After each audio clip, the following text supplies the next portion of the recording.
On this day a great catastrophe occurred because the last gate opened and the main enemy emerged from it. A powerful beam of light hit the building, and after colliding with it, the building began to collapse and cracks appeared along the perimeter of the building. The main villain stood not far from the destroyed building and laughed when he looked at what his powers were capable of. The main villain saw that a hero approached him holding a sword in his hands, and the skeleton said that an ordinary fool would not be able to go out alone and cope with him. But in front of him stood an unusual guy because it was the warrior hero Baek Jin. Baek Jin said that he is not afraid of death, and therefore he is not afraid to compare with a weak skeleton. He took a long sword in his hand, squeezed it tightly, and began to prepare for an attack. Baek Jin made a swift dash forward towards his opponent. He swung his sword and dealt a crushing blow from above, and then shouted that he had no longer felt the fear of death for a long time. Baek Jin at that moment was busy fighting, and all he was interested in was killing the skeleton and closing the gate so that evil spirits could no longer enter their world. The skeleton saw that the enemy wanted to get as close to him as possible, and so he created a blue magic seal in front of him that was supposed to protect him. Baek Jin continued to make his way forward despite the fact that there was a magic seal in front of him because he still wanted to kill the enemy. The skeleton raised his hand up and said that this was all very funny, and he had never met such selfless people before. A few seconds later, a very strong explosion occurred and the skeleton crashed into the rock, after which stones began to fall off the rock. The large blue flash of light was so powerful that it left a kilometer-long destruction in its wake. The skeleton looked forward and wanted to see what happened to his opponent after he used his powerful magic spell. When the skeleton thought that his enemy was already dead, he suddenly heard a strange sound behind him. Baek Jin took advantage of the fact that his opponent was distracted by jumping behind him and raising his sword in the air. The skeleton clearly did not expect such a turn of events, and he was not prepared for the fact that this man could survive such a powerful spell. Baek Jin looked at him with a contemptuous look and wanted to see with his own eyes how this monster would die. He used a wide swipe and did a lot of damage to the skeleton's body. The great skeleton felt his bones slowly begin to crumble, and his body could not withstand such damage. Baek Jin watched this skeleton die and heard his last words that now Baek Jin will now become a hero for all mankind and glory awaits him. But our hero replied that he absolutely doesn't care about universal recognition and the status of a legendary hero does not interest him at all. At that moment, a flashback occurred in his head and he remembered how a woman's hand fell to the ground and began to bleed, and a woman's voice said that she was forced to die so that he could save this world because he was the chosen warrior. He held her in his arms and cried because she died and he could not do anything about it. But her last words were a request that he protect all people. People were delighted when they saw that the main character saves the world and copes with various monsters, and thanks to him they remained alive. He constantly felt headaches and various mental problems due to the fact that he had a lot of responsibility on his shoulders. He plunged his blade into the skeleton's skull and broke its bones. Baek Jin suddenly began to cry and said that despite the fact that he is a hero and a great warrior, he is very tired and this craft tires him. He invited the skeleton to kill each other here and now, and in this case to finally be freed from this fate. He raised his sword up to plunge it into his body and filled this sword with magical energy. Baek Jin thrust the sword into his heart, and before his death said that he still could not protect the most dear person in his life, and now he has fulfilled his destiny, and can die in peace. He closed his eyes and felt his body begin to take off the air and slowly evaporate. He knew that the end was near, and he would not need to hold the sword in his hands. As soon as he closed his eyes, he immediately heard some strange sounds and opened his eyes to see what was happening in front of his face. He saw an old man. This man touched his cheek with his finger, but Baek Jin could not resist him and thought that a giant had attacked him. He grabbed his giant finger with his small hand and thought that a little later he would figure out what was happening here, but now he needed to kill the giant. The servant called the mistress and said that little Riley had just held his finger with his little hand, and they began to laugh. Baek Jin suddenly realized that this was the small hand that he had just seen before his eyes. It was his hand, and he did not understand why these people call him Riley. The lady smiled and said that her son was beginning to show his talents, and this is all because he is the youngest son of the great swordsman Count Eipelt. Baek Jin lay on a small bed and looked at the ceiling in fear. He realized that he was in some strange world. He wanted to understand which Eipelt this woman was just talking about. Suddenly a tall man with a strong build and a stern expression entered the room. He stopped near the child's bed and asked if the child was ready to accept the blessing of the sword. This man looked into the eyes of the child and said that he was a master of the sword and explained to the child that he was the youngest son and the entire Ippolita family is a family of great master swordsmen. After that he explained that the blessing of the sword is a very important long-awaited ritual for each of their children. He lay on the bed and heard all the people discussing the fact that soon he would take the sword into his hands and become another great sword master. Drops of sweat appeared on his face. He felt irritated. You realized that he promised himself in a past life that he would never pick up a sword again, and he was reborn into a family of master swordsmen. He started screaming very loudly that he didn't understand why he was given such a fate. But the adults didn't understand him. It seemed to them that he was just crying like a child. But suddenly a sharp sword blade appeared in front of his face. He saw that there were as many as 5 swords hanging above his head and they were all very quickly approaching his body. He didn't understand what these psychos were going to do now because they were playing with real swords. The servant shouted that the little master was delighted with these swords and wanted to take them into his hands. All the servants saw how the little gentleman became interested in these swords. But he bit his lip and thought that most of all in life he hated these stupid swords. He started crying because he vowed never to pick up a sword again in his life. But now he was reborn in a body and retained the memory of his past life. But the most offensive thing is that he was born into a family of sword masters. He saw the castle and shouted that he didn't understand why death didn't take him with it to the world of the dead. 19 years had passed since he entered this body, and the people of the kingdom were celebrating that the Ippolita family had chosen a new heir. This family had the blessing of the sword, and so far none of the sons have achieved the skill to take the new throne. The eldest son Leon chose the path of purest sword power. In the kingdom, he was known as the most famous monster slayer who was not afraid to fight the most powerful monsters. Middle son Lloyd chose the path of agility and speed, and no one could compare with him in this skill. He was one of the best swordsmen in the entire kingdom, and he was able to cut a drop of water on the fly. A man in a bar asked his friend about the third son of the emperor, and he wanted to know what was happening to this guy and what path he chose. But the interlocutor replied that he was not talking about the third son of the emperor because he grew up fighting useless wars and he has no ability to wield a sword because he is very lazy.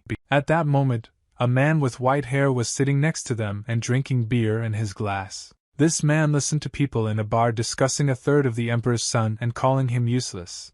And after these words his hands began to shake. He hit the glass of beer with all his might, and the whole table began to shake. He turned the heads of these guys and said that they have no right to talk like that about the third son of the emperor because they are ordinary plebeians. But the main character didn't care at all what other people were saying about him, and he lay calmly on the grass and enjoyed the warm weather. He lay near a tree and whistled a melody with his lips, and at that moment he was absolutely not interested in what people thought about him. He looked at the sky and saw a cloud that looked like a hamburger, and it made the young master laugh. The old man at that moment in the bar was trying to prove that the young master would show everyone his strength in the future.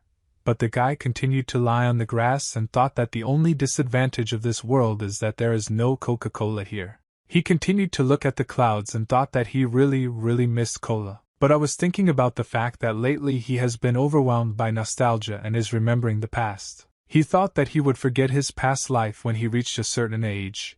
Unfortunately, this did not happen. When he turned 19 in a past life, he couldn't even think that something like this would happen to him. He accidentally picked up a sacred sword that no one else could take and no one could even touch it. As soon as he touched this ball, he became the bearer of a sword that was supposed to save humanity from the Skeleton King, and from that moment, he was no longer the same, and his whole life turned into a war against monsters and demons. From that moment on, his fate was predetermined and he, unfortunately, could not live an ordinary life like all other people. He promised himself that in this life he would never pick up a sword again, and he never again wanted to condemn himself to such a terrible thing. Raoul began to slowly rise from the ground and his eyes began to glow red, and he continued to repeat the same phrase about how he would never pick up a sword again. Mr. Young silently approached him, and all this time he watched the young master, tried to understand what he was doing.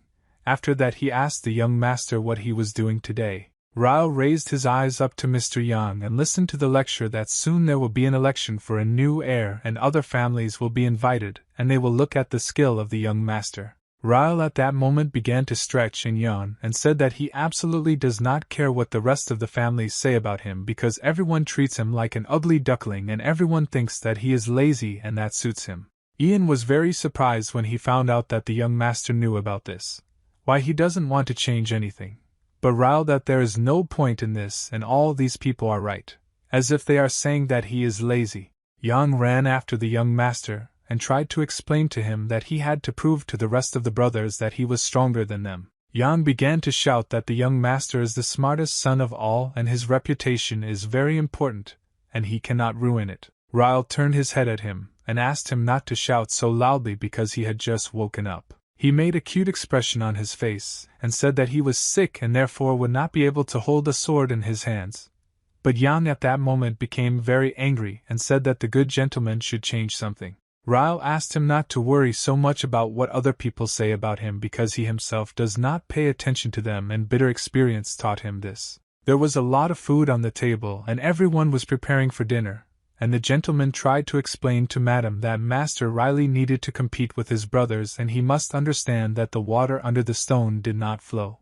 The mistress picked up the spoon that was lying on the table, and said that Riley should be given a chance. She looked at her child and explained to him that their family is famous for the fact that every man in the family is a great sword master. She smiled and said that the most important thing for her is that her son is happy, and she doesn't want the fate of their family to burden him, and it is important for her that he finds his happiness. Ryle at that moment could not believe his ears because his mother was actually a great woman, and he was touched by her words. After she said her opinion, she invited everyone to start dinner and dip the spoon in the jelly. The lady explained that there is a very big difference between the three sons and each of them is a great person in their own field of activity, and each should have their own path.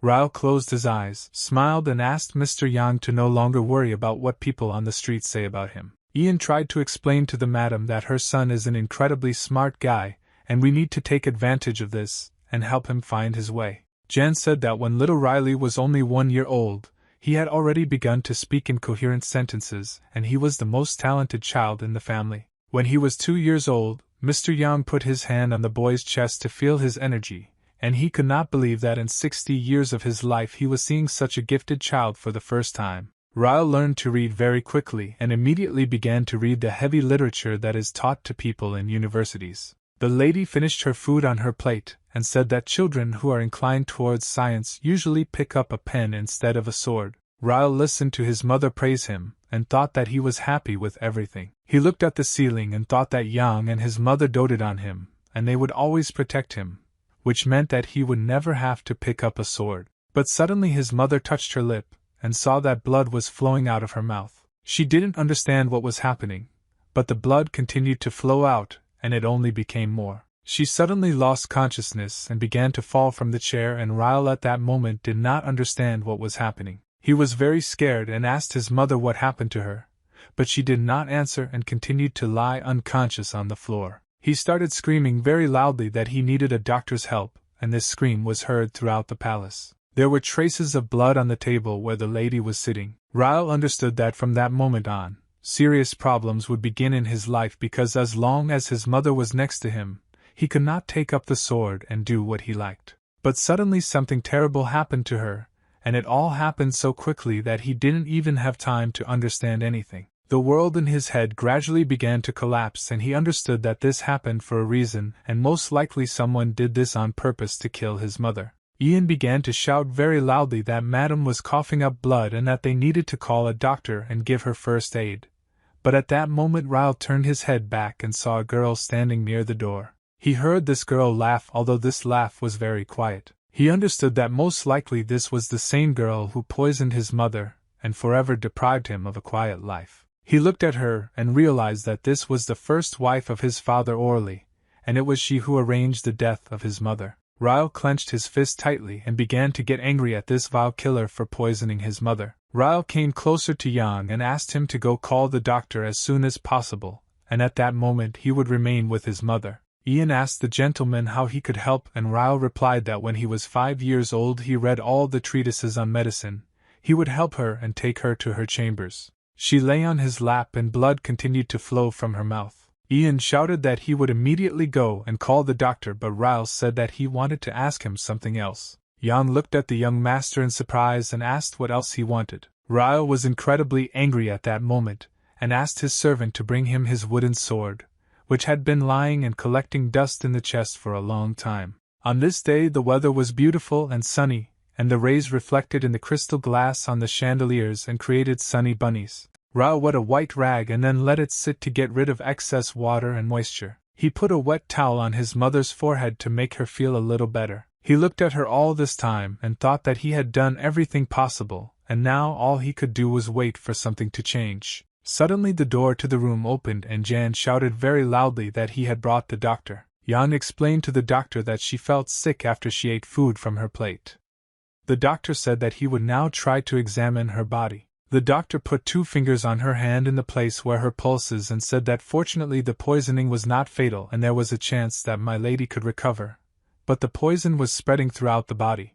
At that moment, Ryle took a deep breath and then exhaled the air from his lungs. He felt relief and realized that everything was not as scary as he thought. But he still didn't like that the doctor was very calm about his mother's condition. Ryle that she just coughed up blood and the doctor says that her life is not in danger despite the fact that she looks very bad. Jan lowered his head down and told the young master that there was a high probability that this was not an accident and that someone was deliberately planning to poison the lady. The maid who was responsible for serving the meal has already been arrested and will soon be interrogated. Yang said that it would be necessary to conduct an investigation and understand who is guilty of this crime, and as soon as they find the culprit, they will immediately need to punish. Yang bowed to the young master and asked for his forgiveness because he should have been more careful. If he had noticed something suspicious, it might not have happened. Ryle asked his servant if he remembered those stories about another world that he so often told him about and saw in his dreams. Yang looked at the young master in surprise and said that he remembers every time the story that the boy told him, but he doesn't understand what it has to do with it. Ryle explained that in that other world there is one good saying that you shouldn't wake something up while it's quiet, and after these words he threw the wooden sword over his shoulders. Ryle began to walk slowly towards the doors and thanked his servant for bringing him the sword.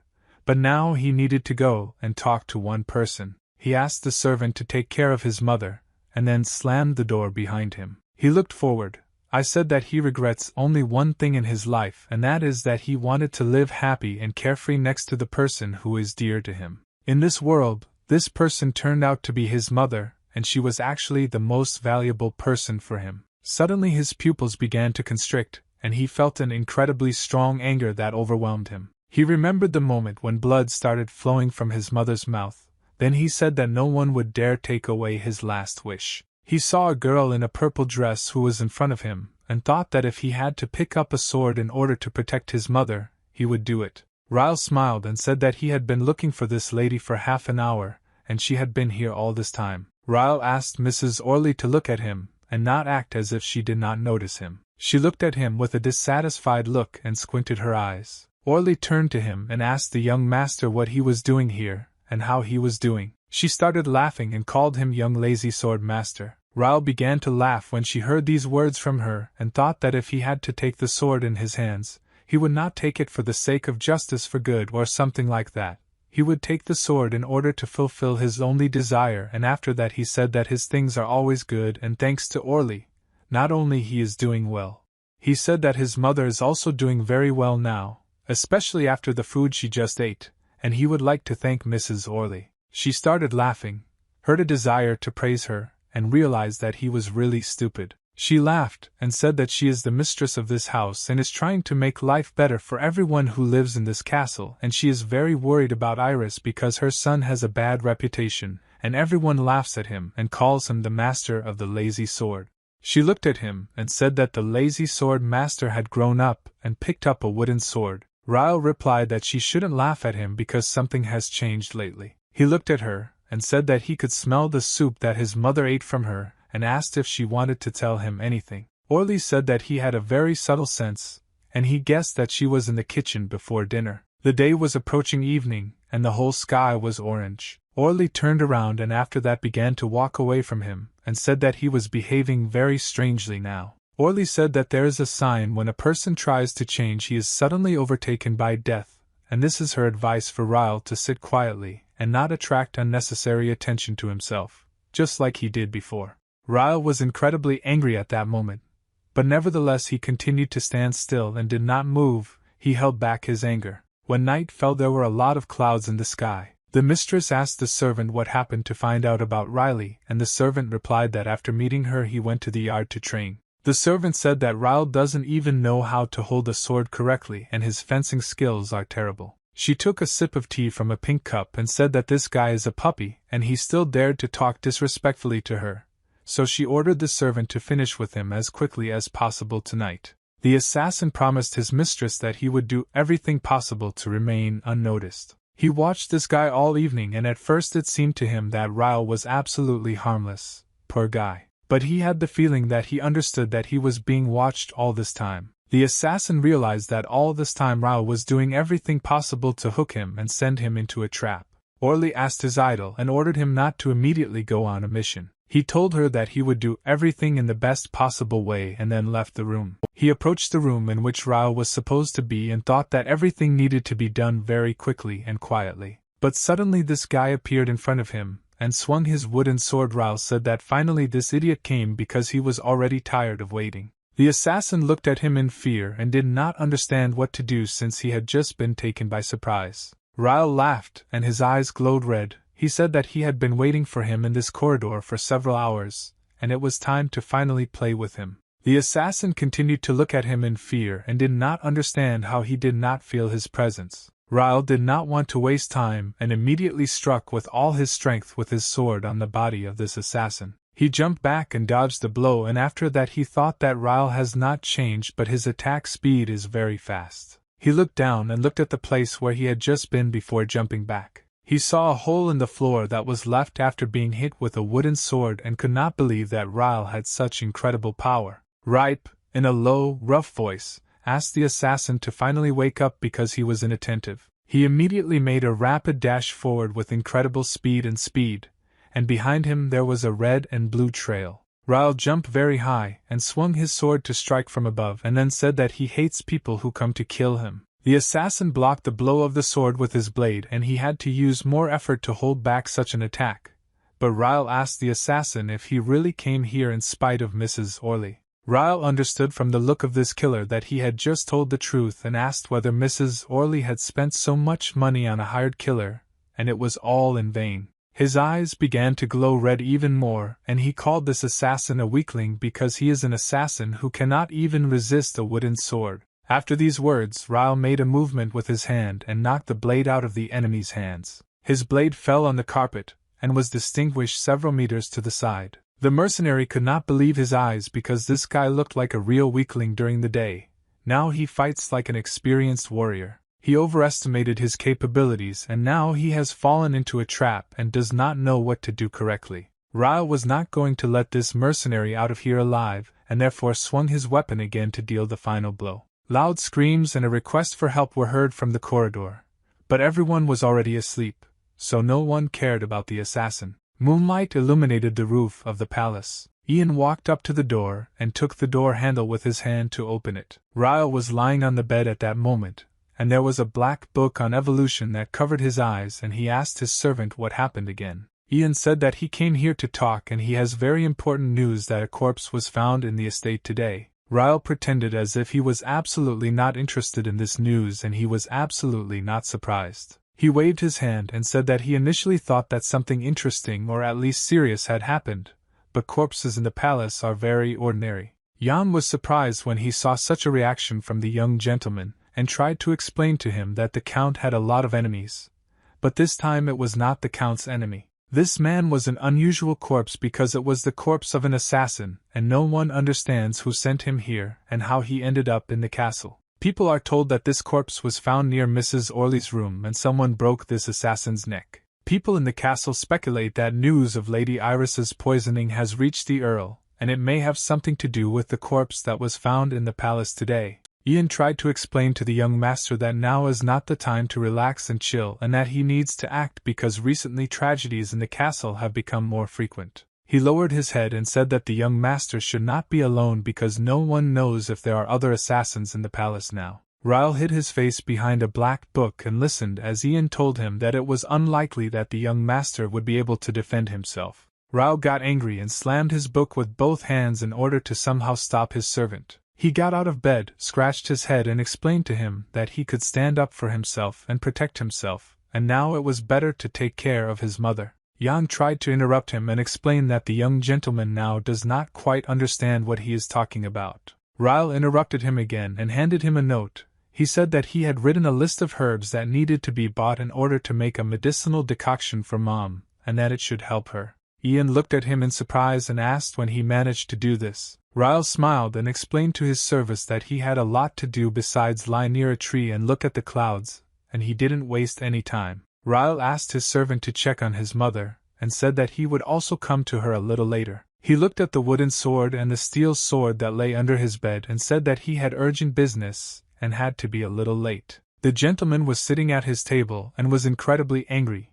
He asked his sons if they had searched the whole palace well. The two brothers stood in front of him and explained that they were looking for the rest of the assassins throughout the palace and found no one. The father replied that this guy came unarmed to the estate of the ball masters and this man was most likely very arrogant, and maybe one of the residents helped him. The gentleman suggested that, judging by his clothes, he could be from the Guild of Thieves or Assassins and maybe, well, investigate this. But Orly at that moment was sitting on a chair and listened carefully to everything that the gentleman said. Orly bit her finger and said that everything didn't go according to plan, and now she might have big problems because one incredibly evil one goes out. She watched them and tried to understand where the assassin's dagger that this assassin had disappeared because he couldn't just disappear. She understood that one of the residents of the estate had this dagger, and now all that remained was to find out who exactly had it, and then she would understand who was able to kill this assassin. Ryle woke up very early and began to warm up. He asked the servant how Mom was feeling. Yang replied that she was much better and thanks to the herbs that the young master wrote in the note, she felt much better today. Ryle said that he was very glad to hear that she was feeling much better and now he could continue to go to bed and rest. Yang sat down on his knee and asked to listen to him, because now is the time to pick up a sword, because swinging a sword twice is not enough to become an experienced warrior. Ryle at that moment was lying on the grass and looking at the clouds. He said that you also need to be able to lose and he can fight not only with a sword but also use a cane for this, and then he said that he noticed that the fruits were ripe and asked his servant to pick one of fruits for him and one for yourself. Yang didn't understand why the young master was asking to pick fruits from the tree because they have a large amount of fruits in the palace. But when he raised his head up and looked at the tree branch he noticed a sword. It seemed very suspicious to him. He saw an iron dagger lying on a branch and glistening when the sun's rays hit it. Ryle smiled because his servant quickly noticed the dagger that was lying on this branch. Ryle came closer to him and asked if his servant also wanted delicious fruit. But Ian replied that he had no time for fruit right now and he saw something important with a wave on the branch of this tree of yours. Ian leaned down and picked up a dirty stone that was lying on the ground with his white glove. He swung the stone and threw it at the sword which was on a tree branch. Ryle acted as if he was surprised by the appearance of the dagger, and said that it didn't look like a fruit at all. Yang looked at this blade in surprise and asked where it came from here and who could have hidden it on a tree, and said that this dagger had the same symbolism that was seen on the leg of the murdered assassin. Ryle smiled and realized that his servant was pleased with such smart men, and he was able to guess from the first time who this blade belonged to. At night, a black carriage was driving along a city road. The carriage had red curtains. These curtains were motionless, but there was someone inside the carriage. A hand wearing a white glove stuck out of the carriage. The man inside said that he could not believe that he died by committing suicide. The girl replied that so far nothing is known about his death and how it happened, but the fact that he died is a fact. The gentleman asked in a dissatisfied voice where his body was now, what was happening to him. The girl replied that his body was now in the Ippolita estate, and they couldn't take it from there undetected. He scratched his beard and said that Lady Orly might be in serious trouble because of this incident, and they need to go to IPA village immediately. She looked at the gentleman in surprise and asked if he was going to deal with this problem personally. He explained that he was obliged to do this but nevertheless he must remain unnoticed, and after that the gentleman began to laugh. He changed his white gloves to black gloves and said that they would do everything quickly and secretly. After that, he put a black hood on his head that hid his face and said that he must help his daughter remain unnoticed. The next day the weather was beautiful again, and it seemed like nothing happened during the night. Orly had been sitting on the sofa in her room since the morning, drinking coffee from a red cup. She was constantly nervous and biting her thumb. She couldn't believe that she had fallen into such a trap because of this and the idiot. And it was interesting why this idiot lost his dagger during the task and who could have stopped him and brutally killed him. She constantly thought that the young master and servant brought the dagger to the lord, which they found in the forest. They tried to insert this dagger into the sheath and it turned out that this was the same dagger that the armed assassin had. She chewed her finger even harder and said that assassin number 3 was an idiot and he had to die without anyone noticing, but he even gave up his dagger. She began to get angry and didn't know how to calm herself down or what the right decision to take was because the situation was serious. Suddenly she heard someone knocking on her door and trying to come in. She asked who it was behind the door and what he needed from her. The guy's voice said that it was Royd and he wanted to go into her room. She started coughing and allowed him to enter the room. At that moment she calmed down. She was initially afraid that Ryle had come to take revenge on her again. Orly saw the guy and said that he works constantly, and most likely he is a very busy person. Royd looked around and said that nothing special was happening to him right now, and he just wanted to make sure that everything was okay with his mother because the assassin was found in front of her room. She said that everything was exactly like that, but now she is very tired and she is very pleased that he takes care of her. Royd asked her again if she was okay because she looked very tired and restless. He said that he understands why mother is so worried and why she is so anxious because he was killed right in front of her door. Royd smiled at his head and said that she was probably very tired and she needed to rest, and he would protect her peace. Royd asked your mother if she heard the news that grandfather's manufactory moved to the village of IPA. She looked with a sly look, smiled and asked if Tessa's manufactory had decided to move to the village of IPA. Royd said that this is exactly how it is and the services that operate in the city told him about it. He said that a very large number of factory workers arrived. Orly put her index finger on her lips and said in surprise that she had not even heard anything about it. But at that moment she thought that they probably heard that assassin number 3 had died.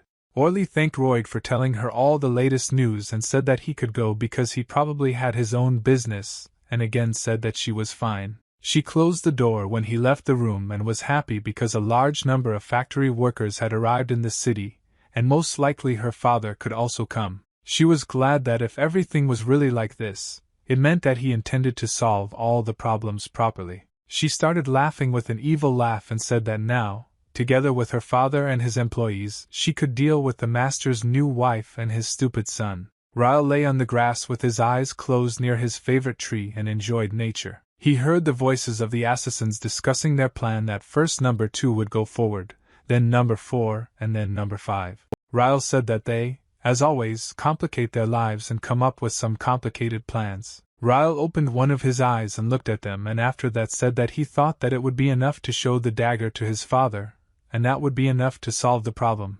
Well, it seems that the assassins want to strike first. He closed his eyes and said that he would have to fight again, and he would gladly not do it. The assassins were sitting on a tree and talking about how their task was to capture body number 3 and get him out of the estate, and they had to be careful because almost all the inhabitants of the estate were current or former warriors. But just as they were about to begin this mission, they suddenly stopped and heard that some guy intervened in their dialogue. They looked at this guy and couldn't understand where he came from here and how he could hear their telepathic conversation. Ryle walked near the tree below and, using telepathy, said that he did not want to interrupt their important dialogue, but he must inform them that he did not care what they were planning to do on the estate. He looked at them with his red eye and said that he had only one condition, and it was that they should not cross his path and not interfere in his affairs. They looked at him in surprise and Ryle continued to say that they should avoid entering the estate. The girl asked the boss why he also heard this along with the rest of the assassins. The boss replied that unfortunately not only the 3 of them heard this, but all the other members of the Assassin's Guild. He said that he never knew that there was an assassin in the Ippolit family. She asked the boss, and maybe it makes sense to give an order to retreat. He stood up and said that they couldn't just let go because they had already spent too much effort to get here and they had to end this once and for all, and he would take the dagger from the estate.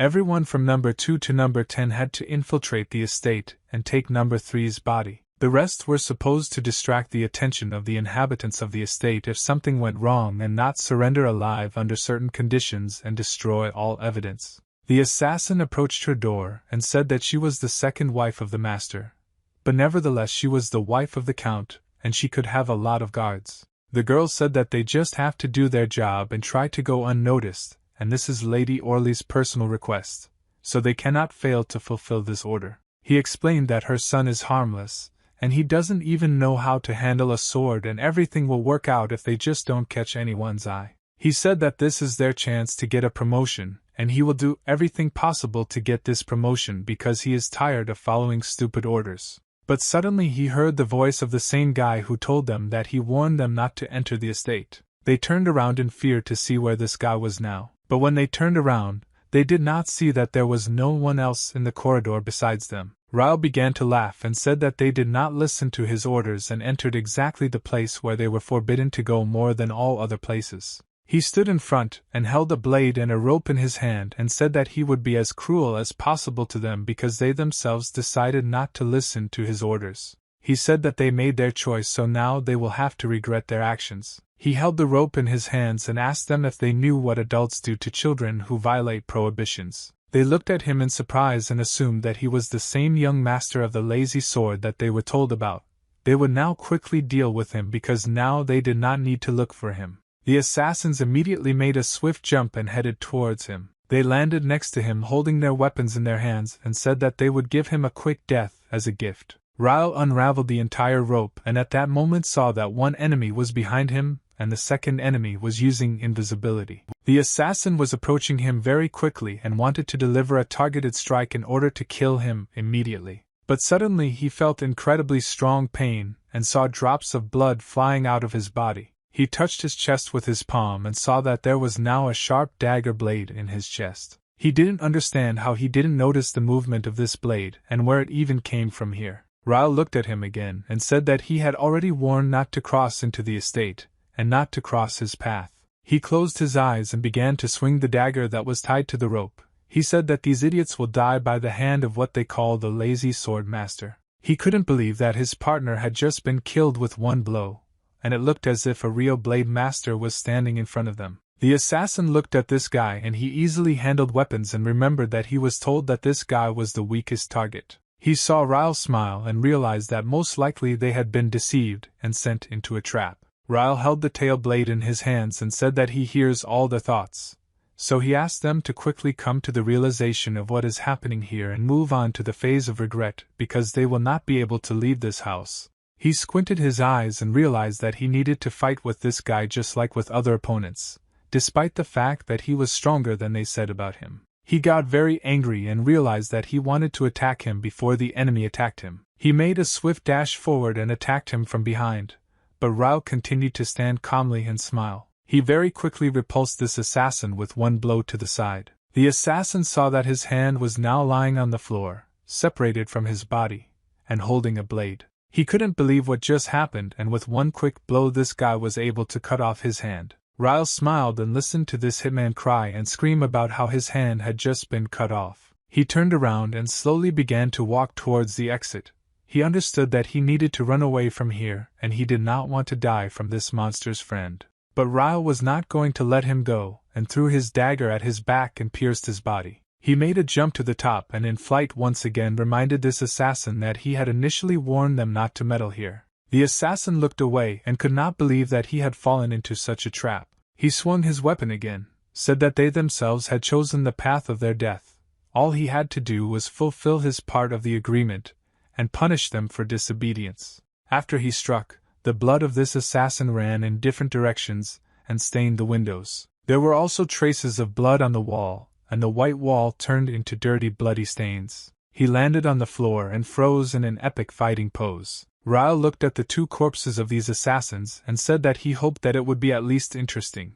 But he was very bored and he wondered where the rest of the assassins were. At that moment, In the other wing of the building there was Yang armed with a long sword and a maid who also took the sword, and in them stood 2 assassins dressed in black clothes. The maid said that there are too many of these opponents, but she doesn't understand how they even got into the estate. Yang held the sword in his hands and suddenly began to fill it with magical energy in order to prepare him for battle. He carried out the first blow with his weapon and said that he did not understand how they even dared to give up gunpowder and houses. Yang cut the body of 2 opponents in half with one blow of his weapon. Sarah told Mimi Yang that they saw as many as 15 assassins in the building, and if they continue to fight them in the same rhythm, it will all be over soon. Yang said that there was absolutely no point in them being here now because he had to fight to the last drop of blood.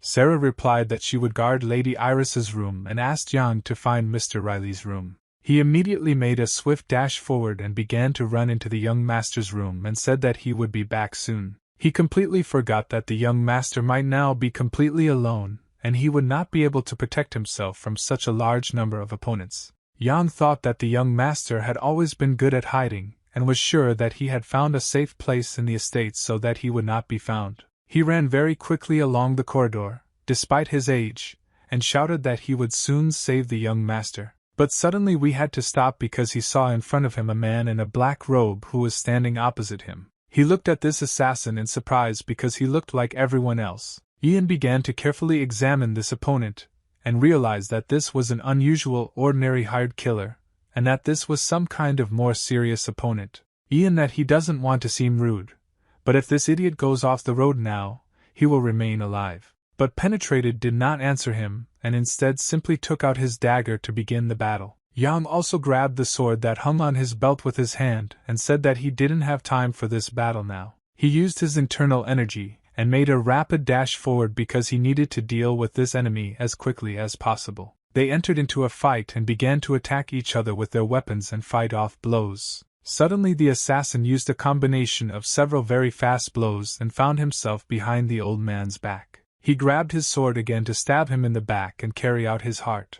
But Ian was a very experienced military man and knew how to behave in such situations, and what he needed to do in order to fend off such attacks. The assassin was angry because he didn't understand where this old man came from with such strength, and why he was still not dead. Because at his age old people cannot lift a cane, this old man fights and held a sword in his hands. Yang looked at him with a dissatisfied look and said that he was impudent, and he dared to challenge the Ippolita family with such insignificant skills. He hit with his ball and said that such idiots deserved to die, but the enemy himself avoided this blow and predicted your attack in advance. Ian couldn't believe that he was moving so fast, and he was already a few cheeks away from this blow, and began to approach him. Yang saw where his opponent was looking and realized that he would now want to attack in the stomach. The assassin raised his sharp blade and was ready to strike at any second in order to kill this harmful old man. After the blow occurred, blood began to fly in different directions and stained the corridor and the estate. The assassin had a sharp dagger stuck into his chest that pierced his heart. He looked at this dagger and realized that this was the same weapon that belonged to assassin number 2 from their guild, and he did not understand why he did not foresee such an old man. Ian noticed that I was his enemy now distracted and realized that this was his chance to make him angry in order to end this battle. He swung his ball and hit it with all his might and ended the match with one blow. He took a deep breath and after that he tried because the fight was quite difficult. But suddenly I remembered that somewhere in the building there is now a young gentleman who needs help and needs to be saved. He ran forward to find the young master and protect him from all these hired killers who came to kill him. Ryle stood in the middle of the corridor, and could not understand why he missed because it was very strange and unlike him. He said that he was aiming straight at the heart, but apparently his dagger was in a slightly different place, and did not wound the enemy so much. Ryle patted his hands on his clothes and removed the excess dust from his clothes. He threw his hands behind his head and began to walk towards the large doors and said that he had worked hard today, and it was time for him to be a naive young aristocrat who was not at all aware of the attack. Yang went outside and looked for the young master throughout the palace grounds, but suddenly he saw that a young gentleman was sitting on a tree branch and resting looking at the night sky. Yang looked at him in surprise and asked if the young gentleman had been here all this time. Ryle asked him why he was walking down the street at such a late time. Yang replied that they needed to get out of here as quickly as possible and asked the young master to get down from the branch and go with him. Ryle pretended as if he didn't understand what happened and asked if some assassin had appeared in the castle again. He jumped from the tree and landed on his feet. Yang was surprised when he found out that the young gentleman knew about the attack, and now it became clear to him why Ryle had been hiding on a branch all this time. He put his hand on his chest and said that he felt much better, and if something had happened to the young master, he would not have been able to survive it. Ian closed his eyes and said that it is very dangerous to be around now, but this time he is forced to insist that the young master should not be left alone anymore. But Ryle asked why Ian is worried about him. Ian replied that he and his maid Sarah killed about 15 assassins tonight. Ryle saw how after this phrase the old man began to slowly walk forward and decided to ask him what was happening to his mother now. Ian looked at him with his brother-in-law's gaze and thought that this guy is very worried about his mother, and people don't understand anything as they say that he is worthless because he is actually a very caring person. At that moment, Ryle stood and looked at the old man in surprise and did not understand what he wanted from him. Ryle didn't understand why this old man was looking at him with such a tender gaze. Ian said that his mother was being watched by Sarah and that there was a reliable, strong girl who could help her protect her. Ryle took a deep breath and said that in that case he could trust her. They went to the estate to visit his mother and see if she was okay now. Jan asked the young gentleman to stop in the corridor. He said that his sword warned him of danger, and this sword used to belong to Riley's father. But Riley thought that he had already cleared everything and there should be no opponents here. Jan turned her head back at the young master and said that he is the most defenseless member of the family, and therefore he will closely monitor him. Ryle scratched his floor, smiled and thanked the old man for taking care of him.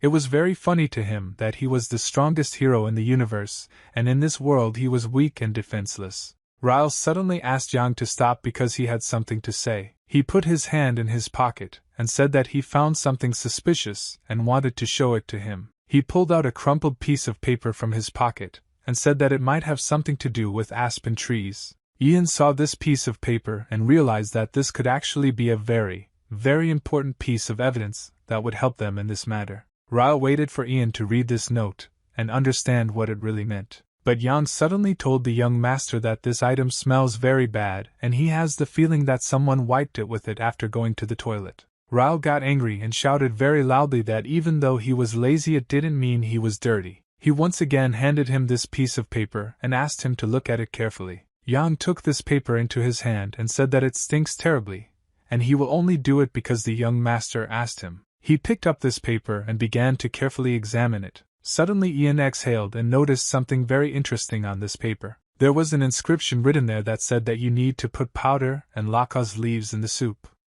Then add moon grass and coca mushroom. Ian turned his attention to the handwriting in which this text was written and immediately realized that this handwriting was familiar to him. He once again carefully looked at the inscription that was written there and read that this recipe was supposed to be put in by the cook immediately before eating. Ian wrote a note and said it was impossible, and he couldn't believe what he just read. Ian said that judging by this note, Lady Orley put the poison in Lady Iris's soup. He stood for several seconds and silently looked at this note, and all this time he tried to compare all the facts and understand how true this evidence was. At that moment, sounds of a fight were heard at the other end of the building. The gentleman wiped the blood from his mouth and said that this assassin runs just like the others to collect him, and they remind him of rats. The assassin was wounded and held his hand on the wounds that were on his other hand. He swung his weapon and said that no one would ever be able to defeat him. The assassin at that moment thought that this gentleman was pro and if there were more of them here they could cope with it. But he is alone here and this will cause serious problems. He thought that he had already managed to get the dagger that he came here for, and now he just needs to retreat without a fight. He squinted his eyes and thought that the smoke bomb would light in 2 minutes if he managed to hold out the time, then Lady Orley would be saved. But the gentleman was already incredibly angry and his eyes began to radiate the cruelty of anger. He said that he would not spare his opponent even if he begged him on his knees for mercy. The assassin realized that the way out was to be the first to talk and therefore made a rapid leap forward. A fierce fight began between them and each struck their best blows with weapons in order to kill the enemy. They moved very quickly around the room and struck each other with blows and then blocked them. The gentleman said that he was fighting as a coward who was incapable of fighting with dignity, and constantly dodged blows. The assassin understood that he was in great danger, and he could have serious problems. The gentleman put his sword forward, and his sword radiated strong energy, and lightning scattered from it. He said that he would allow him to say his last words. But suddenly a man came into the room and turned to the gentleman, and said that he had important news. The gentleman and the assassin at this moment pay attention to the person who entered the room and were distracted from the fight. Jan shouted very loudly that he had found out who tried to poison Lady Eris, and he wanted to inform Mr. He looked at his subject in surprise and did not understand what was happening here now. He saw that his subject and entered the room with Lady Orly and held her hand on the shoulder. Orly was very scared and did not understand what he would do now in this situation, how to act in this situation. The assassin understood that Lady Orly was now in serious danger and needed to be protected at all costs. Ian asked the gentleman, "Who is this man who is standing next to him in black clothes?" The gentleman replied that it was just a minor thing and there was no need to worry about him because he could be killed at any moment. The assassin and Lady Orly looked at each other and realized that they needed to somehow get out of this situation. Ian handed over a note with a recipe on which Lady Orly's handwriting was written, and the gentleman began to carefully read this note. Orly heard the gentleman read aloud the secret recipe for poison that was in the note. The assassin also listened carefully as the gentleman read out all these ingredients, and understood that this was the very note that could serve as evidence. The gentleman read the note to the end and squeezed it in his hand because he was incredibly angry with what was written there. Anger overwhelmed him, and he could not believe that she was capable of poisoning his wife. Jen reported that the handwriting in which this recipe was written belongs to Lady Orly, and this is an indisputable fact. She grabbed her face with her hands and began to sob. She didn't understand what to do in this situation because she had been exposed, and there was no way out. Ryle lay in his room and looked at the ceiling. He thought that Ian had most likely already given the note to his father. He was able to outwit this stupid Mrs. Orly, and now that he has proven her guilt, she will be punished for trying to kill his mother. Suddenly his mother left the bed and asked Riley what was happening to him, and why he was lying on the floor. Ryle said that he was comfortable here and that everything was fine with him. But his mother put her hand on his forehead and said that she didn't understand where all these assassins came from here. She said that she was very glad that everything was okay with him, and reminded him that she loved him, and from these words he melted. He hugged his mother, and said that he was also very glad that she was not hurt, and that her health was improving every day. At that moment, Sarah was standing in the corner of the room, and she was very touched by the fact that Ryle was communicating so nicely with his mother. Suddenly Jan knocked on the door, and asked the young master and the lady if he could come into the room, and they allowed him to come in. Ryle asked him if he was able to tell his father about this note, and how it all went. Ian stood silently for several seconds, and no one in the room understood what was happening here or what they were talking about. Sarah asked Mr. Yang where he had been all this time with the young master because he left suddenly, and did not explain anything. Ian touched his nose with his fingers, closed his eyes and stood silently for several seconds to explain everything. He slowly moved his lips and tried to explain that Lady Orly was not really who she said she was. The mistress and the maid did not understand what he was telling them now, and what he meant when he talked about Lady Orly. Ian clenched his fist and explained that Lady Iris's soup was actually poisoned, and they found the culprit, and found out that it was Lady Orly who poisoned him. Iris looked at Mr. Yang in fear and couldn't believe that this girl actually poisoned her soup, and wanted her dead. She asked him again whether he was joking now or whether he was really saying all this. Ian told her that young Mr. Ryle had found a note, and on it was a recipe for poison, and the handwriting belonged to Lady Orly. After that, he let his head go down, and stood silently for several seconds. Iris was upset when she heard and said that she didn't understand why this woman tried to poison her, and what her motives were because they always communicated nicely. But suddenly our eyes opened wide, and I felt some strange pain in my body. Iris fell to the floor, and the maid Sarah at the very last moment managed to praise her mistress not to let her hit her head on the floor. Iris said she started to feel really bad, and she knew that Orly hated her, but she couldn't believe that this woman was thinking of poisoning her food. Ryle asked his subject where his father was now, and what was happening to him now. Ian replied that the gentleman is now talking with Lady Orly, but the uninvited guest has not joined. And this guest also belongs to the clan of assassins who have been attacking the estate for the last few days. The assassin threw his mask to the floor, and showed his face and pink beard. He took off the hood from his head and told Orly that it was all over. They took out a dagger but nevertheless failed the task. The gentleman surprised this man and said that he does not understand what is happening here, and what this man is doing here. Each of them looked at each other, and the gentleman said that he now understands why this assassin did not strike and constantly dodged. But the gentleman said that he did not understand how it was possible to dishonor his daughter so terribly, and Orly clenched her fist. She started crying and her body was shaking, and she said that the only one who disgraced her was Mr. She said that she still couldn't get over the shame when he took another woman as his wife, and he couldn't even imagine how terrible she felt. Orly was a little closer to him, and said that he had lost interest in her, and all his eyes were turned only to his new wife. He said that he didn't understand what this church was about and never needed him, she only needed his last name. He said that when they first got married, he actually married Tessa's manufactory, but it was immediately obvious to them that there was no love between them. All that worried their family was that they wanted to get a new surname, and at first this satisfied them.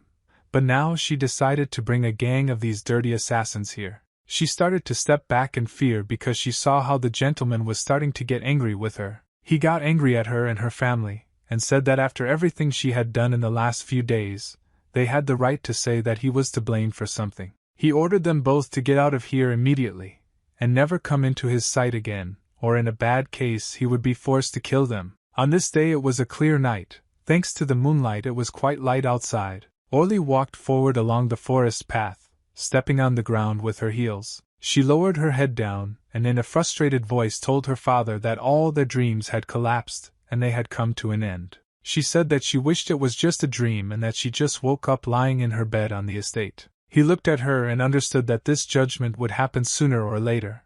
But there was also relief in this, and at least Orly survived this blow. Someone threw a knife up and started spinning it in the air. The father began to calm his daughter down, and explained to her that everything would be fine with her children, and she should not take this situation so seriously. But Orly saw some man who threw a knife and up. The father immediately reacted to the fact that besides them there was someone else in this forest. Ryle was sitting on a stone and holding a knife in his hand and asked them if they really thought that all the fun was over and he would just let me go and get out of here alive. Ryle was completely confident in his abilities and turned to Father Orly said the fun is over. Orly's father, when he saw the young gentleman, asked him what he was doing here. He was at a loss because no one took Riley seriously. The young master replied that curiosity brought him here. He had that same wooden sword in his hands, and revenge for his mother also brought him here. The young gentleman turned to Madame Orly and asked what they would do next. Madame was perplexed by such impudence. She considered him a lousy brat, and the most insignificant and lazy in the Ippolita family, so she never took him seriously. She came closer to the young gentleman and swung her hand to hit him, saying how dare he say such words and threaten her. Ripe asked Madame if she was going to hit him, and he was interested to know how his father would react if he returned beaten. The young master told Madame to stop and not do more stupid things, but she didn't understand how she could listen to this loser. Orly's father stood at the head of the assassins. He believed that the young master was an insolent puppy. He did not know where he got such confidence from, but he knew for sure that now he would be put in his place. He asked the young master why he was even sure that he could return home alive. Here everyone was thirsty for only one thing: to kill him. He thought that it would be even better if he brought the young master as a hostage, then all the problems would be solved. Ripe told him that he could be free because they wouldn't be able to attack him this time. He wouldn't just leave unanswered what they had already done. And the young gentleman added that Lady Orly cannot hope for the same mercy. He will not be as generous to her. All this is due to the fact that she attempted to poison his mother's life, and then she sent the assassins to finally deal with it. The young master clenched his sword tightly in his hands because he understood that a double assassination attempt is not something that needs to be forgiven. He knew for sure that Madame Orly should pay for her crimes. At that moment Father Orly would strike the young master to kill him. But no one expected such a turn of events. Raoul told them not to try. They still won't be able to take revenge on him for today's defeat, and he immediately repelled this attack. Orly and her father were at a loss. They didn't understand how he could take such a strong blow and dodge. Orly decided that it was too much of a loser trying to insult her. She ordered the assassins to kill him, or capture the bastard. She was furious and ordered very loudly, practically screaming that everyone should attack the young master now. She gave orders so that they would immediately wipe him off the face of the earth. The assassins carried out her orders. Orly could not calm down. She screamed for them to tear him apart. Ryle turned his head and looked in her direction. The young master even felt funny at the way she screamed and gave orders after orders. He understood that it was all because of helplessness. As soon as someone came closer to him and tried to strike him, he immediately blocked these blows. All this reminded him of his past life. The young master thought that everything was happening like in the good old days, and he had not forgotten at all how to handle a sword. Ryle remembered that in his past life he once pardoned the assassins only because he considered them people too. Now he won't make the same mistake. He remembered well what it led to and how it ended. Ryle remembered well how he held her in his arms and could not do anything because nothing depended on him. She was dead. He realized that then he was a naive altruist and a fool. This time he will not act like that, and he will not spare any of his enemies. He was completely confident in his abilities and said that he was ready for them. This would be completely legal self-defense. But if they decided that they were ready to engage in battle with him, then let him not complain later. The young master stood and waited for these hired killers to start attacking him. This time he was definitely not going to leave any of them alive. Assassins one by one. The young master said that, unfortunately for his opponents, he is not the same as he was in his previous life. He is absolutely ruthless towards them. Father Orly stood with a stony face. He did not know how to react to everything that he had just seen. He didn't understand how this could be. This guy had never trained in his life, although he said that it was just training with a sword. But in fact, the young gentleman fought with a wooden sword. But this did not stop him from very quickly dealing with all his opponents. Ryle approached Orly's father and said that he was wrong. He trained more than once and already twice, including today's fight. And he also added that the master had never been at our mercy, so he gives him a quick death. Ryle swung his sword to strike. The gentleman looked at Ryle with frightened eyes. The only thing he wanted to get was mercy.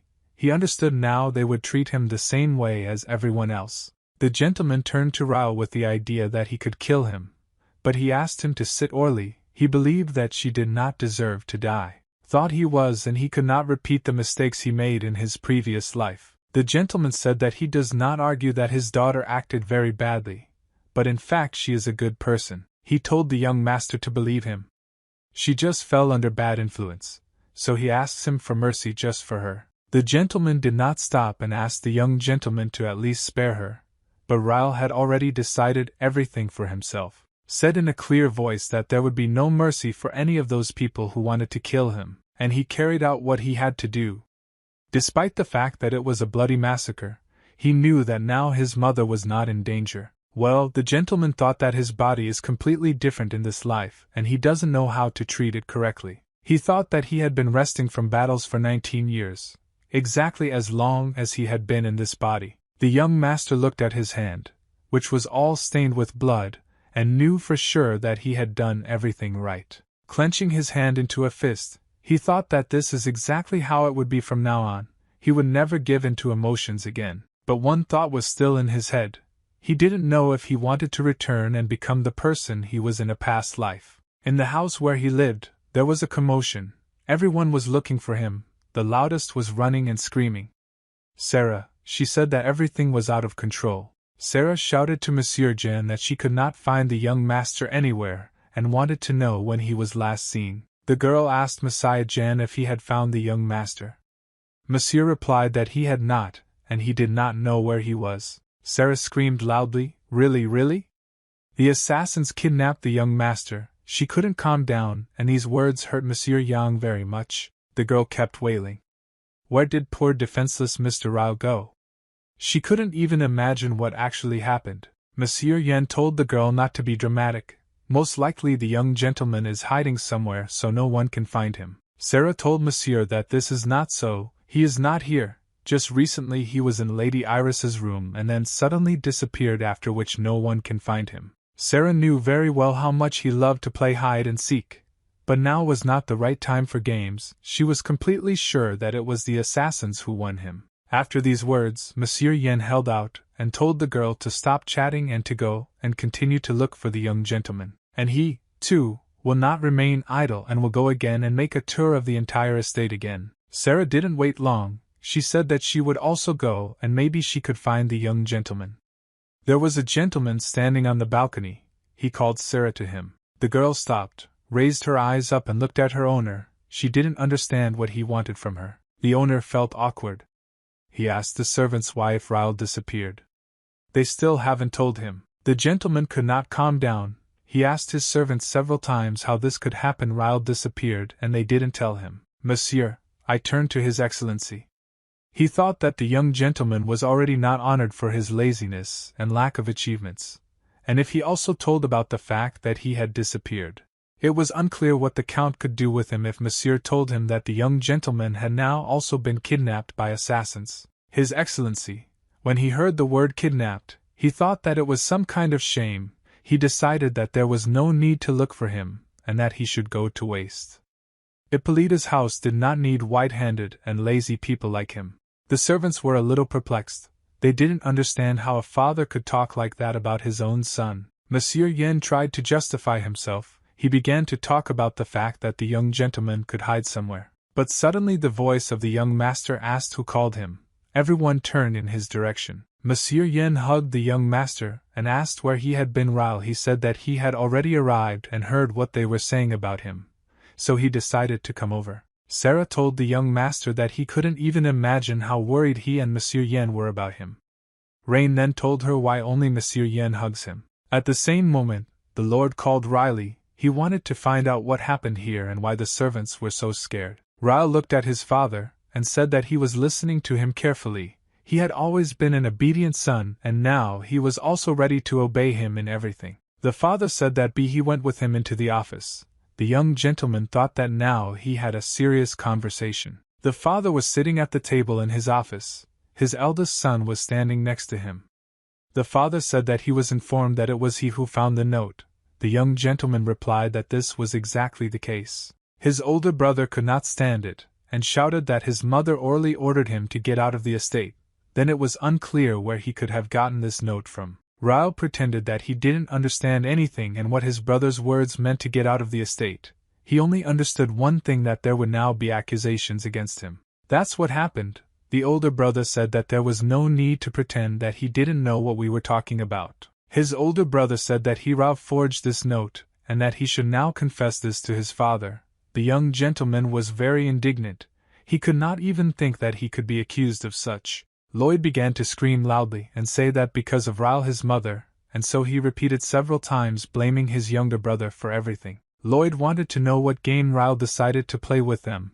The young master realized that his brother was very angry, and because of this, Raoul began to provoke the young master. He said that enough was enough and he would not allow himself to be blamed unjustifiably. He got ready and clenched his fist.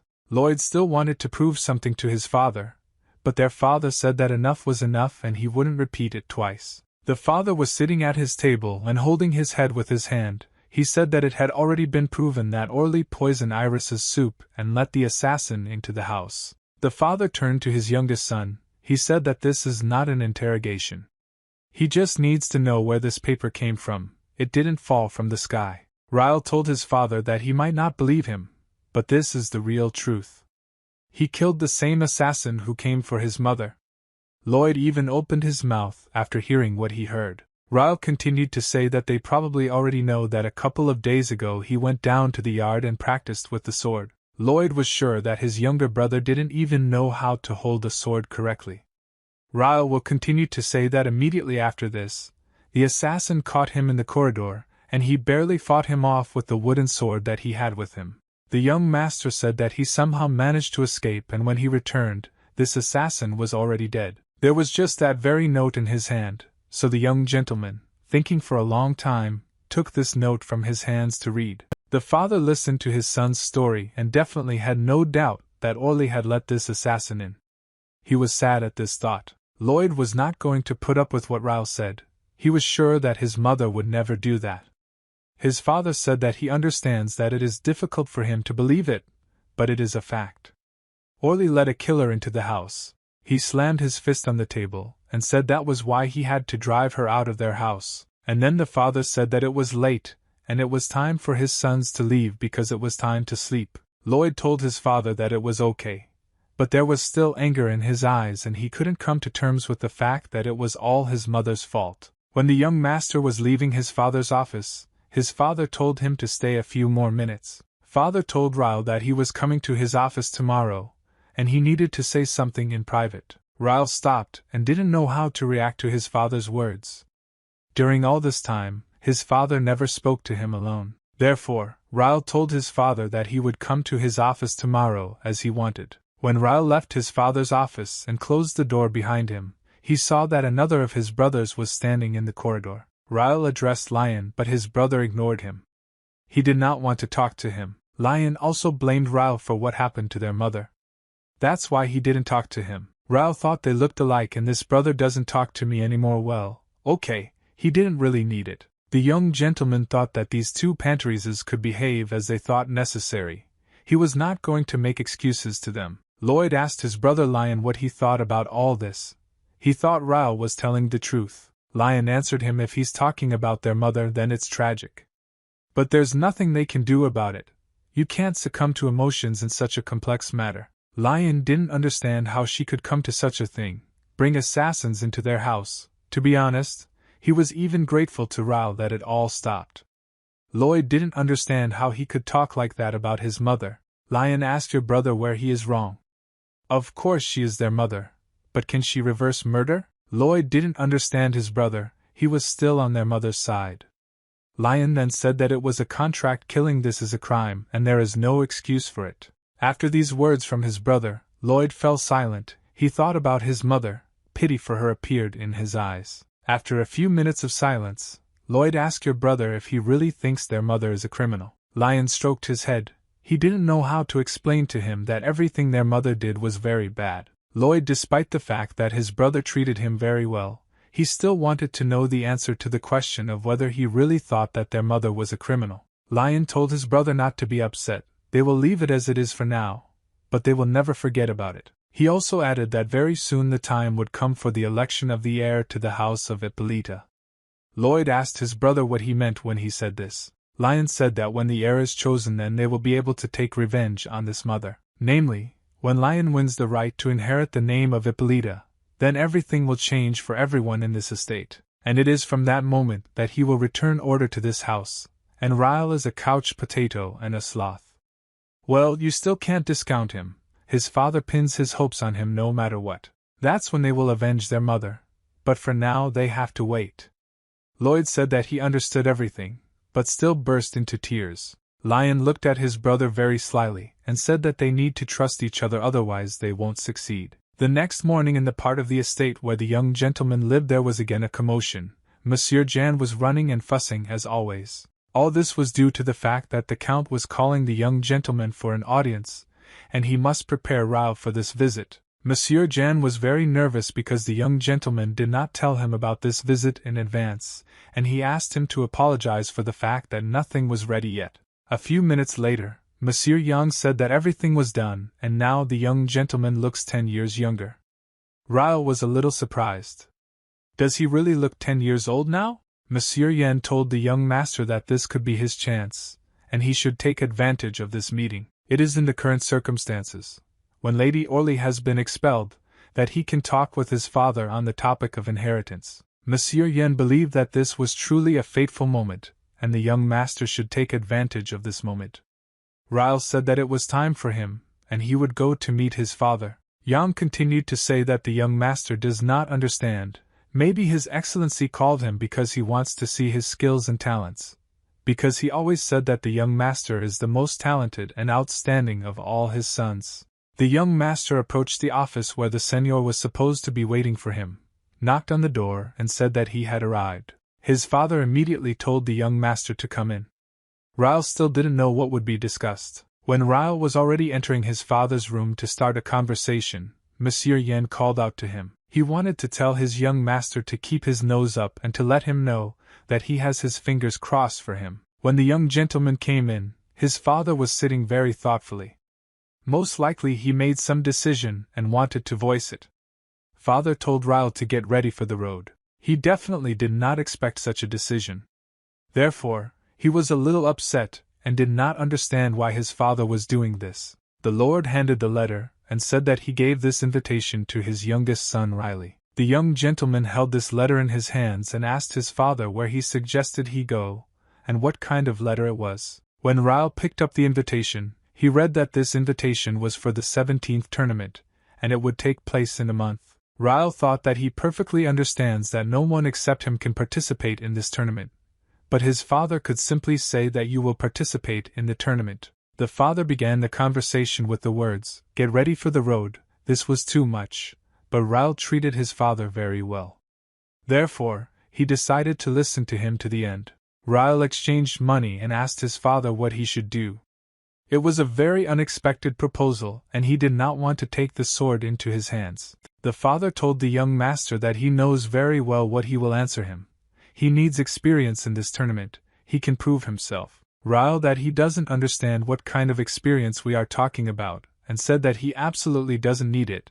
His father continued to say that his brothers have already been to such tournaments, and now it's his turn. The young master said that it was very wonderful that his brothers had already been to such tournaments, in which case they could go again. The father said that the letter was addressed to him. Therefore, it is he who will have to go to this tournament, and he also added, "Didn't the young gentleman catch that this invitation is a declaration of love?" When father said about declaring his love, these words completely frightened the young master. He definitely didn't want any relationship now. Therefore, he said that he would not go anywhere, and if now he did not succeed, he would simply close his eyes and pay as he had always done before. The young gentleman said that he would not go and he would not participate in the tournament. He did not know how to do anything. The father grabbed his head and told his son to beat his head as much as possible and that he should go and not test his patience. Ryle tried to explain to his father that he once decided to swing a wooden ball, after which his mother almost got hit. The young man clenched his fist and put it on his father's table. He told his father not to force him to do anything anyway, nothing would work out for him. And most importantly, he asked his father not to force him to pick up a sword. The young gentleman remembered his past life well, so he did not want to repeat it. Ryle didn't want to say anything more to his father. He decided that now it was better to remain silent, but he didn't want to come to terms with the fact that his father was forcing him to take a sword in his hand. The senior was confident that his son would succeed, and if he participated in this tournament, he would be able to show good results. Ryle felt some kind of rush of blood to his head. He no longer understood what his father was asking him to do now. Before his eyes there was a completely different reality. He heard only the words that he could do it because he was a fighter, and also that it was his business, and he had to fight. He stood for several minutes, and heard that they told him that he was a soldier. These words brought him back to his past life. In this whole story, the worst thing was when he saw her eyes and could not do anything. He held her in his arms and watched her die, and she looked at him like that. That he was scared, and you looked at that look. He wanted it not to happen again and for her not to look at him like that again. The young master turned sharply and said that he would not participate in this tournament, and his father should not persuade him. Ryle and opened the office door. The father told his son that this time it would be impossible to refuse and he would still have to participate in this tournament. His father tried to explain to him that he is no longer a boy and he has responsibilities. Therefore, he has no choice, he will participate because he must protect Hu's family in this tournament. Ryle couldn't understand why he should defend the honor of the family. It was in this way that he sharply opened the door and hit Mr. Yang standing behind the door. Monsieur Yen told the young gentleman that he did not eavesdrop on their conversation at all. He was just cleaning up here. Ryle didn't listen to anyone and quickly headed down the corridor as far as possible from his father's office. Monsieur Yen asked the young gentleman where he was going. Following Ryle, the senior came out of the office and ordered Yang to immediately go after the young master. The senior was so upset by this conversation that he even shouted at Ian to immediately catch up with Ryle. The young master, as always, hid in the dressing room so that they could not find him, and there he could be alone with his thoughts. Ryle didn't understand why he remembered everything from his past life. It was very difficult for him, and he didn't want to experience it every time. He was tormented by the fact that he happened to be born in this life into a family of swordsmen, and there was nothing he could do about it. He couldn't put his mind to it. Why was it that he understood perfectly well that he was the son of a master, and his father wanted to pass on his craft to him? But he didn't understand why in this estate, right down to the maids. Absolutely everyone wields a sword. The young gentleman glorified himself for thinking that he had changed a lot, just a couple of familiar phrases and he was already in complete confusion. He thought only about one thing, why it all went to him. The young master overheard a conversation his mother was asking the servants what she needed, and why they weren't doing their work. Sarah answered Milady that she was looking for the young master. The lady asked if Raoul was hiding somewhere again. Sarah continued to tell Milady what she was doing, the fact that His Excellency did not finish speaking with Riley and the royal tournament was starting very soon. Milady was all clear, she knew that her son was hiding somewhere. Sir, His Excellency also hoped that the young master would agree to participate, but the young master simply ran away without explanation. Sarah continued to talk about the fact that Milady's son, as everyone says, will not be the heir. Doesn't she care at all? The lady answered of course she cares, but she is sure that everything will be fine with them. Just like the weather today. For some reason, the lady thought that her son sometimes looks at her in such a way that it makes her feel uncomfortable. He looks so sad and sad. At such moments, she repeatedly asked him what happened to him, but for some reason he always just closed his eyes. Then he opened his eyes and pretended that everything was fine and there was nothing to worry about. That's when he told his mother never to worry, everything would be fine. The lady understood that he had changed a lot lately. Of course he had grown up, but he had become secretive. And the lady didn't understand him at all. But she is his mother, and she will do everything to understand him even when everyone is tired of his inaction. She will continue to support and love him because she just wanted her son to be happy. Sarah looked at the mistress, and could not say another word. She understood how much the mother loved her son. The lady looked at the servant, and asked her if she was also tired of him with his laziness. Sarah replied that not at all, and how could she get tired of him? The lady asked the servant to help her because she wanted to move to another room. Sarah said that she was ready to help her. Then the mistress turned and walked to the dressing room door. She knew exactly where her son could be. She knocked on the door several times so that he could hear and called him, but there was not a single sound in response. The lady was sure that he was hiding here again, and most likely heard this whole conversation. When she opened the door, she saw a young gentleman hiding behind things. Raoul was still wondering what to do for a few minutes after his mother knocked on the door, but he realized that he had been discovered. Raoul decided that he shouldn't sit in the dressing room any longer. He opened the doors and said that he was here. He was very glad to see his mother. The young master said that he just wanted to be alone after a serious conversation with his father. The young master sat on the floor and asked his mother for forgiveness. He didn't want her to be upset because he loved her more than anyone. The mistress told her son that he must understand that this cannot be done, and that he cannot leave without finishing the conversation. She was interested to know where he was hiding when the assassins came because they were all very worried and did not know where he was. Milady asked him why he wanted to be alone. Was it all because of the tournament that he received an invitation to from his father today? She couldn't understand why, and that's why she wanted to get an explanation from her son, who so stubbornly avoided answering. Raoul responded to his mother that even the thought of picking up a sword terrifies him. Now I asked my son if he would be accompanied by a beautiful lady, he would go. Raoul didn't even know how to react to this. His mom said she was ready to go with him to the tournament, and he shouldn't worry about everything else. Monsieur Yam asked the lady if she had taken everything she needed because he had prepared the carriages for them to go to the tournament with their son. Milady replied that she had everything ready with the young gentleman, and the accompanying party had everything ready too. All that was left was to sit down and get going. Ian said that he doubted that his help would be enough for them. He suggested that they take someone else with them. Sarah said it would be appropriate to take at least 2 more. The young master said that of course they have enough and don't need to take anyone else. He knows how smart they both are. Ian, as always, was dissatisfied with everything and muttered to himself that the prince, of course, he is the prince. But this was too much. The gentleman's voice asked, "Are they already leaving?" Milady turned around and was very happy because she saw His Excellency, who had come to see them off. The gentleman told her that it was not necessary to go with their son. Milady explained that they had already agreed on everything and there was no need to raise this issue again. She said that this was her first trip alone with her son. Therefore, there is no need for long goodbyes, otherwise you might inadvertently upset someone. The gentleman said that he would not say goodbye for a long time, but he wanted no one to upset him.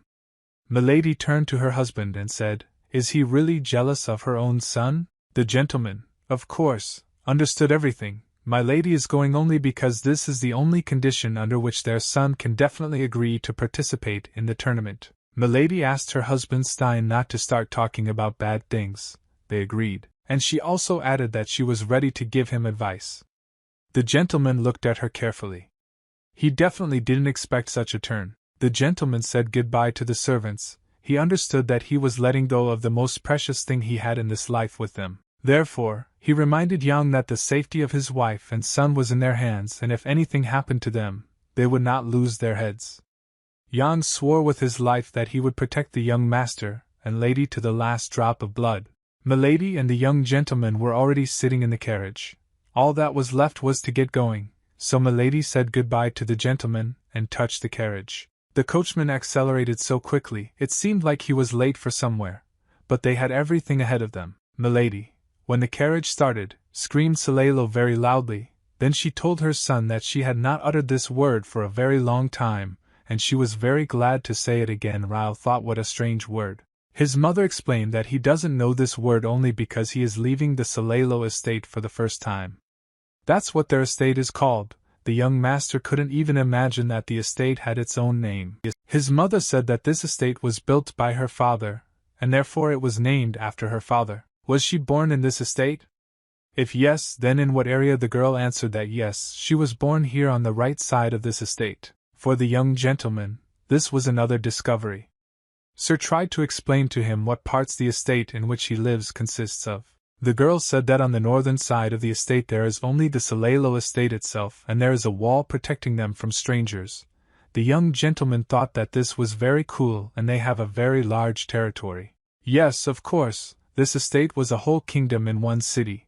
In this kingdom there is something similar to what he often mentioned. Sarah could not remember the name that the young master was talking about all the time.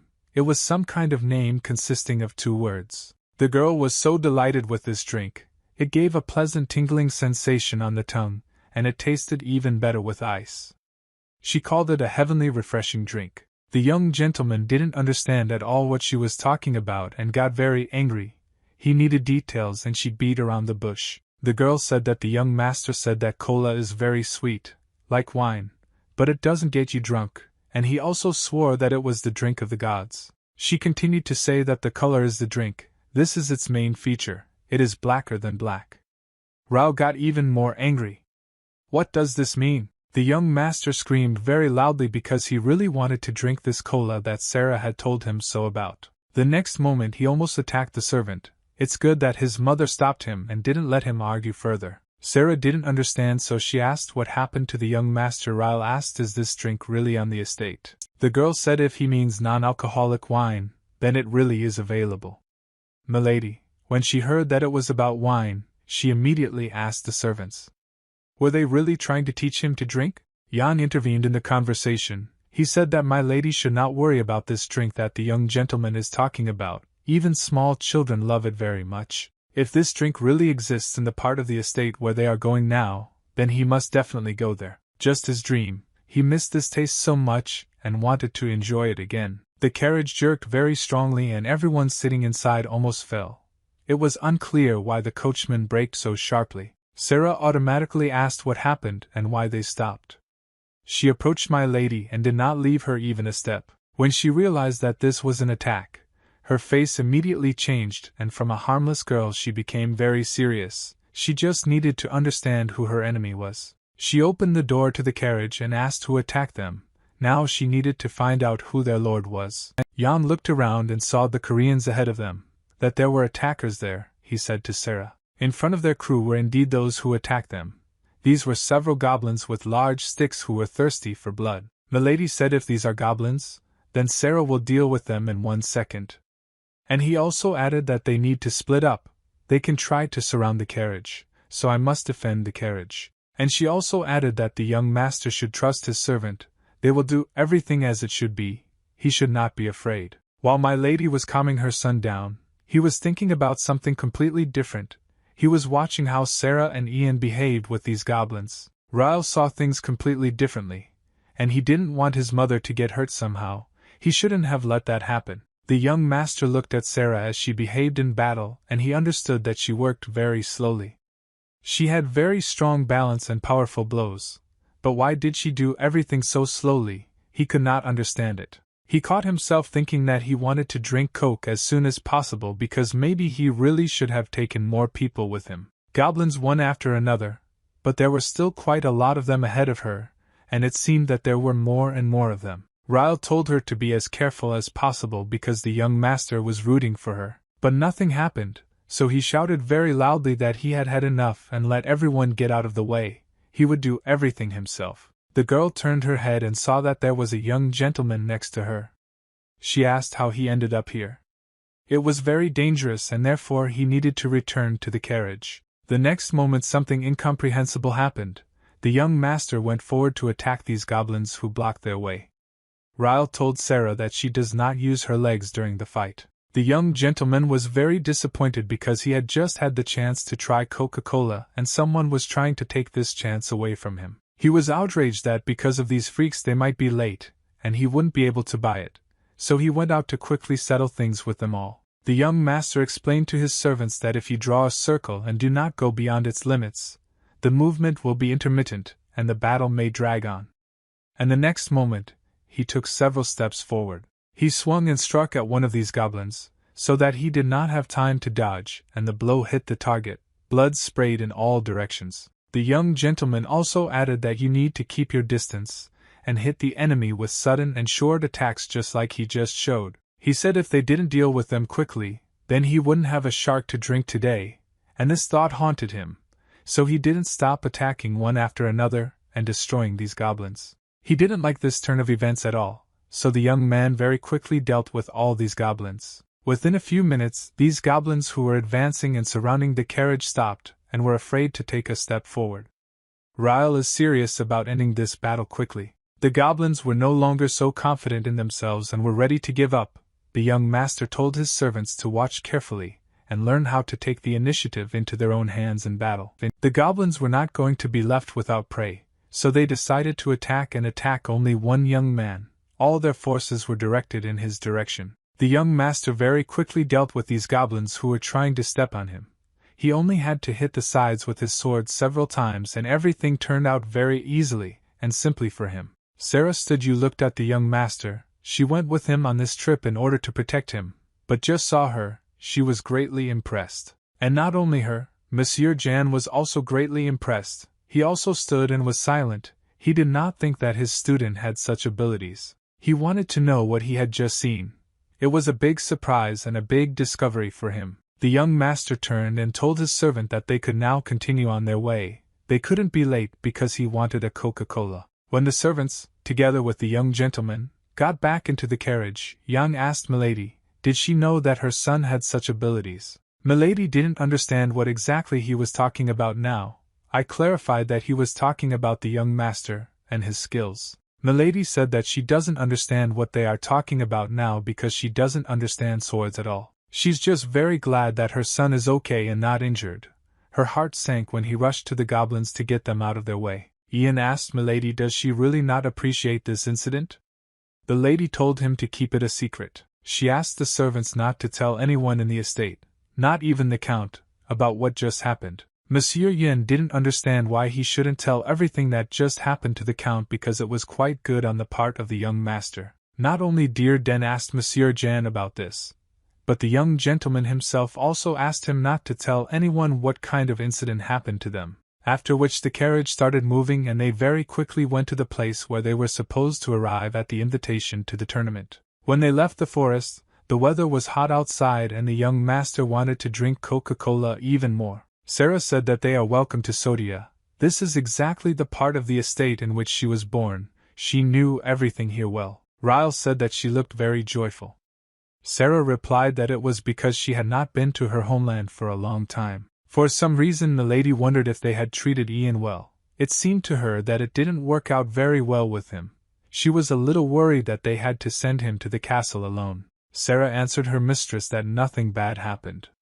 She believes that this is only for the better. If he had stayed with them now, he would have been buzzing all day long about what happened along the way. And now here it is necessary to respect local customs and rules. In other words, you need to eat, drink and have fun. The young gentleman completely agreed with the opinion of his servant. The girl looked at him and asked where they would start. She didn't doubt his choice, but she had to ask. Naturally, the young gentleman's choice fell on Coca-Cola, that is, black sweet water. She called it non-alcoholic wine. The young gentleman looked around and thought that this is exactly how he imagined it to be.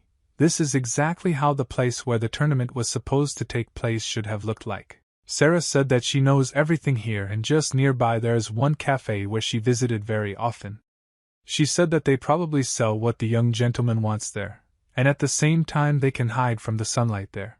A very unpleasant man stood and said that he saw their two goals. They had already arrived in this city. Then this man turned around and told the girl, who had a large birthmark all over her face, that it was time for her to earn her bread. She had to act. This girl looked like an ordinary beggar, so she was considered the trash of a magic tower. The girl with a spot on her face said that she was ready. In principle, she had no choice but to agree to such proposals from the gentleman. Time for a young gentleman with his mother and servants to come to the same cafe where Coca-Cola was supposed to be sold. He looked at this drink and said that he couldn't believe his eyes. Did this drink really exist here? The young gentleman had tears in his eyes. He didn't think that he would ever be able to taste this drink. He finally felt this fantastic coolness and still tingling foam, burning his throat. This was what he was missing. He understood that this was what he needed, and from this thought alone he was already happy. He didn't remember himself for a long time. The young gentleman was very happy when he drank this drink. It seemed that something incredible had happened in his life, and it was a very important event for him. Milady and Sarah stood aside and watched the young master. They could not imagine why he would allow you to lead like this. Ryle was in such high spirits. He asked his mother if he could have another glass. She replied that he could drink as much as he wanted. It is unclear why Sir was in a bad mood. She looked at the gentleman and did not understand why he was acting like an elderly drunkard. A friend in the square heard some kind of mushroom. The same girl with a mark on her face was screaming. A man held her by the hand and said that she was a thief. The girl with tears in her eyes said that she did nothing. This girl cried so pitifully and asked for help. The gentleman who held her hand told her not to pay attention. They caught her stealing. Sarah saw such a picture. She thought that this gentleman who grabbed the girl. This girl cried so sincerely and said that she had not done anything, that she was ready to stand up for her. The young master grabbed his servant by the hand and told her not to interfere anywhere. The girl couldn't understand why he did this. Was he just chickening out or something worse? The young master held Sir's hand very tightly and did not let go. He said that there is no need to interfere in this performance because it is all a staged act. Therefore, she should relax and not pay attention to various nonsense. Sir asked the young master. What is he even talking about? Sarah couldn't understand what his words meant, staged. They actually caught her, and were ready to beat her right in the square. Ryle said once again to calm her down. Because these people were always looking at her sword, they were just waiting for her to stand up for this girl. The girl continued to break free from their hands and asked to let her go. One of these thugs pulled her and told her to come here. Ryle explained to his servants. If this girl needed help, she would look for the savior with her eyes and look in all directions. However, everything is not at all like that. All three of them show that they agreed a long time ago. Most likely they were at the same time. Therefore, if Sarah looks carefully, she may notice that their eyes are focused only on her sword. The young master asked his servant, what does this mean? The girl didn't know how to answer him, so the young gentleman told her that she needed to get involved in unnecessary problems, especially since they didn't concern them at all. In the evening of the same day, when Jan had already arrived at the estate, he came to report everything to his young master that he had returned. When Ryle saw his face, he immediately guessed that something had happened. Jan told the young master that he was to blame for him. To be honest, he wanted to do it his own way. Jan said if he had his way, he would have taken the right to participate in the duel instead of the young master. Then he took the cup standing on the table and drank it to the bottom because his throat was dry due to recent events. When he finished drinking, he slammed this cup very loudly on the table. He was obviously outraged by something. Monsieur Jan wanted to tell the gentleman about what happened to him today at the Solia castle. He found it very suspicious. Until the moment he arrived at the castle, He could not even suspect that this could happen to him. Dad came up and asked him to please give him 4 tickets to a fencing competition. The girl asked him for forgiveness and asked where they came from. Then Ian replied that they had arrived and from the estate of Count Ippolit. The girl reacted strangely to what she heard. She asked again if they really came from there. Jan said that this was exactly so and showed the clan letter and the Count's seal. The girl said that she checked and then asked again. How many tickets do they need to participate in the competition? It was a bit of a stupid question, but Ian again answered it to this girl. He asked to be given seats in the audience. Ian took the tickets not for participation but for the spectators, and this thought was unbearably painful for him. Ryle reacted very calmly to what Ian had just told him. Everything was clear to him, but he didn't know what to answer. In fact, this is not all that Ian had to tell him. When he took these tickets, he heard that someone was addressing him, and this someone recognized him well. A young man approached him and joyfully said that he was glad to see the hero mercenary Ian because they had not seen each other for a long time. It was Schneider, and he was also glad to see him. Schneider asked Jan how he was doing and whether he came to us for a fencing competition himself, or brought someone. He was interested in absolutely everything that related to Ian's life. He asked whether he was married or not. Ian answered that he was a simple butler on the Ippolita estate.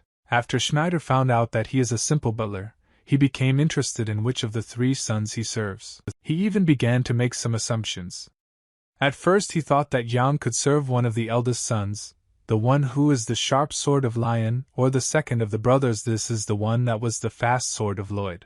The sniper even made the assumption that I could serve Count Stein himself. He thought so because at Ian's age, most likely the last option. When Ian asked the girl when he could get spectator tickets, and he still needed to wait a long time for this, Schneider was surprised how it could be that he was asking for spectator tickets. The girl who provided the tickets also said not a word. She looked at the 2 gentlemen. Schneider asked Ian if he really came with the same 3rd child that the Count had. He specifically started talking about what he didn't understand. No, what was the name of this 3rd son of the Count? And thinking for a long time, he remembered that his name was Ryle. When the girl gave 4 tickets, Ian took them. Schneider continued his monologue, and he wanted to tease Jan even more, so he said that the Count's 3rd son seemed to be called Lazy Sword because of his lazy nature. I began to say that at that moment when they started talking about the young master as the laziest, he was so ashamed that he was being humiliated in front of his old comrades. Jan was very upset and even burst into tears because his old comrade looked at him with such pity as the mercenary hero. Ian said that he couldn't help but keep his word to Mrs. Iris, so he didn't tell anyone. He continued to keep what happened yesterday a secret. If only she hadn't asked him to keep quiet about it all. After these words, Ian began to cry even more, and it seemed that he could no longer stop because it was a very great grief for him. For him it was terribly unfair.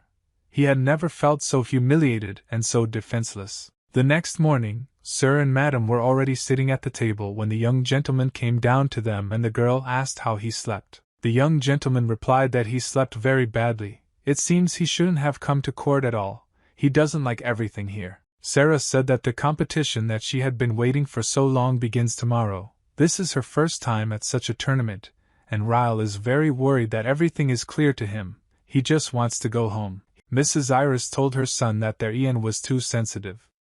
Ryle confirmed her words and said that he got drunk yesterday, and repeated the same thing every half hour. I followed the young gentleman into the room. He greeted everyone. He didn't look like he had slept all night. The young gentleman, when they were sitting at the table, asked the girl where they should go today. Sarah replied that today they would go to the right Solia. Answered there that on another day there would be no such opportunity. From tomorrow the 3-day competition begins. Ryle also asked if they would go to the lower part. The girl thought for a while and then said that it was better for them not to go there. Ian intervened in their conversation. He said that the lower part is not exactly the place where you need to travel. It's unsafe and dirty. Sarah confirmed these words. Even though she lived here, the lower part is not the best place. The young master also had no particular desire to go there. Sarah left the house. She suggested that it was time for them to explore the city, so the lady said that she should show them the whole city. The girl tried to show them the most beautiful streets of the city, and the most beautiful buildings in this city. When they walked along one of these streets, they saw an unusually beautiful temple. This was the Temple of Solia, a place where they worshipped the goddess Ironessa and received blessings from her. In this temple they heal the sick and wounded, and also in this temple, the goddess inspires the oracles to predict important events, positive or destructive. Lady Iris once suffered from a serious illness. Now she came to thank the priest to whom she owes her healing and at the same time to see the city. While he stood in this temple and looked at it from all sides, he thought, is this temple really sacred and can it really heal? The young master thought that it is not very different from other places of the same temples that are located in other places. He wondered if the goddess really gives people the gift of prophecy. Someone is ready to spend their life on monasticism for the sake of this gift. This was incomprehensible to him. The priest was very glad to see Lady Iris. He said that her recovery was difficult for her. Well, she still managed. He congratulated her, and then said that it seemed like the goddess Ironessa herself was protecting her. Mrs. Iris thanked the priest for such kind words. Rael did not stay long in this temple. He turned around and went to the exit. Sir asked the gentleman where he was going. Rael said that he thinks his mother will talk for a long time, so he will go and look around. Rael began to walk around the temple. He wanted to take a closer look at the local attractions and how exactly this temple differs from others. Of course, this temple had very beautiful architecture. Ian said that many come here from afar to look at this temple. The young master thought that in a past life he accidentally met a saint in such a temple. He was extracted that he was the chosen one of the sacred sword. It was from the moment he met her that his life began to change, and he will never forget this meeting. For some reason, this particular temple reminded him of his past life, how he met a saint in such a temple and pulled out a sacred sword. The young master walked along the corridor in front of him. He saw a girl who was praying. Everything was like last time. The girl returned and greeted them. She said that it was a great honor for her to meet someone who was gifted by the gods. When she turned around, her face was not visible at all. It was the nun who said that welcome to the Temple of Soliu. I said hello to the lady. The young gentleman began to do this to me. He didn't understand why she was saying all this. Yang made a remark to the young master. He said that Rao responded to the greeting. Rao behaved defiantly and said that why should he answer. The young master told his servant if she wants him to greet her, then first of all she needs to open her face. Yang tried to explain to the young master that this was most likely a very important person. That's why her face was covered. The young master was stubborn and said that he was also a very important person. The lady did not argue. She told the young master that he was very funny, and then lifted her veil. When everyone saw her face, they realized that Saint Frisia was standing in front of them. That is why she hid her face. Ian was completely surprised. It was the first time he had seen the saint so close, and he was also surprised at how beautiful she was. I began to make excuses that it turned out very awkward and asked her for forgiveness because he did not recognize her. The young master stood nearby in silence. Yang told him to quickly say hello. There was a saint standing in front of them, and even more so, she was a saint of this city. She was the youngest of all the holy virgins. The young master thought about what was similar. Here, too, there are customs of worshipping living saints. I didn't understand what the young gentleman said very quietly, so he asked again what he wanted to say. Rao replied that absolutely nothing, he was just talking to himself, and it had nothing to do with the temple and all the saints. In fact, the young master didn't particularly like the saints. On the contrary, one could say that he didn't like them and even felt disgust for them. This was all after the time when the saint told him that the sacred sword had chosen him. And then she handed this sacred sword to him for him to take. She also told him to destroy the demon king. Remembered very well what they told him in order to destroy the demon king. This is only within the power of a warrior chosen by God. It was then that the same saint told him that he was their only hope and salvation. She then instilled confidence in him. He still doesn't understand why exactly that time he agreed like a fool and did everything she asked. This time he didn't want to get into the same situation, and so the young master turned around and walked in the opposite direction. Ian was very dissatisfied with his behavior. Yang went up to the young master and said that he needed to show his face so that she would remember him. Ryle said that he didn't need it. The more he looked at her, the more his appetite disappeared. The saint stood and did not understand yet. None of the people who came to this temple behaved like that with her. The young gentleman said that it was time for him to leave and his mother had most likely finished the conversation. Yang tried to stop the young master.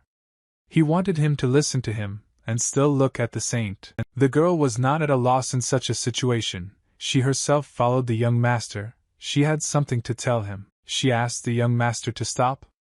Ian stopped and turned around, but Ryle stopped, but he was in no hurry to turn around. He thought a little. He decided that he should listen to her, so he turned his head. The girl who was considered a saint tried to tell him something. The young master thought that she was going to tell him the same thing as last time, that he was unusual and made a good impression. He really hoped that she would not say that he needed to take the sacred sword and destroy the demon king. The girl came closer to him and asked him to bend over because she wanted to say it so that no one else would hear it. She said something very quietly in his ear, but these words hurt the young master very much. He didn't even know how to react correctly to these words of hers. The girl stood aside and watched him. The young master did not understand why such things might be asked. The holy girl said that judging by his face, it is so, and she understands everything because she thought so. These words angered the young master even more. He told this saint that he had no right to talk about such things at all. The saint said that she finally succeeded at the very beginning. He had such a sluggish reaction when he saw her. After all this, the young master said that she could not call herself a saint. As far as he knew, it was not typical for saints to say such nonsense. The girl replied that despite all this, she is still the youngest holy virgin of this city. It's natural to be proud of this. Ryle told her how great she is, and he also added that let her think as she pleases.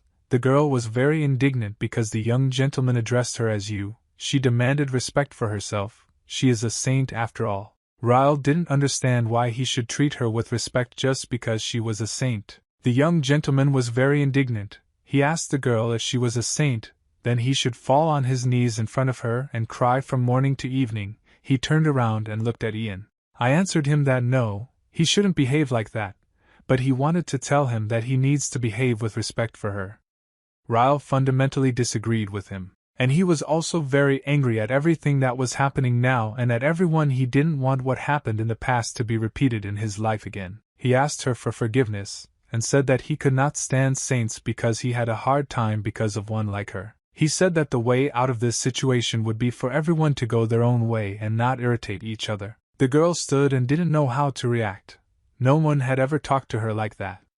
In all this time, she really always believed that she was a saint. Tears started flowing from her eyes. Someone offered her a handkerchief so that she could remove them. Ryle asked her what happened. Is she really crying? But in fact, she was the one who started first, then it's unclear why she's crying.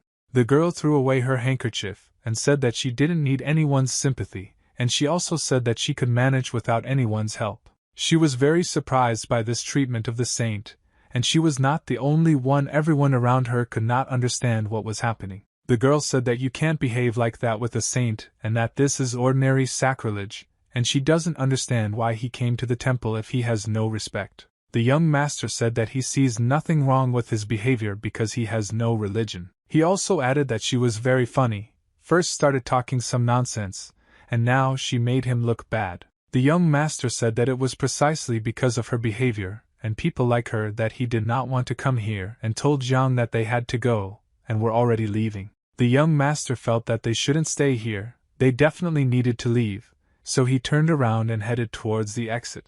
The youngest saint stood in the middle of this temple and understood that she, too, was in a very unpleasant situation, but she could not do anything about it. She turned and looked at the saint. She thought that she should ask her what she should do next. She was very hurt by the words of the young master that he said he couldn't stand saints. Those present in the temple discussed whether there really are people who may not like the saints. They have never encountered such a thing. The girl became even more furious because this was no consolation for her. She felt disrespected. Other people who were in the temple said that they should not attach much importance to the words of this young gentleman. Someone else said that it was just some ill-mannered gentleman who came here and showed how ill-mannered he is. The saint asked if they, too, had ever thought about her like this gentleman. Everyone began to say that no, they couldn't think like that, because she is the most holy person after the goddess Ironessa. They said that they think that she is the goddess herself in the flesh, and she should not take the words of this gentleman to heart.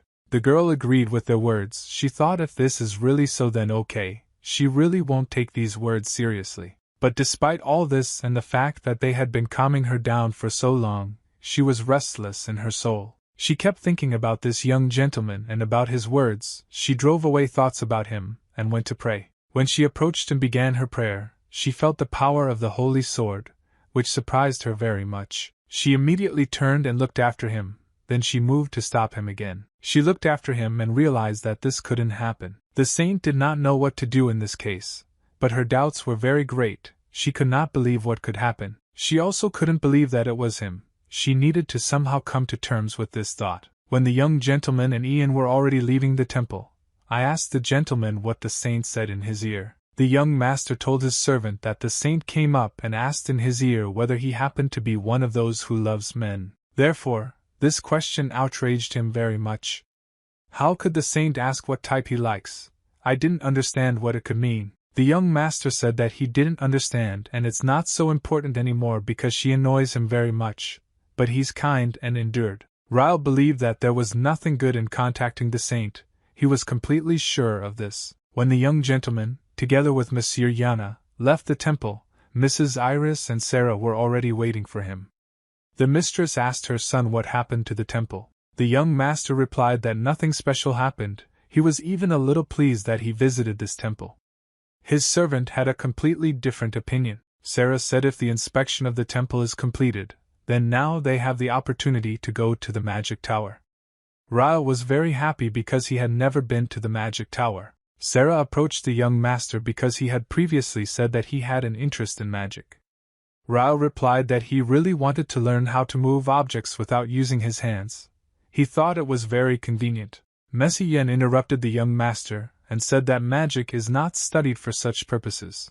There have never been magicians in the Ippolit family, and this is all fiction. But despite everything that Ian said, no one wanted to hear or listen to him, so it was decided that they would go see the Tower of Magicians. After some time, they stood near that same tower. The young gentleman was eager to see what was inside. Ryle looked at this tower and realized that the atmosphere here is slightly different than in the Lefsolia.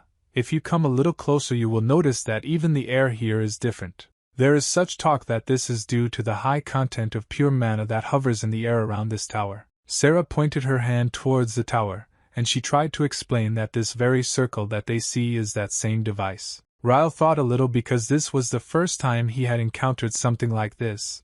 He was very interested in looking at it all from the inside. For him, who very rarely heard about magic, such stories were very interesting. If we talk about an unusual ability in a past life, then all he had was a curse and a blessing. Namely, if we talk about the very sacred sword that he received, he thought that now he was much better than in that world where he was forcibly handed the time of duties that he did not even want. He needed to live the life of the chosen one, and this put pressure on him. Ryle thought that he definitely wouldn't want to experience the same thing again from the very beginning. But with magic everything should be different in this life that he lives. He can make his choice and determine his future. He clenched his hand tightly into a fist because he understood that everything was in his hands, or rather, everything was in his fist. He needed to decide whether he could cope with the trauma from his past life if he took up magic. Sarah asked the young gentleman if he would like to try the very device that is located in the magic tower. It allows you to measure mana. Anyone who wants to become a magician must go through this procedure. She tried to persuade him. If he had such a chance, then he should try. Ryle thought about her proposal. Everyone knew that Ippolit's first two sons, Lion and Lloyd, had already measured mana levels on this device. They did this only in order to free them, and they used the magic blade sword technique, and they measured mana several times. Lion got mana at the age of 12 and his brother Lloyd only at 14. Sarah told the young master that he was unable to measure mana for various reasons. Lady Iris asked her son to do it. Monsieur Yen believed that the time had finally come to show everyone the abilities of his student. He somewhere in the depths of his soul knew that he had these abilities. I always considered myself a mercenary hero, the best in combat magic during the Great War. But now he only thought about one thing about his student. He had long felt the potential of the young master. He really wanted everyone to finally know about the unusual abilities of the gentleman. Day has finally come when the young master can get rid of this ugly nickname Lazy Sword. When they went inside, everything seemed very strange to them. Is this really that magic tower? It was quite spacious there. Sarah said that thanks to some special device, the inside is much wider than it seems from the outside. She didn't know any details. But that's exactly what they say to Ryle, that it's very surprising. It was also very strange for you to see that all the objects that were in this tower were in limbo and could move. Sarah correctly noted that, after all, a tower is a tower, and other people look somehow special. She meant those people who were inside this tower. Their excursion was interrupted by a young man who wanted to know with what question the gentleman came to this magical tower. In front of them stood a young man with huge glasses who was dressed in a dark robe. He is ready. This young man is ready to show them everything in the magic tower. Jan said that they came to see the tower. This guy told them that not everyone can enter the magic tower and asked them to provide documents confirming their identity. Ian was not at a loss because he had such documents, and he could provide them. The young man took them in his hands and read them. After that he realized that they were from the Ippolit family, and he could give them permission to inspect the first floor but go up to the second floor without permission or touching objects is strictly prohibited. Ryle didn't hear what this guy was telling Monsieur Ian. He walked up to one of the hanging air and objects, and decided that he needed to try touching it. The guy in the robe ran up to the young master, grabbed him by the hand and said that he shouldn't touch it with his hands. He didn't explain anything else. Ryle apologized and said that he just wanted to touch it because he was interested because this stone is so blue and doesn't look like anything. The guy in the robe said that even a gentleman from a count's family shouldn't touch it because he doesn't know what it is. Ryle asked this guy what kind of stone it is that you can't touch. The guy in the manta ray replied that he couldn't tell him because he didn't have such authority. He just said that there is a sign with objects that can be touched, so they must be very careful. All other objects cannot be touched. Only you can look. Ryle didn't quite understand why you can touch some objects and only look at others, but he didn't want to argue. Mrs. Iris intervened in their conversation and asked this guy to show them everything on the first floor. After all, they didn't know this place. The mantle guy said that his name is Ferda and he is ready to show them everything he can on the first floor. Ferda stood before them as a speaker and began to say that there are many types of magicians, wizards, sorcerers, alchemists. If you start listing their properties, then a whole day will not be enough. He talked about how most of these magicians write such magical books, and showed the book that was in his hands. Then he led them to another exhibit. He showed that water can be poured into the flask. And when a certain time passes, it turns into ice. The principle is that the magic circle comes into contact with water. Ryle thought everything he says sounds like an ordinary refrigerator. Ferda heard the comment and asked the young gentleman for an unknown word. What does a refrigerator mean? Ryle told him that he just came up with this word and it means absolutely nothing. Ferda told the young gentleman that he could look around here. If he wants to go up to the second floor, he will have to go through a certain procedure. Ryle didn't yet know whether he wanted to go to the second floor or not, but he wanted to find out what he could see there. Ferda answered the young master that on the second floor he could see trainees practicing magic, such as throwing a fireball, which interested him so much. Ryle thought it was quite interesting and he would like to go up to the second floor to look at the interns. Sarah exclaimed joyfully. She called the gentlemen. Come to them. They stood near the ball and looked at it. Ryle asked them what it was. Sarah replied that it was a manometer and he wanted to try it, so they were all looking forward to it. Ryle once very hesitantly said that he wanted to try to measure it. Mana Yen was completely confident in his student. He was waiting for Ryle to do it. The young master was not sure if he wanted it, but he had no choice but to fulfill the request of Monsieur Jan and Mrs. Iris. It seemed that Jan wanted this most of all. He was burning with impatience to find out the whole truth about the young master. Ryle had no choice but to agree and said that he was ready to try, but most likely nothing like that would happen. Ryle he approached the table. Where was this ball that measured mana? He didn't know how to use this ball correctly. Therefore, the young gentleman called Ferd and asked him how to use the manometer. The guy said that there is nothing complicated here. You just need to raise your hands above this ball. After this, the ball will begin to glow and then fill with water, depending on the amount of mana that the master has. For Ryle it was very strange. There was nothing complicated here. You just needed to raise your hands and this ball would begin to measure. Yen went up to Ferda and asked the young man what would happen if the amount of mana was too large. Monsieur Jan was only interested in one question: would the balloon burst because of this? Ferda replied that this happens very rarely, but then such a person will definitely be invited to study at the tower or at another educational institution, especially if we are talking about a child. Ferda said that until now it has never burst. If it even cracks, then they are dealing with a genius. But if it bursts, this is hardly possible. Ferda laughed. He said, after all, the gentleman is not some kind of dragon, and there is no need to worry about the safety of the ball. And he also added that the only one who caused the crack to appear was the great Magus Stroya, who during the Great War defeated the famous mercenary hero. Ferd, I don't remember the name of this mercenary, but he remembers exactly that in general he defeated him. Mr. Yang coughed. Sarah turned to his side and asked if he expected much from the young master. Ryle was in front of this ball and understood that this was already inevitable. Now he needed not to disappoint everyone, so he decided that it was time to start. He decided that he couldn't hesitate any longer, raised his hand and put it on the ball. Now he just had to wait a little and the scarf really lit up. Then, as Ferda said, it began to fill with liquid. It was necessary to wait a few more moments so that the result was already known. The light from this ball was really bright, and therefore the young master had to block his eyes with his other hand. Ferda he stood aside and watched everything that was happening. Today he was on duty on the first floor and had to keep order. Sarah and Mrs. Iris also wanted to know the result that Rao will show now. But most of all, Monsieur Yan expected to see a good result. He was even sure that now the young gentleman would show extraordinary abilities. But nothing supernatural happened for some time.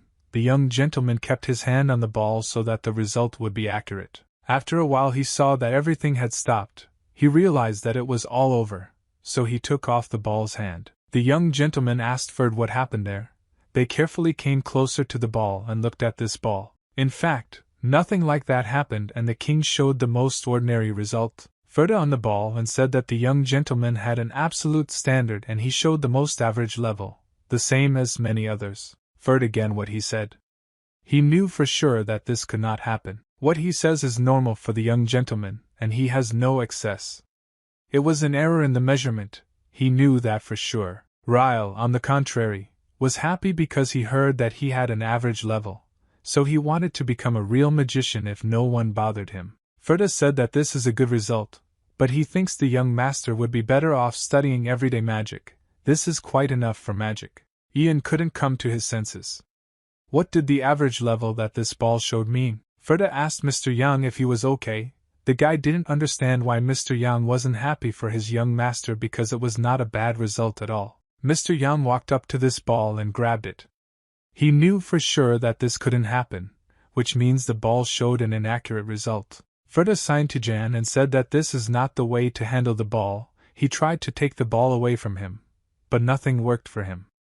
Mr. Jan insisted that there was something wrong here. He was completely sure that some kind of error had occurred and the ball showed the wrong result. He wanted to make sure that everything happened absolutely right. Rao was calm. This time he was able not to show his real abilities that Mr. Yang could guess about. The young master said that he was hungry, and that he was very hungry. He asked that they would go to the right Solia for lunch.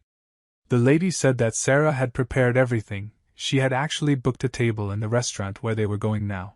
The young master said that Mr. Yang should stop and it was time for him to join them because they were not leaving, but Yang could not come to terms with the fact that the ball gave such a result. Sarah looked at Mr. Yang and thought that he needed something to distract him, otherwise he would never calm down. Ferda tried to calm down Mr. Yang but he was very bad at it, so he asked for help. Sarah thought that now was the time when she needed to intervene, otherwise they would be stuck here for a long time. Sarah turned to Mr. Yang. She tried to distract his attention, and she succeeded quite well. The girl told him to look behind him. Mr. used magic and she wanted Mr. Yang to see it. Mr. Yang actually turned his head to look. Could it be that the young master directed his power to another object, he thought? He had enormous power, and it could go to any other place. At that time, Ferda took that same magic ball from Ian's hands. The next moment he realized that Sarah had simply distracted him to return this ball to its place. He didn't want to leave here, but Sarah said that it was time for them to go to dinner. She booked a table at a good restaurant. Mr. Yang thought that he couldn't just leave here without finding out how much strength his young master really had. He knew for sure that his young master had great talent, but for some reason he was hiding it. He no longer wanted to be called this bad nickname for a lazy sword. He perfectly remembered all these disappointed looks right now when the young master touched the ball. Everything should have fallen into place, but for some reason it didn't happen. He knew that this nickname was Lazy Swordsman. It was not given to him by right. His young master was completely different. Ferda put the ball in its place and thought that finally this crazy Mr. Yang had left, and now everything would be the same for him. He made sure that the ball was in its place, and it was not damaged. It will remain here until the next visitor wants to measure his strength. It should remain unchanged, and this magical tower should also remain the same as it was before they arrived. Ferda decided that he needed to clean up a little after the gentleman arrived. For some reason it turned out to be on the first floor a lot of garbage. Ferda calmly exhaled. Everything was the same as before they arrived, and everything remained in its place. Ferda, he thought, where this old man could get so much strength. In fact, he couldn't even understand what kind of old man he was. Ferda would be a little surprised because that young gentleman touched everything on the first floor, and he had to keep an eye on everything. A guy who had just come down from the second floor asked Ferda if he was on duty on the first floor today, to which the young man replied that it was so. This guy looked at Ferda and asked him if something had happened because he looked very tired. Ferda tried to start explaining to him. Their conversation was interrupted by some incomprehensible noise. Several more magicians who were on probation had gathered at the end of the room and were discussing something very loudly. The guy who approached Ferda realized that something had happened there, so he said that he needed to come and look. After an incomprehensible noise, there was complete silence. All the trainees stood and looked in one direction, but no one could say a single word. What they saw in front of them, they didn't even know how to react to it correctly because none of them had the power to do it. Ferda he stood aside and tried to clean up after the guests who had just been in the Tower of Magicians. He also had no idea what happened. Ferda became interested, so he went up to the crowd and asked what happened there, but no one could tell him anything clearly. One of the guys asked Ferda again. He was definitely on duty on the first floor today. Most likely it had some significance to what was happening. Ferda didn't understand what they were talking about, but he said that he was on duty today. But he wanted to find out what happened. Ferda asked several times what exactly happened, why they were all crowded here, but no one told him clearly. Then he decided that he needed to see for himself what was there, and why there was such interest in his duty. Then he came closer. He saw that the very stone that was hanging in the air and which the young gentleman had touched was all cracked. Ferda didn't understand how this could happen. It's a stone that only great magicians use. He was only interested in one question: who did it? The guy who stood next to Ferda. If he also doesn't know who did it, then this is a problem and they need to find this person. Astroya found out about this. He would raise awareness of everyone here and make each of them guilty. Therefore, they understood perfectly well that they needed to find the culprit.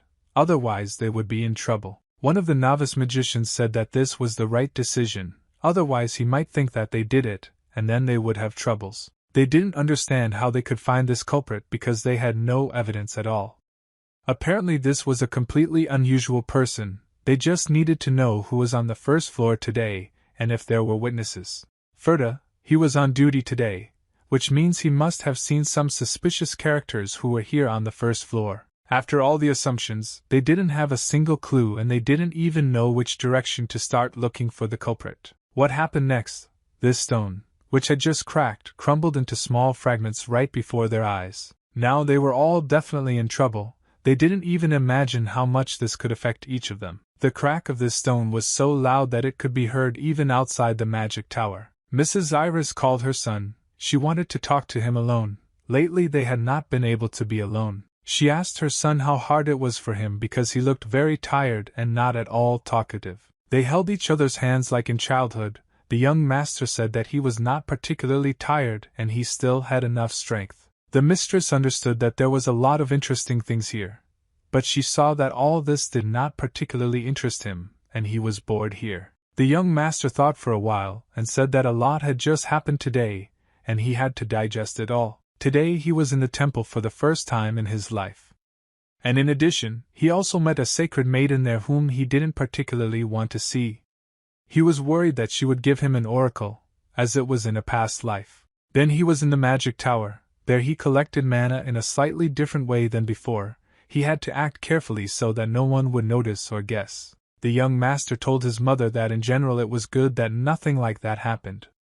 Mrs. Iris did not understand what could happen because Ian and Sarah were with them. Yen and Sarah stopped on the square. The girl asked Mr. Yen to pull himself together. He couldn't come to his senses. He didn't understand how this was possible, because he couldn't imagine it. The lady looked in their direction and said that it seemed to her that something serious had happened to Ian after they visited the magic tower. Ryle, ask your mother if she's disappointed in him because he's just an ordinary person and doesn't have any superpowers. The lady looked at her son and he realized that she would never be disappointed in him. There was so much love in her eyes. She even laughed because, on the contrary, she liked it all. Now she can think with relief because she has a very ordinary son. Ryle, these words were very pleasant, but he did not know how sincere she was with him. The young master looked at his mother again, and decided that he needed to ask again. Is it really true that she is happy for him? Sarah and Ian were either behind and watched as their young master and his mother walked through the streets of this city. The young master and his mother really treated each other with great love. After everything was said, the young master asked his mother, maybe they can look there now. Even at the same time, events were taking place in another part of the city that should have directly affected the young gentleman. Two guys who had just recently shown a performance in front of the young master were in a depressed state. One of them believed that if they continued they might get caught. The second agreed with him and said that everything's secret will someday become clear, he is aware. But today everything has gone to waste. Therefore, we need to get down to business for real. Pavel with dark hair asked your friend, is he offering to go through pockets on the day of the festival? When is the tournament? The second one said that everything will be fine. It's not even midnight. If they miss this chance they will have a very hard time and wait for the next festival. Two of these petty thieves were trying to find their victim. One of them saw a guy walking down the street. He looked a little different, and was dressed very well. You could tell that he was from a count's family. One of them ducked his head to look around. If anyone else could stand up for this gentleman of the count's family. But he saw that there were guards behind him, and that's why they were afraid to touch him. But he saw that there was someone else coming behind this gentleman, and he approached them. They could easily deal with him. Therefore, he told his partner that an object suitable for them was walking down the street so that he would look at them. When the second one looked into the crowd, he saw that these were the same people who were in the cafe today, and who drank a lot of cola. The second confirmed that these are the same visitors, and they already met with them this morning. It was really just them who pretended not to notice how the girl was being attacked nearby, and who did not stand up for her. One of them said that apparently among them there is one stupid young master, along with his mother and one maid. They will definitely not be able to resist them. And then he added that along with them there was also an old servant who was completely defenseless. So there were only 4 of them. One of these guys said that you really need to choose them. He decided that such heartless people need to be punished, and they are not committing crimes, but punishment, and the goddess Ironessa will forgive them. The guy with dark hair thought for a few minutes, but he completely agreed with his partner. He thought that these people would not be able to resist them, and there shouldn't be any special problems. There were just 2 aristocrats and 2 servants. It seemed to him that it was as easy as shelling pears. But he caught himself thinking that he had some kind of bad feeling. But they were not in a position to choose. He needed to give an answer whether he agreed or not. He thought a little more. He said that he agreed and then he needed to start. His partner was sure that they would succeed. Without thinking twice, he headed towards these aristocrats along with his partner. They needed to get as close to them as possible. They decided that they needed to split up and approach from different directions so that they were invisible in the crowd. Each of them, for his part, moved closer and closer to these gentlemen, and after a few minutes they were very close. There was very little time left for this robber to get through the crowd and get very close to the young master of his mother and Mr. Jan and Sir. One of these bandits could not even imagine what could happen to them in a few minutes. He was completely confident in his impunity. The second one was the same. He believed that everything was going according to plan, and they could get their prey today. These bandits were separated from their goal by very little, and it would be correct to say a few steps, so one of them took the first step. The second one on the other side took the second step and got even closer to the goal. There was only a little bit left. It seemed to them that they were approaching so quietly and unnoticed that none of the gentlemen could even suspect them. And when they were already very close to the gentleman, one of them extended his hand to the young master. Yang noticed in time, turned his head, looked at these petty thieves and realized that he needed to act immediately. He put out his elbow and struck one of these thieves. The blow was so powerful that this guy could not stand on his feet. The very next moment he fell to the ground. He could not even imagine that this old man had such strength and could deliver any blow. Monsieur Yen was very upset, and now these two unfortunate thieves were the victims on whom he could take it out. He could not allow anyone to touch his young master and Mrs. Iris. And in the next second, this old man who seemed so defenseless became the very heroic mercenary who dealt several blows. So this bandit could not stand on his feet. The bandits fell to the ground and writhed in pain because Mr. Young broke his leg and he could no longer get up. Mr. Young asked these bandits who they were and where they came from. One of them tried to get up, but he couldn't do it well because his leg was injured. He couldn't answer him anything because he was writhing in pain and moaning very loudly in pain. Sarah, on the other hand, very quickly dealt with the second criminal. She twisted his hands and did not let him go. One of these bandits thought that he really had some kind of bad feeling before they went to carry out this plan. Mr. Yang told these bandits that they thought that they would most likely get away with it if they dared to touch young Mr. Ippolit. One of the bandits could not believe that it was young Ippolita. This is the same aristocrat who received the status of count thanks to the ball. Sarah looked at these two and said that she understood where she had seen them before. They were from yesterday's gang and her young master was right. Sarah wanted to know where they came from. They couldn't have just appeared here and caught their eye for the second time. Most likely someone sent them, the girl thought. Not one of the bandits wanted or could say anything. They behaved as if they had taken water into their mouths. Sarah, without thinking twice, said that these two were most likely from Lower Solia, because they smell very strongly of slop. One of these bandits said that this could not be, and she could not smell the smell of slop because he sprayed perfume on himself. Sarah answered him, if he thinks that the smell of a commoner can be drowned out by perfume, then this is not the case here. Her homeland is why she leaves them alive. But in return they will have to pay for the fact that they tried to harm her young master, and she lifted the hem of her skirt, and put her foot right on his hand. Her heel was right on the palm of this bandit. She pressed on his palm with all her might, so this bandit began to ask her for mercy. The girl said that next time he will need to carefully choose his target. Her master doesn't like being bothered. The lady asked Ian where Sarah was. For some reason she had not seen her for a long time. Mr. Ian replied that she had gone to the restroom and would be there very soon. Ian asked the gentleman if he wanted to leave. Ryle shook his head and answered Mr. Young that he was not particularly eager to leave, he wanted to be with his mother. And then he added that since they had already taken up this matter, let them finish it to the end and do it properly. Mr. Young didn't understand what he meant. Ryle replied that he didn't mean anything at all and told his mom that he had some very tasty food that looked delicious. Mrs. Iris told her son that everything was fine with them, and before he started eating she wanted him to wipe his mouth. At the same moment something very bright and spectacular happened. Ryle even opened his mouth in surprise. Since it was a pre-holiday day, fireworks were launched in the city every time before the tournament. They were unusually beautiful. Ryle and Mrs. Iris stood and looked at this spectacle. Indeed, this day ended very beautifully. Sarah, when she saw the fireworks, she said that the spectacle had finally begun. Mrs. Iris asked her to come because she could not hear what she was saying. The girl looked at the lady and said that she was talking about a fencing competition that would start tomorrow. The day has finally arrived. It was the day when the fencing tournament opens. There were always a lot of people in this place. Everyone was arguing about who was stronger, and who would be the winner. Ryle with Mrs. Iris and Mr. Young and Sarah took their places in the audience box in anticipation of the incredible spectacle. The young master asked Sarah to bring food and drinks. Within a few seconds the girl said that everything was ready.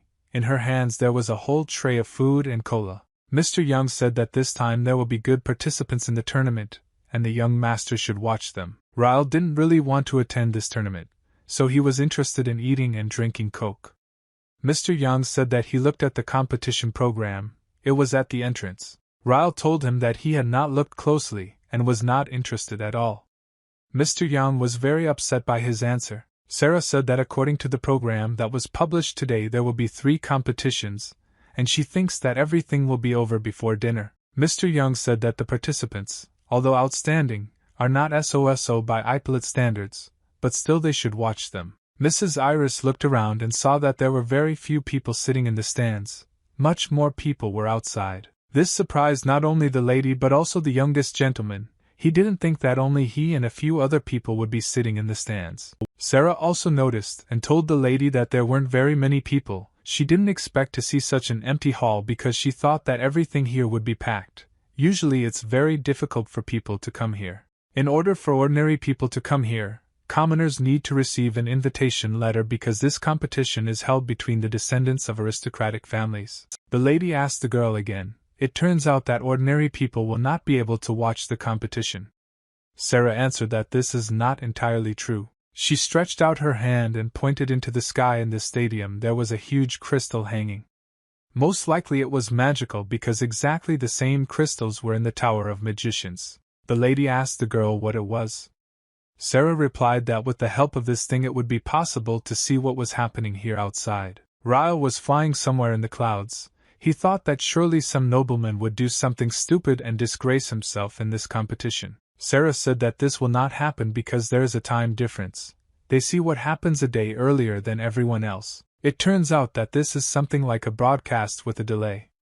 The Magic Tower is responsible for this video. If you ask them, they can cut out unnecessary frames. The young master thought that after all, this Magic Tower is quite a curious place here. Although it is a different era, but as in a past life, all amenities are arranged with the help of magic. Mrs. Airy said that the tournament was starting. Ryle decided that he should also look at everything that would happen now. Sounds began to come from different directions. It was not even clear what was happening. From somewhere a voice was heard that he asked not to shout so loudly. Someone simply shouted for everyone to shut up, and another voice said that his son was now coming out and asked for silence. Mr. Young said that this aristocrat has a very loud voice. None of those present could understand why they were all so excited. Ryle didn't understand what was happening at all. Mr. Young tried to explain to him. If he had gone out, he would have screamed the loudest and jumped. He would have told everyone to shut up, because his master was coming out. In fact, Mr. Young said that 2 participants are coming out now, one of whom is from the Boiran clan and the other from the Dreyes clan. Both of these clans are known for their skill with the ball, although not as much as Ippolita, so it will not be a special spectacle. The judge raised his hand and the 2 gentlemen waited for him to give the signs so they could start fencing. Sarah really loved such spectacles, so she was most glad that this tournament had begun. Mrs. Iris also watched this competition with excitement. The only one who was not interested in all this was the young master. He knew how much the people who were there were not very good at wielding a sword. From the very first minutes, these 2 fighters from aristocratic families crossed their swords. Either of them was going to yield to the other. These 2 rivals took turns striking each other and repelling them. Each of them was quite good at wielding a sword. Immediately after someone struck and attacked another, they changed and his opponent had already struck, and at this pace the entire fight went on. These 2 aristocrats who were now fighting did not show any supernatural abilities. Everything was ordinary and predictable. Ryle pretended that he was watching this fight. He even commented that in general there was nothing like fighting and he was interested in watching. Mr. Young looked at the young master and asked if he was really interested in watching this fight. The young gentleman replied that he could see techniques that he had not seen before, and he closed his eyes and practically fell asleep. He thought that in fact there were no techniques in the world that he did not know. Well, then he saw a new technique. It was unusual. And he also added, if you didn't consider this martial arts, you would think that it was like cute children playing with toys, no matter how strange it may sound. But the young gentleman had exactly that impression about this fight. He thought it was a little boring and at the same time interesting. It looked cute. Sarah couldn't resist and said that their young master could even kill goblins in one fell swoop. To all this criticism, Mr. Young said that in this case the young master would be better off taking part in one of these battles himself. Rao replied that he was too lazy. Mr. Young didn't understand how it could be laziness. He was outraged that his student was behaving this way. The young master said that he really liked his nickname, the Lazy Swordsman, and it was the true truth. He didn't want to pick up the sword just like that. Mr. Young looked at the young master and realized that what he was saying was not a joke. He didn't understand why he was behaving this way. He knew for sure that his student had talent, but for some reason he didn't want to show it. Monsieur Yan looked at the young master, and wondered why he had such a tired expression on his face. He knew for sure that the young master was hiding his abilities and his real face under the mask he was wearing. He was trying to be completely different from who he really was. Mr. Yang wanted to know the answer to only one question: why does the young master go around with this terrible nickname, Lazy Swordsman? He was interested in the reason for this behavior. Mrs. Iris turned to Ian with a very unusual request. Even Ian himself did not expect to hear such a thing. The lady said that she thought that in order for their young master to have a more interesting life and to feel more confident, he needed to find a bride here. When the young gentleman heard what they were talking about, he almost choked on the coke he was drinking. His indignation knew no bounds. Ryle turned to his mother.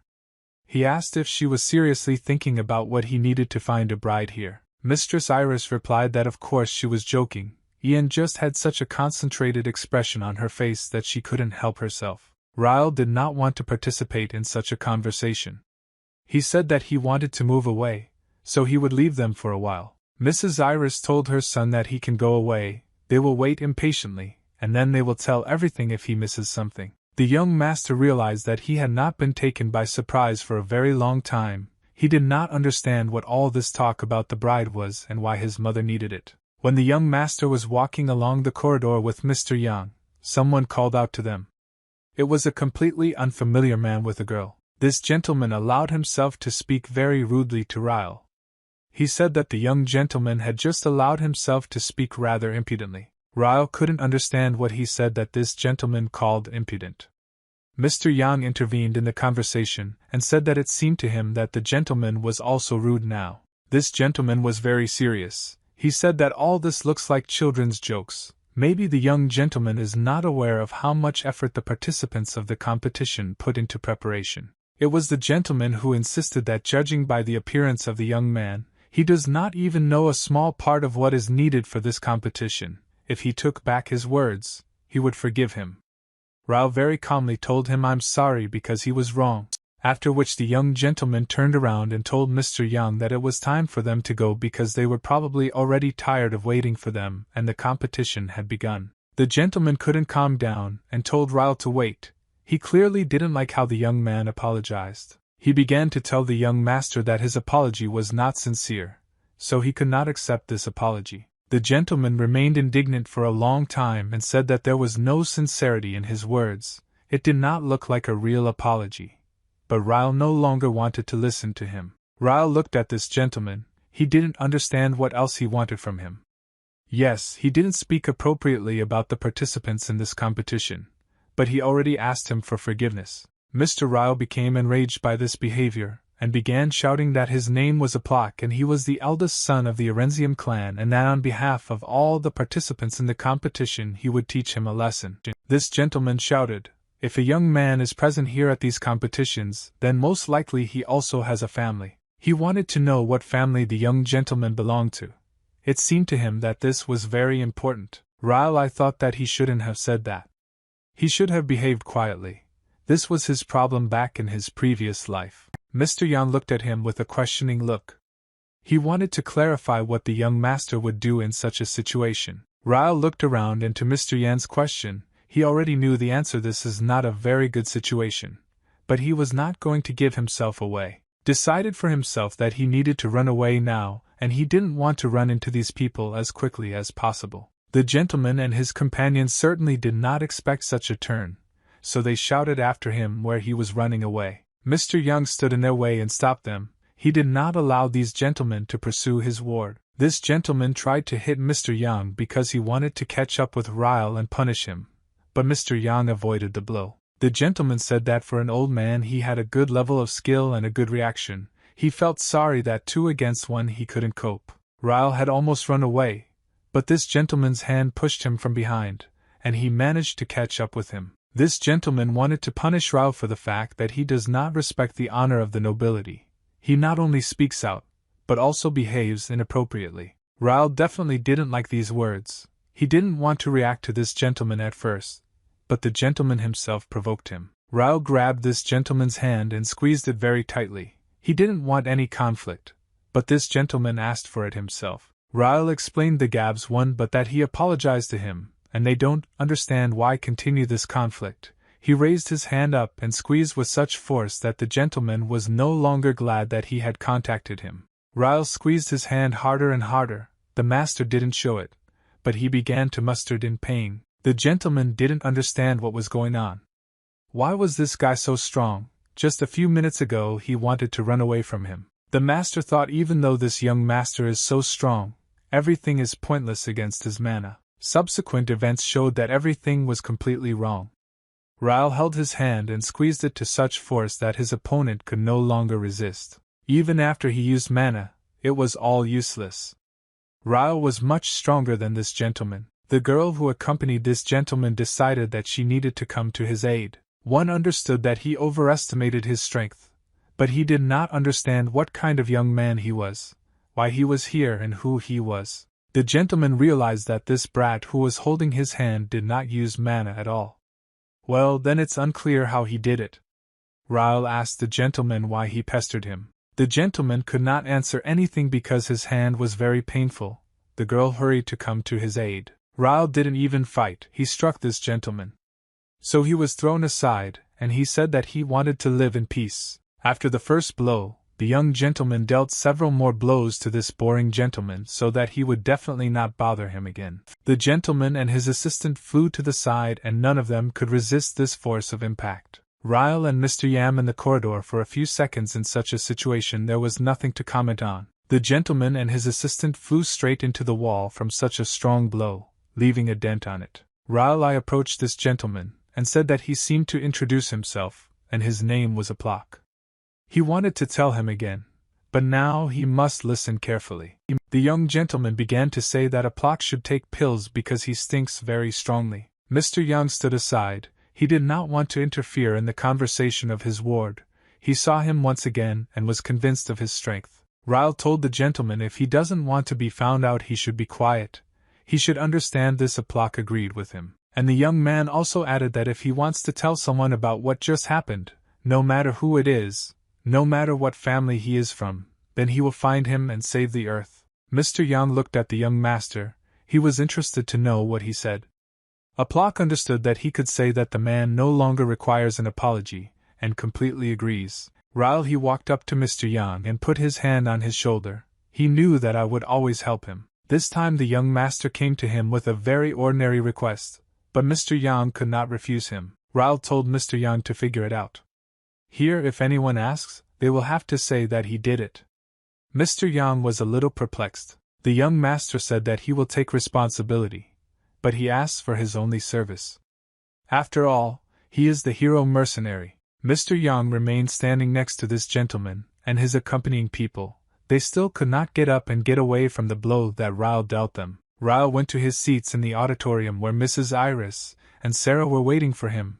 They noticed that for some reason he had not been there for a very long time. And Sarah also asked why Mr. is alone, and where he left Mr. Yang and why they are not together. The young gentleman replied that it looked like he had left for a long time. He waited for him for a while but then left because it seemed to him that he was stuck there for a long time. Sarah asked the young gentleman.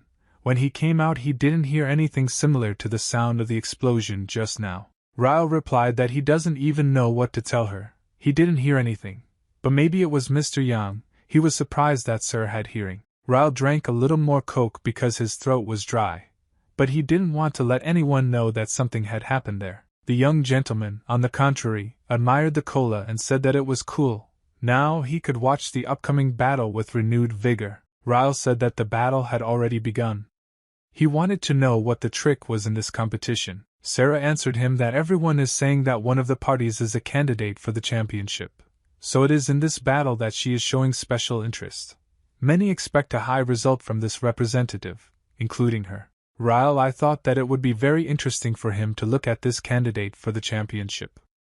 Is he really that good? Sarah told the young master that he looked at the man who was with 2 swords. This gentleman is the very candidate. There was a really young man standing on the battlefield who had 2 balls. He looked quite confident. Ryle also thought he looked good. His older brother Lloyd looked about the same at that age. Sarah told the young master to look at him carefully because he is the only one in this competition who uses 2 swords. That is why she expects a good match. This man was from Jenyao's family, and according to rumors this was his first competition. Ryle said if this is his first competition, and he is already claiming first place, it looks like he is quite famous. Aren't they all overestimating him? Sarah answered the young master so that he would understand, because at the secret competition between the participants that took place quite recently they say there he showed me the usual technique. And one more thing, Sarah said that they are saying that he is superior even to the Ippolita clan in his technique. That's exactly what was written on the ticket. Ryle couldn't believe that this could happen.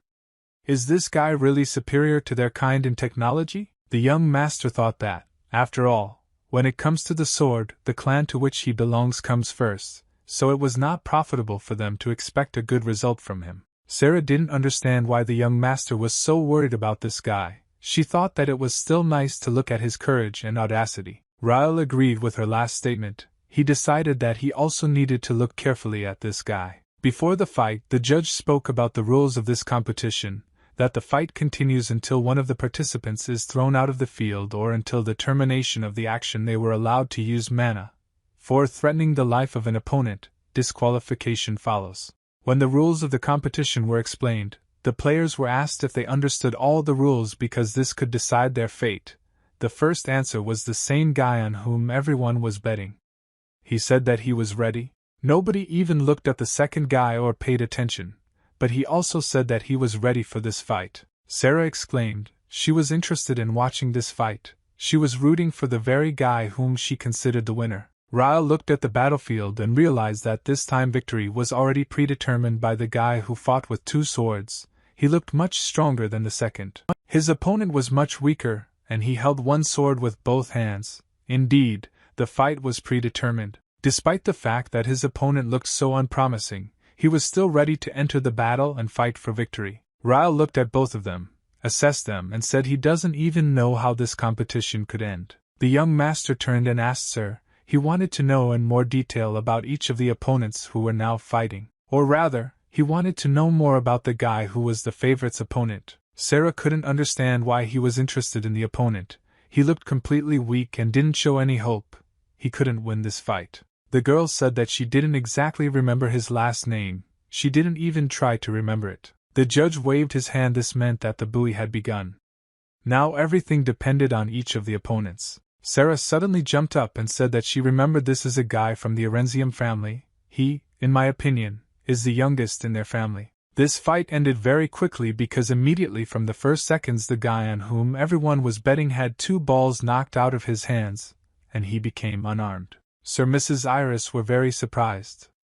None of those present in the hall could even imagine that this fight would end so quickly. That the guy who was confident in his victory couldn't guess. He stood with all his hands raised, but there were no balls in them. The only sword that was in his hands, it was the sword of his opponent. It was very unexpected. The guy who was with 2 swords tried to attack his opponent without a weapon, but he didn't succeed because he defended himself from him with a sword and did not let him approach. Ryle thought that Arenzium, he had already heard this name today, and it seemed to him that it was very strange. He remembered that this man who stopped him in the corridor introduced himself as Aplok, the eldest son of the Arenzium clan. Now everything has become more or less clear to the young master, which means both brothers used the same thing. At this time, the winner stood on the battlefield of the competition and said that he had succeeded. The judge walked up to the winner and took him by the hand. This only meant one thing: now he would be declared the real winner of this competition. A second later the judge said that this was their new winner, the second son of the Arenzium family, Aplion, and he raised his hand. The guy from the Arenzium family was very happy.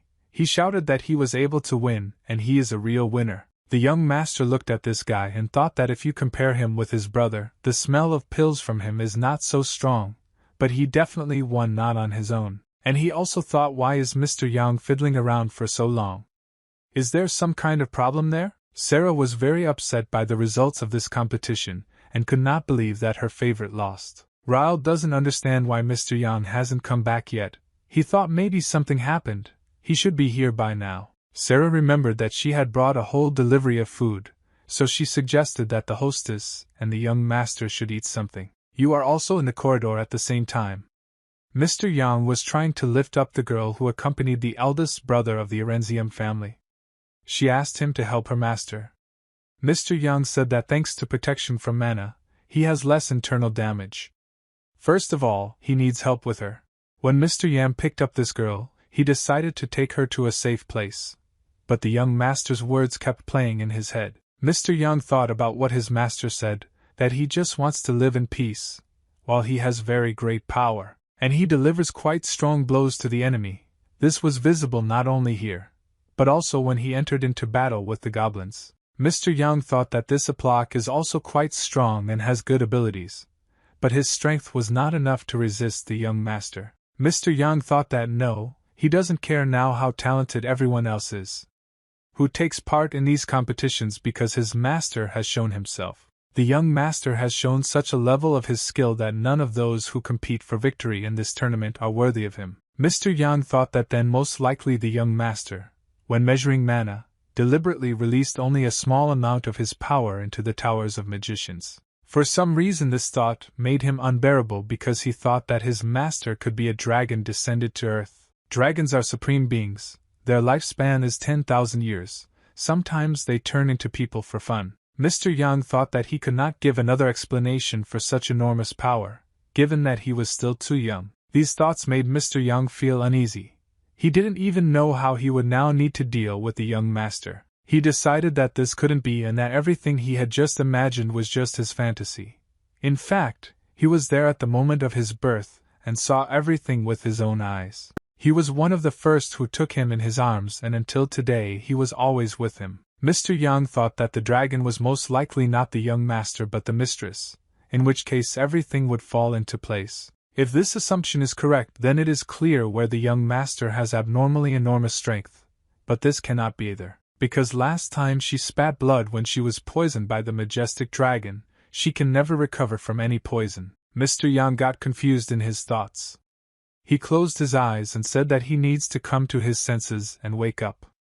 It's all nonsense. Mr. Yang helped the injured girl walk. He wanted to take her to a safe place so that she could receive first aid. While Mr. Yang was helping these two, he caught himself thinking that his young master was not what everyone said about him. When Mr. Yang took the girl away, he returned to help his elder brother from the Erenzium family. He also needed to be taken to this place. Mr. Yang realized that as he thought, his young master turned out to be the greatest man, and of course he was simply magnificent. He was very proud of his master. Mr. Yang helped these two walk, and he himself was thinking about something completely different. In his head there were thoughts only about the young master. He walked and thought. If he thought about it, he had already guessed about this a long time ago, and he was confident in the young master's abilities. He remembered how Mrs. Iris looked at him, and asked him to keep it all a secret. He remembered this right now because they had agreed before to keep it all a secret. Only now did he realize that he had known this all along, that his young master had such abilities. Mr. Yang's thoughts were interrupted by some noise that was behind him. He stopped and turned his head. To his surprise, there were a lot of monks from the temple standing behind him. It was very unexpected to see them here. Mr. Yang looked at them questioningly. He asked what they needed from him. After all, they had come to him. The people from the temple came as close as possible to Mr. Yang. They clearly had some business with him, and most likely it was urgent. Mr. Yang saw that among all these people there was the same saint with whom the young gentleman did not want to communicate. It was Saint Frisia. The saint turned to Mr. Yang with a request. She knew that this is where the guest was who came to them in the temple, so they reported to her. Mr. Yang did not know how to react to what Saint Frisia asked him because the young master did not really want to communicate with her. Mr. Yang thought that the saint really came here because of the young master's antics in the temple yesterday. He had no other reason why they could be looking for him, and nothing else came into his head. When the saint came very close to Mr. Yang, she began to talk about what he probably knows. Mr. Yang looked into her eyes. Saint Frisia asked him he knew about it too. Sarah stretched. It seemed like she was very bored here. She definitely didn't expect what could happen. The girl said that she had some kind of strange feeling. She was taken aback by the fact that her favorite, for whom she was rooting so much, lost in just 1 second. Mrs. Iris asked if there would be additional competitions. Sarah was aware and said that most likely no, according to the tournament rules, this is prohibited. Mrs. Iris decided that in this case, it turns out that today the competition is over. It went much faster than she expected. Sir, that there are much fewer participants than last year. Today they held the opening ceremony, so tomorrow we can see more competitions. And she also added that most likely the day after tomorrow the semi-finals will take place, and then the finals. The girl thought a little and said that she did not expect such a result, but for a member of the Arenzium family it was very unexpected. This guy who represented the family Arenzium made one blow, but he was so good, most likely the force of his blow can be compared with the blow of Mr. Lion. Mistress Iris asked Sir what she thought was the strength of this blow compared to Riley's strength. The girl thought a little. She needed to compare with Mr. Riley. She had never done this. She thought if she didn't know about Mr. S' real abilities, she would say that Mr. Ryle is no comparison to the winner. She was very surprised that time when the gentleman fought with the goblins. Although surprised is the wrong word, she was amazed. The girl said that, unlike the second son of the Arenzium family, the young master never doubted his blows for a second. He behaved confidently. Well, what surprised her most of all was his cool, imperturbable look. She paid attention to him when he turned and looked at her. Sarah did not discuss anyone. She said that she cannot say who is stronger, they will not know until they fight. Mrs. Iris decided to find out Mr. Yang's opinion, what he thinks on this issue. He was gone for a very long time, so she decided to go get him. Sarah said that she also noticed that Mr. Yang had been gone for a long time, and she didn't know what to think. And the most interesting thing the girl thought about was the news that the young master was walking alone. She needed to warn Mr. Yang about this when he returned. Mrs. Zaris, she said that maybe the young gentleman is not only looking for Mr. Yang, maybe he also decided to find himself a bride. For the second time today, Sarah heard from the mistress that the young master needs a bride. Is she really not joking? Sarah asked the lady, does she really want the young master to settle down and find a mate? The tournament was over for today. Therefore, there were no people left in the hall. Sarah and Mrs. Iris also left the hall. When Sarah and Mrs. Iris left the hall, they saw many people in the hall. All these people gathered in one place. Most likely they thought something had happened there. They hurried to look. Mrs. Ari told her servants that it looked like something had happened here. She thought that someone was blocking the way. She looked closer and saw that it was Yang. Sarah hurried to make sure. She pushed the people aside and looked at what was really going on there. To her surprise, the lady was right. Indeed, people could not pass due to the fact that Mr. Yang blocked the road. He was supporting 2 more people. Sarah was very surprised. Indeed, it was him. Why was he standing there? She couldn't understand. And most of all, she was surprised that Mr. Yang was not with the young master. And it was also surprising why so many people from the temple had gathered here. These people asked for forgiveness to those present for so unceremoniously blocking their way out. Saint Frisia asked them for forgiveness, and said that now they would leave. They needed to find people from the Ippolit clan. Ryle had already left the building a long time ago. He was waiting for Mrs. Iris and the servants on the street around the corner of this building. He did not want to be seen by the saint. The young gentleman looked at the thing he was holding in his hands and thought that it was not in vain that he bought it yesterday. It was an ordinary mask, but he was more worried about the idiot from the Arenzium family. He hoped that he would keep his mouth shut, otherwise things would take a serious turn. He didn't want that. The young master believed that everything should go as it had gone before, and he did not want to change anything at all. Ryle was even a little angry over the past few days. He had already shown his strength 3 times, and each time more and more people found out about it. The young master thought that Jan had apparently just now sent the people of the Arenzium family home. But it was very strange because he believed that Lower Solia was located in that direction. Ryle decided to look out the window. It seemed to him that it was far enough from here to Lower Solia. Ryle saw a very unusual picture. He realized that these were the same scoundrels that he encountered today. But he warned them, and they did not listen to him. They immediately went back to pumping themselves up with pills. It was clear how the scoundrels from the Arenzium family get a victory. At the same time, in another part of the city where everything was much simpler, where various rabble gathered, one of the bandits who tried to attack the Ippolita family sat and thought that it was good that he was alive. I just couldn't believe that these 4 people they chose from the crowd would turn out to be from the Ippolit family.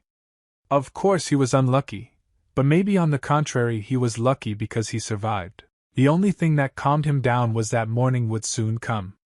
Although it was also light now because of the lanterns, he wanted the next day. He didn't understand how it could be that they came here yesterday evening and now he wakes up and it's evening again. Did he sleep the whole day? Although this is not at all surprising. He heard the voice of his partner who asked the young man if he was alive because he brought him here in his arms and almost tore himself. His partner swore and cursed very loudly. He blamed it all on this girl who entered into a fight. The guy stood up and went up to his partner. He wanted to know if he was okay, but he didn't say anything. His partner turned around and shouted with all the power he still had that it looked like he was okay. He held on to his hand. Now it became clear to his friend why he was silent, and why he was so upset. This guy only said that his arm was broken. It was some kind of curse. It was all over for him. His friend tried to calm him down. He said that nothing had ended. He only went to the temple once to see a doctor, and that was the end of it. The guy doubted that these noble upstarts would treat a man from Lower Solia. He even felt a little funny. His friend told him to calm down, and not make hasty conclusions. It might not be so bad after all. This guy was very upset because his arm was broken, and he couldn't come to terms with what they did to him. The guy jumped up and went to the exit. He said that he had to take revenge on them for this. His partner did not understand what he wanted to do and where he was going. He asked his friend if he was going to go to this girl and deal with her for breaking his arm. The guy said that yes, he would use the scum from the magic tower. His friend told him to stop right away and not even think about it. He needed to leave this idea. The guy approached the woman sleeping on the floor and told her to get up immediately. A plan arose in his head. Now he needed to correctly decide how exactly he would use the dregs from the magic tower. The girl was sleeping very soundly and was not going to get up. Then he shouted for her to get up immediately and tore off the blanket from her. When the girl woke up, she asked the guy what happened and why he demanded that she wake up. The guy said that he had a request for her. Without her there was no way he could carry out one plan. The girl looked at him and asked if he really couldn't live without her. The guy said that it wouldn't be possible to do this without her participation. He added that he really believes in her, so they asked for one favor. After such words, she said without hesitation that she was ready to help him. He had no other choice. After she said that she was ready to help, she wanted to find out what kind of business she would have to participate in. Nini struggled to her feet and stood unsteadily on the ground. He smiled and said that he was counting on her, and hoped that she would not let him down. The carriage drove along the street and picked up speed as if it wanted to get to its destination as quickly as possible. Aplion told his brother who was sitting opposite him that during the battle he attacked his opponent, and knocked the sword out of his hands with one blow. When he realized that something strange was happening to his brother, he approached him, put his hands on his shoulders and asked what happened to him. But his brother said that nothing had happened. Aplion did not believe him, and said that his facial expression indicated that something had happened to him, and he could tell about everything. Aplion said that his brother was never nervous even in competitions. But when the brother heard this, he swung his hand with all his might, pushed his younger brother away and shouted that he was all right. The girl heard a loud sound inside the carriage and turned her head to see what was happening there. The brother said that he was actually fine and there was no need to worry about him, but his body was shaking. Ryle put on his mask for the first time and climbed onto the roof of the carriage and went unnoticed. He smiled because this guy knows how to hold his tongue with his teeth. Ryle rode on the roof of the carriage and said that this guy was great, and he didn't say anything despite the fact that he was ready to burst into the carriage and guide him on the path of truth if he began to hesitate. He adjusted his mask and said that it was time for him to return. But at that moment some strange sensation appeared in his body, as if he had been struck by lightning. He turned his head to the side and warily began to look at everything around him to see who could have done this. He saw that in front of the carriage there were two people who blocked the path and did not allow the carriage to pass. Ryle opened his eyes wide and looked at these people in surprise. He thought that this was the same guy that Mr. was talking about. The guy scratched his face and said that this guy on the roof of the carriage looked different before, and he didn't understand why he was sitting on the roof of another family's carriage. Nini, she answered that she doesn't know why he's sitting on the roof of the carriage and doesn't understand why he's without security. But one thing she's sure of is that he's the one they need. The coachman ordered the two guys to immediately move out of the way and let the carriage pass on. Nini asked Beth what she should do next, and he replied that she should kill them because she does it best. Ryle smiled and said that these guys are very funny, and their self-confidence amuses him. Nini raised her hand up and magical streams and drops of water began to appear around her hand. She put her hand forward and used a spell called Lightning Strike, and black and purple lightning began to appear around her fingers. A large number of lightning struck the carriage, and the driver girl did not expect such a turn of events, and received severe damage which shocked her. They fell out of the carriage and fell to the ground, and the carriage itself overturned. Ryle anticipated this attack and therefore jumped away from the carriage in time, and did not take damage. He stopped on the roof of the house and thought that this was an incredible powerful attack, and he had never seen such magical skills even in his previous life. Nini was surprised because she didn't understand how this guy in the mask was able to evade such a strong magical attack. Ryle stood on the roof and listened as the brothers began to scream in fear that this girl was using black magic, and it scared them very much. Ryle looked at her in surprise and thought that he had already seen this girl somewhere, but he couldn't remember where exactly. He looked carefully at her face, and saw that half of her face was disfigured. He remembered that he saw this girl when he arrived in Solia and then some guys attacked her. Nini smiled like a real psychopath, and said that Beta entrusted her with this matter for a reason and allowed her to deal with this problem herself. Beta looked at her with a surprised look and waited for her to finally deal with these idiots. Ryle didn't take any action and just waited for her to use her next attack. Nini activated her magical ability again, and turquoise wind streams began to appear around her. After a few seconds, the magical flows turned into black magic, and she said that she could not let him down. Ryle noticed that large clots of black energy were appearing around him, and he realized that the situation was heating up and this could be very dangerous for him. The maid said in an awkward voice that he was sitting here with them, and after that she didn't see him. The priest asked in a surprised voice if he was sitting right here. She said that she needed to find out where he was now, and she would be grateful if the maid would help her with this. The maid understood that she needed to come up with some kind of answer, and said that he went to the toilet. Yang was shocked when he heard this stupid answer from the maid, and he felt uneasy. But the maid looked at him with a dissatisfied look and remembered that the master said that he would go look for old man Yang, so he should be grateful to her that she was covering for him. Saint Frisia thought that she knew that she should take more people with her, and the girl asked what she was going to do, and would she really wait for him here. Frisia approached the seat on which there were two glasses. She took one of the glasses and raised it up. Jan carefully watched Saint Frisia and tried to understand what she was doing now. But the girl carefully examined the glass and tried to do something with it. They thought that Saint Frisia was using the powers that the goddess Ironessa gave her to find the master. But suddenly the expression on Frisia's face changed and she was clearly dissatisfied with something.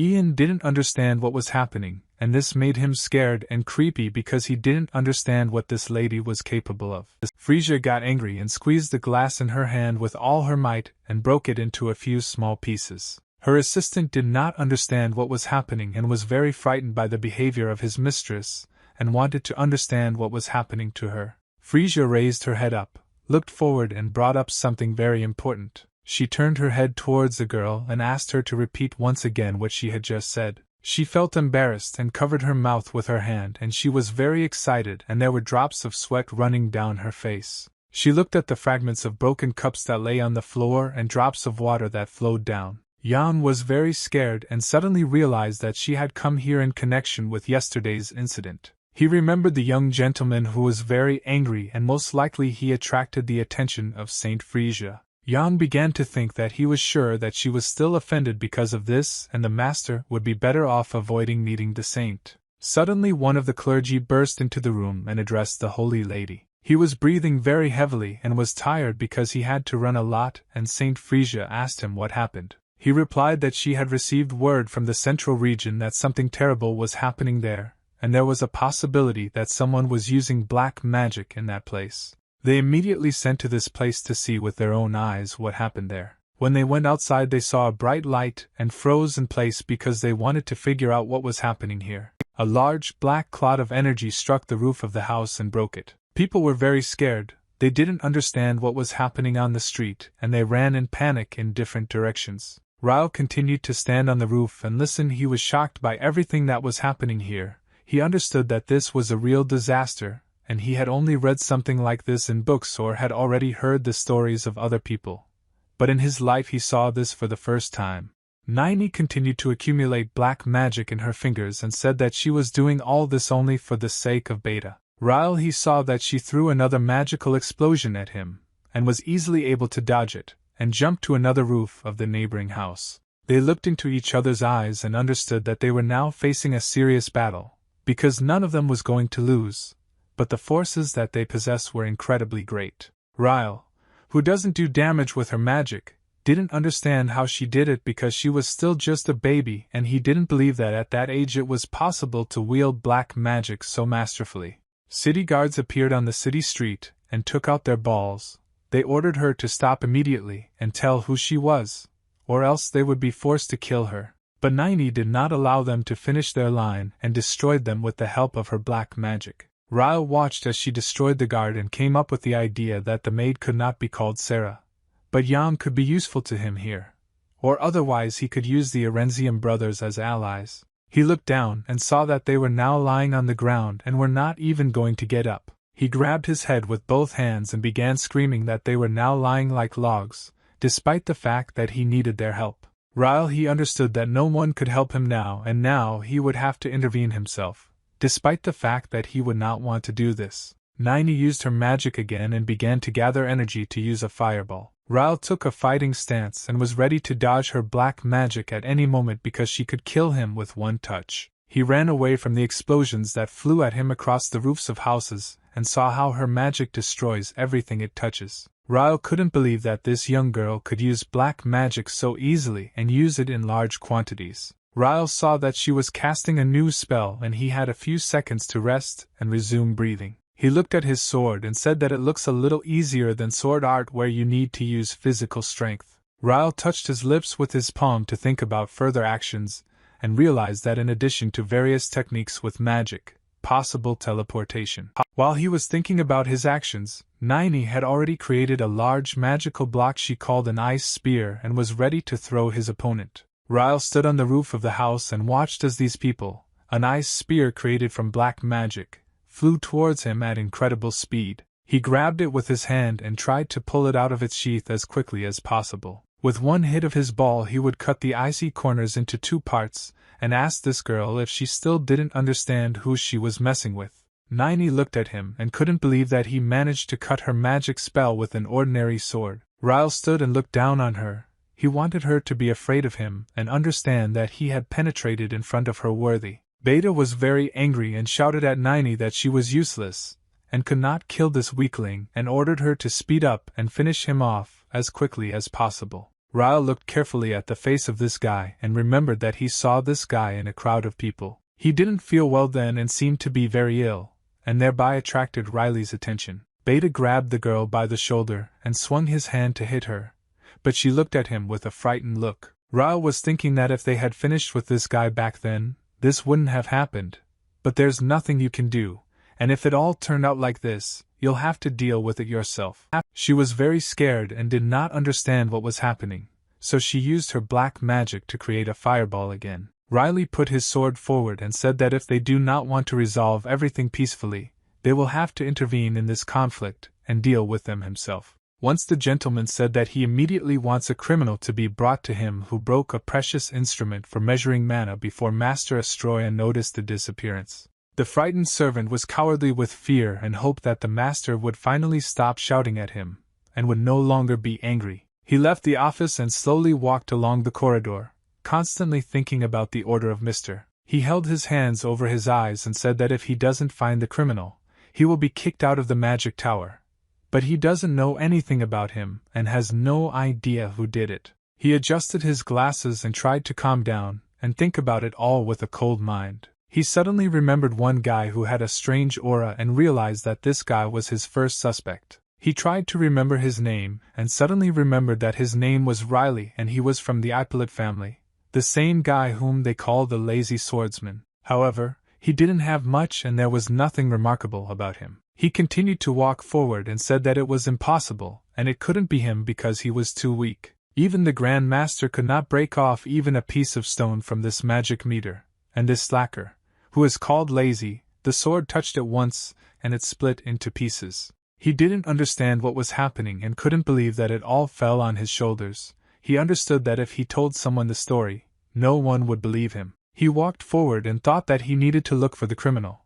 But instead he came up with all sorts of nonsense, and at that moment he saw an explosion on one of the roofs of the houses. He raised his head up and looked at this building with squinted eyes in order to understand what happened there. But when he looked better he saw that someone used fire magic and a ball and set the buildings on fire. He sat down and touched the ground with his fingers to feel what kind of magic it was. Magicians began to appear and exchange flows around him, and he realized that this crackling and explosion that he had just seen was actually a fireball. Frightened people ran towards him, shouting that he needed to save himself before it was too late, and the wizard in the center of the city had gone crazy, and soon everything there would be destroyed. He didn't understand what kind of crazy woman dared to use magic to attack without permission, and even in the central square of the city. He got angry and realized that you must immediately stop this wizard before it's too late, and save the inhabitants of the city. He immediately began to run forward and did not want to waste time. There was real chaos in the city at that moment because they were exploding and a fire started in the city due to the explosions. He finally ran to the central square and tried to understand what was happening here. He saw a girl who uses black magic and did not understand what she was doing here. He thought that this girl should have been kicked out of the tower, but for some reason she was still here. Nini at this moment again used his black magic and summoned a spell called Fireball. She wanted to burn the city to the ground and destroy her enemy so that Beta could be proud of her. He turned his head to the sides and couldn't believe that he was now seeing all this with his own eyes. They see it would be absolutely. Ryle stood on the roof of the building and held a sword in his hands. He was preparing and repelling the blows of the fireballs that flew towards him. He was an experienced warrior and knew at what moment he needed to repel the enemy's blows, and he easily managed to defend himself. He made no special effort to block these blows, but nevertheless constantly kept her in his field of vision in order to know when she would next attack him. The wizard did not understand how this guy was able to repel such a powerful magical blow with a sword. Her next attack was repulsed with ease. He was ready to repel her attacks. He did not see her as a strong opponent. In contrast to his calmness, she was full of rage. She didn't know how he was able to repel her attack again. She was sure that it was just a steel sword. She believed that this steel sword repelled all her attacks and therefore she could not succeed. She decided that theoretically it was possible. But why he did it with such ease, she did not understand why he did not make any effort to repel her attacks. Nini felt pain in her chest and coughed several times. She covered her mouth with her hand. When she removed her hand from her face and looked at her palm, she realized that she was starting to bleed. Nini, I thought that if only not now she needed to help her friend because he trusted her. She had to justify his trust. She had to endure everything. Therefore, she thought and decided that instead of putting a lot of magical power into one powerful blow, she did not have enough strength. She decided that she could continuously attack him with small blows and at the same time save energy. Her solution was to inflict many blows with magical arrows which she directed towards her opponent. But despite the fact that she changed the tactics of striking, her strength was not enough. The blood from her mouth continued to flow. Nini directed all the magic arrows towards the enemy. She tried with all her might. She needed to somehow defeat him. Despite her and how much energy and strength she spends in order to attack him, her opponent calmly coped with these attacks. He realized that she was now using a different technique. Despite the fact that there were a lot of arrows, he easily dealt with them. He thought that her new tactics were SOSO, and before that it was very easy for him to dodge the blow. But now they have become completely weak. After the attack with arrows, he stood and waited for what would happen next. He looked at her and thought whether she was aiming or something was wrong with her. Nini really stood for several minutes and gathered her strength. She realized that she couldn't do anything. Her strength was not enough to defeat him. Her friend came up and asked Nini if she could defeat him, or if it was impossible for her. He was so angry that he even started shouting at her. He wanted her to answer. Will she be able to defeat him, or will it all be in vain? The girl replied that yes. She told him to trust her. She was ready to fulfill his request at all costs. After all, it was the request of her only friend. Nini thought a little and said that she was ready to fulfill it even if it cost her life. Ryle looked at her and at this whole situation, and realized that there was something wrong here. The color of her mana was very rare. He still couldn't fully draw a conclusion, but he assumed that maybe this was some very special type of mana that she possessed. He wanted to understand why her mana had such a special color, and it seemed to him that he had already encountered such. He remembered that in a past life he had already encountered such mana, and it meant the unique abilities that its owner had. But despite all the conclusions he had just come to, something still bothered him. He knew for sure that usually purple-black color means that a person uses powerful black magic. But this is mana, it seems to be unstable and carries danger, and he knew for sure that she couldn't even control her abilities.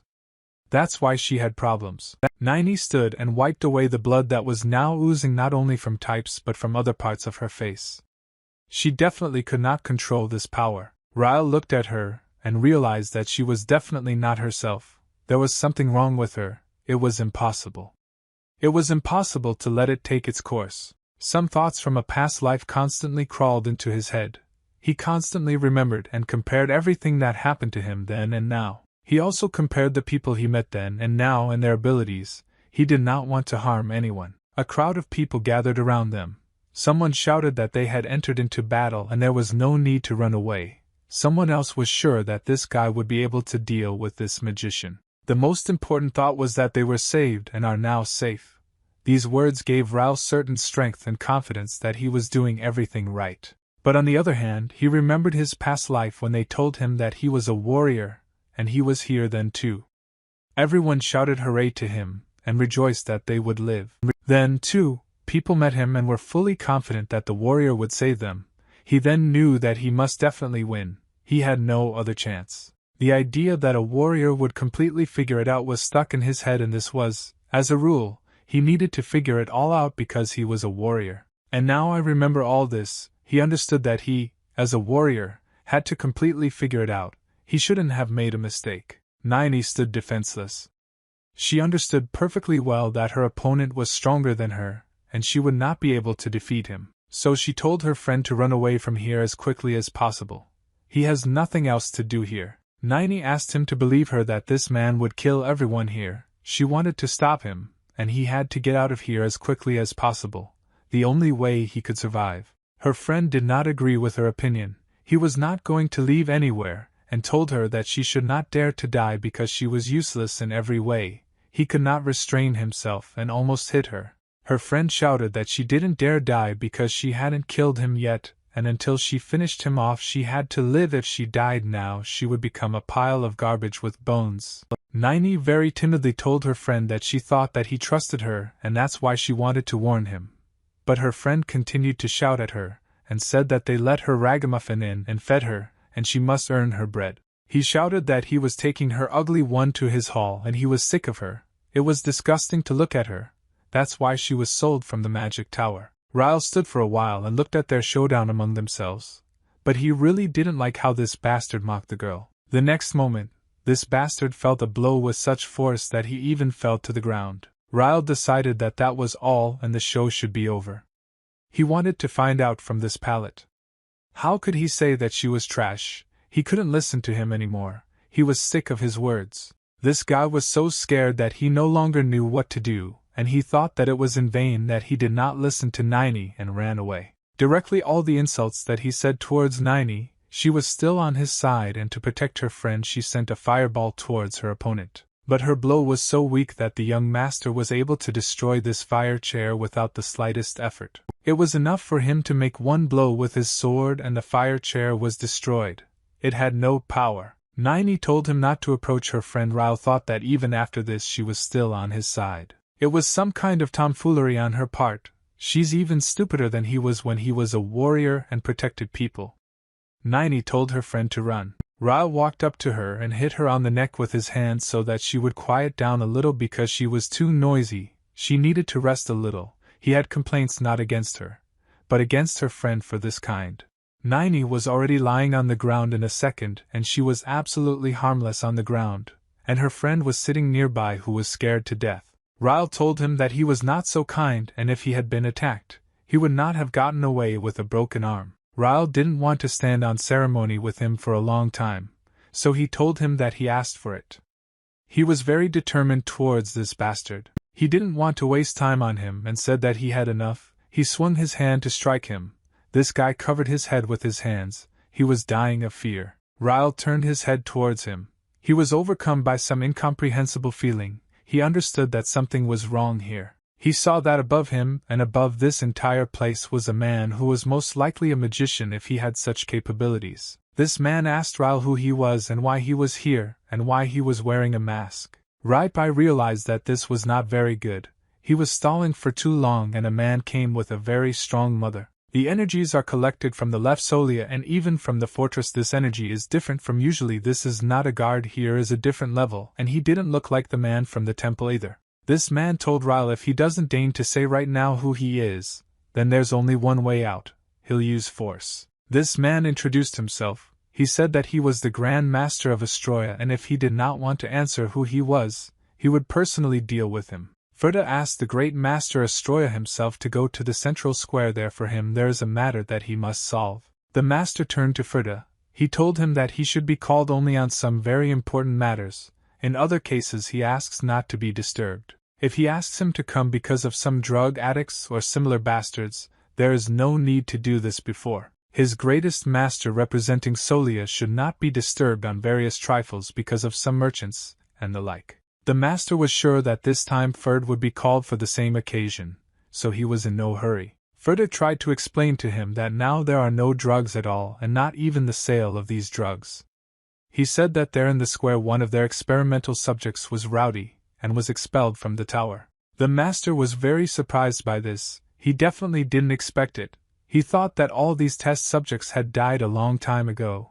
It was strange to hear from Ferd that some of them survived and still allowed themselves to rage. The master said if Ferda was telling the truth, then he really should go, and see it would be good entertainment for him. Ferda interrupted the master because he had something else to say. To tell him that there is another person there. He is fighting with their former test subject, and he is strong enough. Then the master was already on the square. He looked at Ryle, quickly interested in only one question. It was the same one Ferda told him about. But despite everything, the master was very upset. He said Ryle who doesn't know where he came from here, however. He had no right to create unrest on the territory of Grand Master Astra, so he won't let him get away with it. Ryle did not want to listen to all these threats, and so he answered him that he calls himself the Grand Master, and in his opinion it is simply disgusting. The people who were around were very worried, some that it was very dangerous to be here. Others tried to leave quickly so that they would not hurt them. The third were sure that there was no danger because Master Astroya was there, and he did not allow himself to do this. They believed him. Ryle looked at this master again and decided that it was time to test his skills. He was interested to see how powerful he was. The master was confident in his abilities and thought that it was impossible to cope with him. He said that he would not succeed and he would not be able to do anything because he would personally put him in prison. Ryle was not particularly affected by these words and was ready to enter into battle with the so-called greatest master. Ryle readied his sword. He needed to choose the right tactics. He knew that now the master would begin his attack. That's how it all happened. The master attacked him with a huge fireball. Ryle, I thought that this master has 3 places where he can hit. Then he needed to deal with this ball first. He needed to divide the fire into 3 parts. For this he struck with his sword. When he divided the fire into 3 parts, the first part of his plan was completed. He needed to move on to the next stage. The next thing he needed to do was send those 3 pieces of fireball back towards the Grand Master, which he did. These actions of Ryle made the master very angry. He even shouted that he was most likely crazy for treating him like this. To repel this fiery triple attack, the master was forced to use a water ball that would stop the fire and not hit him. When 2 balls collided with great force, it was fire and water until a strong explosion occurred. Well, really, no one was hurt. Smoke appeared around this area, which made it impossible to see anything. The master was very surprised and could not believe that this dead man was able to repel magical blows. Magi stood and everything around him was in smoke. He dressed only to know where this puppy was who dared to dare him in such a way. The master was sure that he was hiding somewhere on purpose and was very much afraid of him. He was still convinced that he was the greatest master. What happened in the next second? The master froze only because he felt a sword being pressed to the back of his head. The Grand Master realized that he was in danger, so he decided that he would need to use a barrier so that this guy could not reach him. Imagine his surprise when Ryle easily broke this barrier and the greatest master could not do anything about it. The next moment the sword reached its target. It struck directly on the master's shoulder, so that blood splashed in all directions. The master was even more angry with Ryle. He shouted with all his might that he was an impudent person and he had no right to touch him. The master had no choice but to accept that he had lost. And as quickly as possible he needed to disappear from there. What did she do? Everyone around did not understand what had happened, and most of all they were interested in the question, where did he disappear? When the fog cleared, it was clear that the same blonde guy who started everything was lying on earth. At the same time, along the street the saint with her retinue, if the knights who accompanied her on such campaigns, everyone noticed that something was approaching them, and that something was heading towards them. The saint said that they should all move away and stand behind her. She had to take this blow so that no one would get hurt. She placed a divine barrier to deflect attacks from those closest to them. All this time she held the divine barrier so that no one would get hurt. She had enough strength to hold it. One of her accompanying people said that it seemed to be the magic of Mr. Astroy. And someone else added, how could the master from the tower attack the saint? It was a complete disgrace. The saint looked at Master Astro, and saw that he was not looking in her direction at all, and this meant that he did not attack her at all. His gaze was fixed on the central square, which means something is happening there. The saint said that first they need to leave here as soon as possible. According to the prophecy of the goddess Ironessa, she must first find him as soon as possible. In fact, more important things arose at the same time. Where the tournament was recently held, Mrs. Iris and her servants could not find the young master. Sarah was sure that everyone left here too quickly, and the saint, including Mrs. Iris, was concerned. She was worried that something bad would happen. Sarah was very interested in why the saint was looking for the young master, and asked Jan about it. Maybe he knows something. She was also interested in one question: why was I here almost while the tournament was going on? Maybe it had something to do with the disappearance of the young master. Unexpectedly for everyone, a young gentleman appeared in front of them. He was absolutely calm as always. Ian was the first to ask who he was and why he had been missing for so long, and they couldn't find him. The young master answered Ian that his mother told him that he was in the toilet, and he went to look for him. Mrs. Iris intervened in their conversation, and said that they probably missed each other because there is more than one toilet here. Monsieur Jan thought most likely the young gentleman saw that the saint was looking for him, and that's why he ran away and didn't want to communicate with her again. Sarah was very happy that the young master had returned. Now they could move on. Here there was nothing holding them back. They went out and walked down the street of this city. Mrs. Iris and Sarah were in a very good mood and were constantly talking about something. The young gentleman turned to Monsieur January. He asked him if he had figured out the matter that he had entrusted to him. Monsieur Yam replied if he was talking about people from the Arenzium clan, then yes. Halfway they encountered the saint, and then their fate was unknown to him. The young master praised Ian for doing his job well, and now no one will know what he is capable of. But he was tormented by another question. He kept thinking about that girl with a spot on her face who was all in rags. He thought that he needed to visit her. Since then, when he was a warrior, he has had this bad habit of checking on everyone. The guard who stood at the entrance to the city asked the same question. But several times already. Why did they go to Lower Solia? The younger brother of the Arenzium family answered him that they needed to meet with one person. The guard wanted to know who this person was. The younger brother replied that they were not obligated to report to him, and why the hell was he interrogating them at all? He should stop this questioning. Assistant to elder brother of the Arenzium family, she said that he already knows very well that they have nothing to do with this case. The guard thought how many of them he could still interrogate. These gentlemen are generally busy people, but he couldn't let them go so easily. The younger brother noticed that something incomprehensible was happening to his older brother. It seemed that he was afraid of something. The younger brother had never seen him like this before. The girl's assistant to her older brother tried to explain that all this miracle happened because of the magicians. They were respected people, and the guard agreed with her. She tried to prove to him that respected people from the Arenzium clan who are masters of the sword cannot in any way be involved in the matter with magic. This was not in her head. The security guard listened carefully to what she told him, but he stood there and did his job. The girl was very annoyed with him. Then she decided to use the desperate plan. She said that they were also victims and they also suffered. One of their accompanying people died in this disaster. The guard told them to calm down first. If they write statements later, they will need to come to the station again, so they had to do it now. The assistant looked at him and said that he was very meticulous about this piece of paper and returned to the side of her lords. When she approached them, she asked them to apologize for the wait, and said that today it would be better to go back, and she offered them a hearty meal.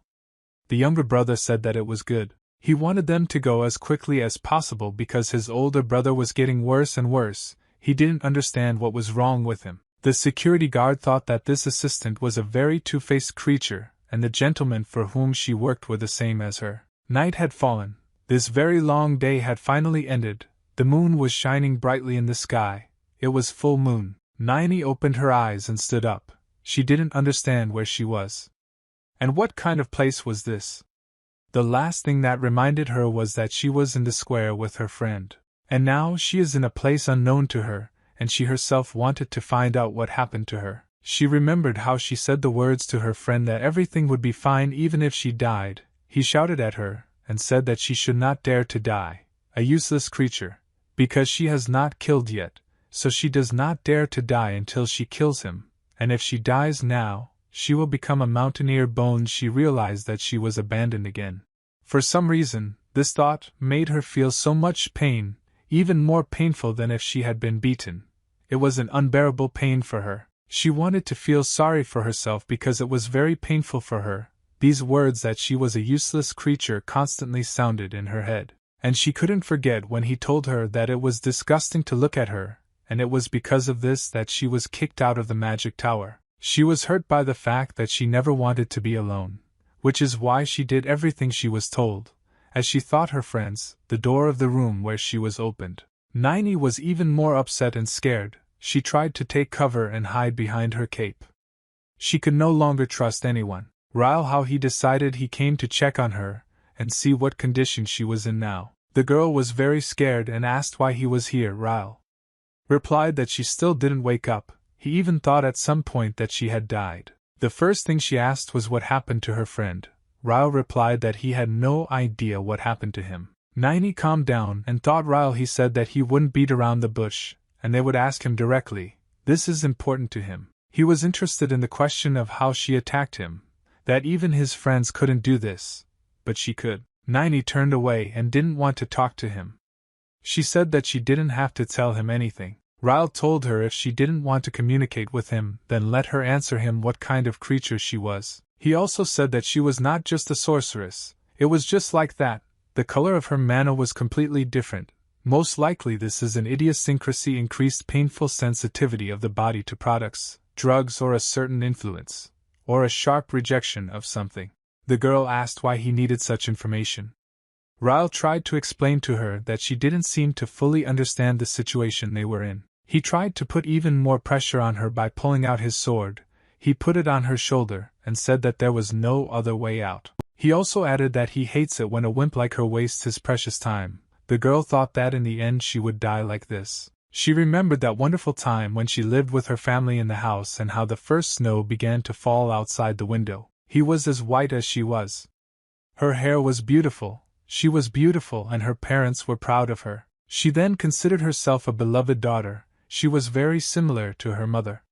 These were the most wonderful days of her life. One day her mother came to her with a conversation. She told Naini to believe her because she really hopes for her. Her mother said that she needed to participate in a research experiment in the mage's tower, after which they would live without worries. Naini believed every word of her mother. She thought that she would become a grand master if she participated in these studies. But everything turned out to be completely different from what she wanted, and thought she was imprisoned in some kind of basement, and was not allowed out. It was very difficult for her, and she could not come to terms with it. One day they came to her and handed her a capsule. Without explanation, they told her that now it was her turn and she should take this capsule. She tried to be strong and thought that she could withstand all this. She did not know what was in this capsule and what would happen to her after she took it. This man who told her to take this capsule insisted that if she did not do this, her family would not receive the money. This person who came to her then was the Grand Master Astroya. It was he who told her that she had given this moment here, she needed to try very hard. She had no other choice but to do what they asked.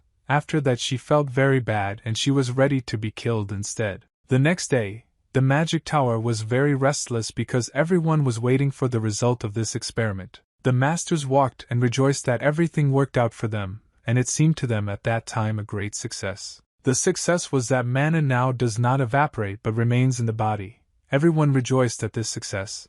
Their experiment was a success, finally. With such a result they would get mages of the highest level. The experiment really finally ended, and instead of a very beautiful girl there was the very creature that no one needed now. She was immediately kicked out of the magic tower, and told that it was all over, and she could now go home. Nini was very happy. She wanted to know if she should take another medicine. The people with the magic tower said that she did her best. They no longer needed her, and she no longer needed to take any medicine. She thought that finally everything was over for her, and she would be able to meet her mother. She was in a hurry to return home. When she knocked on the door of her house, they asked her who she was. The girl replied that it was her daughter Nini, and she returned. The girl tried to explain that this is her daughter with snow-white hair the same as the snow that fell from the sky. But no one opened the door. She remained on her knees for a long time near the threshold of her house. But she never waited for anyone to open the door for her. Nini still couldn't understand what she should have done, or what she did wrong because she listened to her mother. Nini wanted all this time to find out what was her fault, because she did everything in order not to disappoint anyone. So why did she end up so unhappy and useless to anyone? Ryle listened carefully to her entire story. He was deeply touched by this girl. Indeed, this girl had a difficult fate and no one gave her a choice. The only thing he understood was that this is exactly how it is. Happily and not to become. He removed his sword from her shoulder, and he told her that she was mistaken in the way from the very beginning. She needed to act differently. She made the same mistakes that he once made. Ryle looked at the girl who was crammed in the corner of this room and said if she wants he can help her. Nini was very surprised. Is there still at least one person left in this world who says that he can help her? She very much doubted that she would be able to start over with a clean slate. She now had such a face and a very ugly body. She didn't know how to help her. Ryle tried to explain to her that he just didn't really want to help her. So he offered to make a deal. The girl didn't understand and asked him what kind. He tried to explain that her life was ruined by useless expectations and hopes. It was very difficult for her to live with this, and now she was looking again for someone to rely on, to forget everything that happened to her and start her life again. But she didn't know how to do this and who she could trust. She understood perfectly well that her life was no longer worth anything, and if this had already happened, then she was ready to say yes to him. Ryle said if she agrees, then he will tell her the answer to her question and help her start her life from scratch. This time he extended his hand to her. She was still afraid of him, and wanted to know why he was helping her. Why did an aristocrat like him suddenly extend a helping hand to her? He didn't want to tell her the whole truth, so he said that he had no special reasons for this. But when he looks at her, she very much reminds him of him in the past. That's exactly how he was. At the same time, there was a whole commotion in the magic tower. The Grand Master demanded that they find that guy in the mask. He believed that his subordinates had no excuse. They apologized to him for missing him. The Grand Master was very angry that they did not find that criminal. He did not understand how he managed to escape unnoticed. He shouted at them. Why haven't they found that freak yet? And that one of his subordinates split the stone. He said that they have a couple of suspects, but there is no direct evidence of communion. The Grand Master's anger was so great that he was ready to punish his subordinates instead of the criminals. The Grand Master told them that stop making excuses. If they haven't found it, then say so directly, otherwise he will burn them to hell. His subordinates began to apologize because they were very afraid of the Grand Master, and even more afraid of his anger. The Grand Master was really so upset that he was forced to punish his assistant. He hit him so that the assistant fell. The Grand Master shouted at them that they had completely gone wild. They had to pull themselves together and start thinking with their heads. He shouted at them that they were thick-headed wimps and struck blows.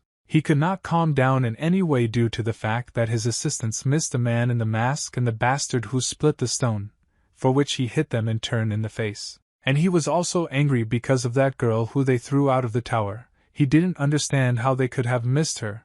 He had no words. He took out all his anger on his subordinates. The Grand Master admitted that it was very difficult to catch that masked man, and they have no evidence of who exactly split the stone, as they say. But he didn't understand how they couldn't find that garbage of the magic tower.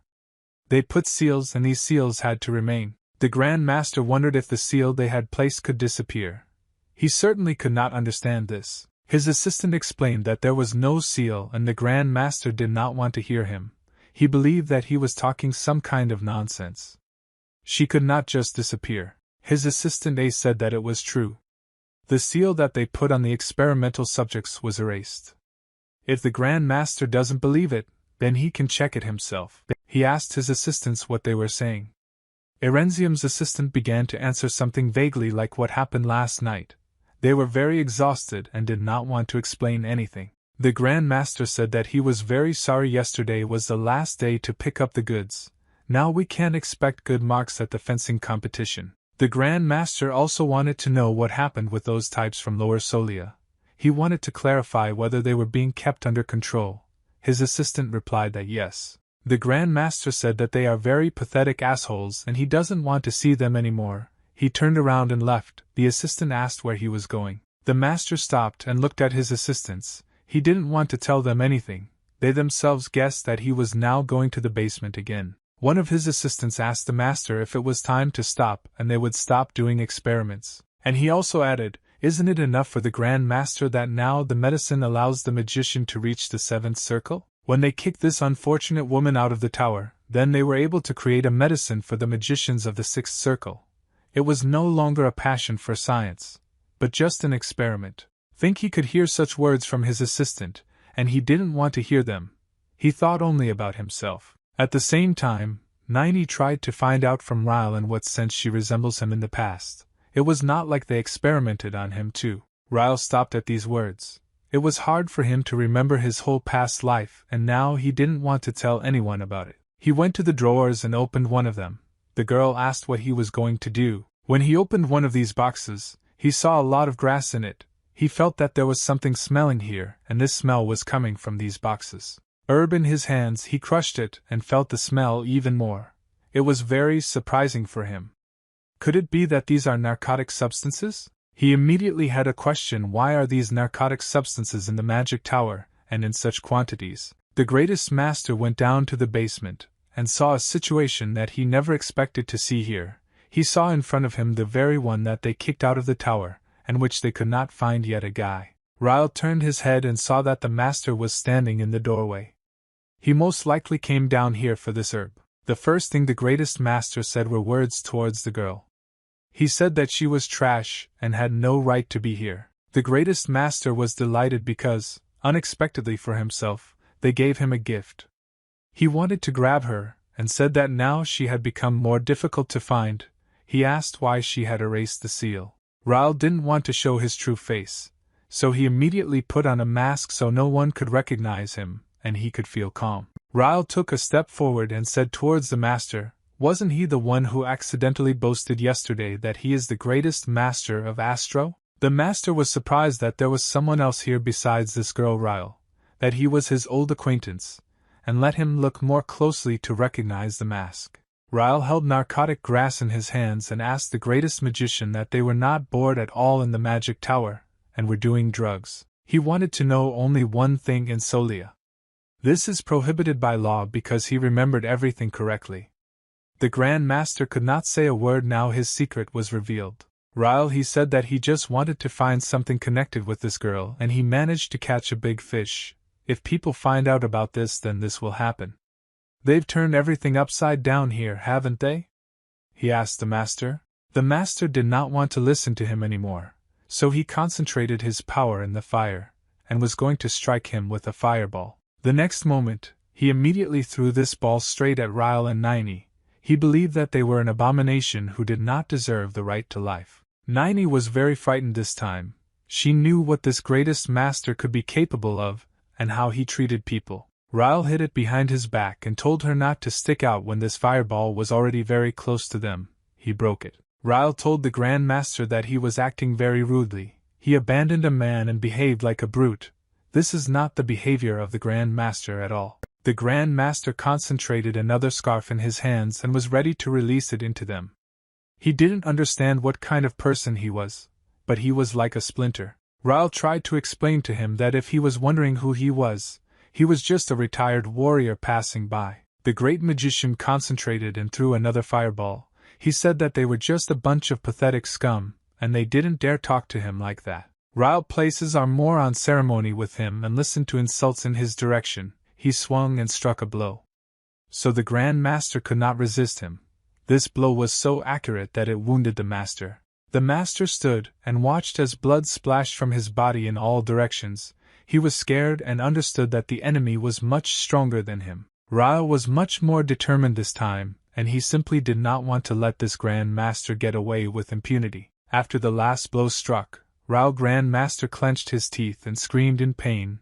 He did not think that there was anyone much stronger than him. Then he screamed very loudly. He grabbed his shoulder because he didn't have a hand there. Ryle cut off her hand. It was lying on the floor. He shouted where his hand Nini covered her genus with her palm in order not to make any sounds. She was also scared. The Grand Master shouted where his hands were.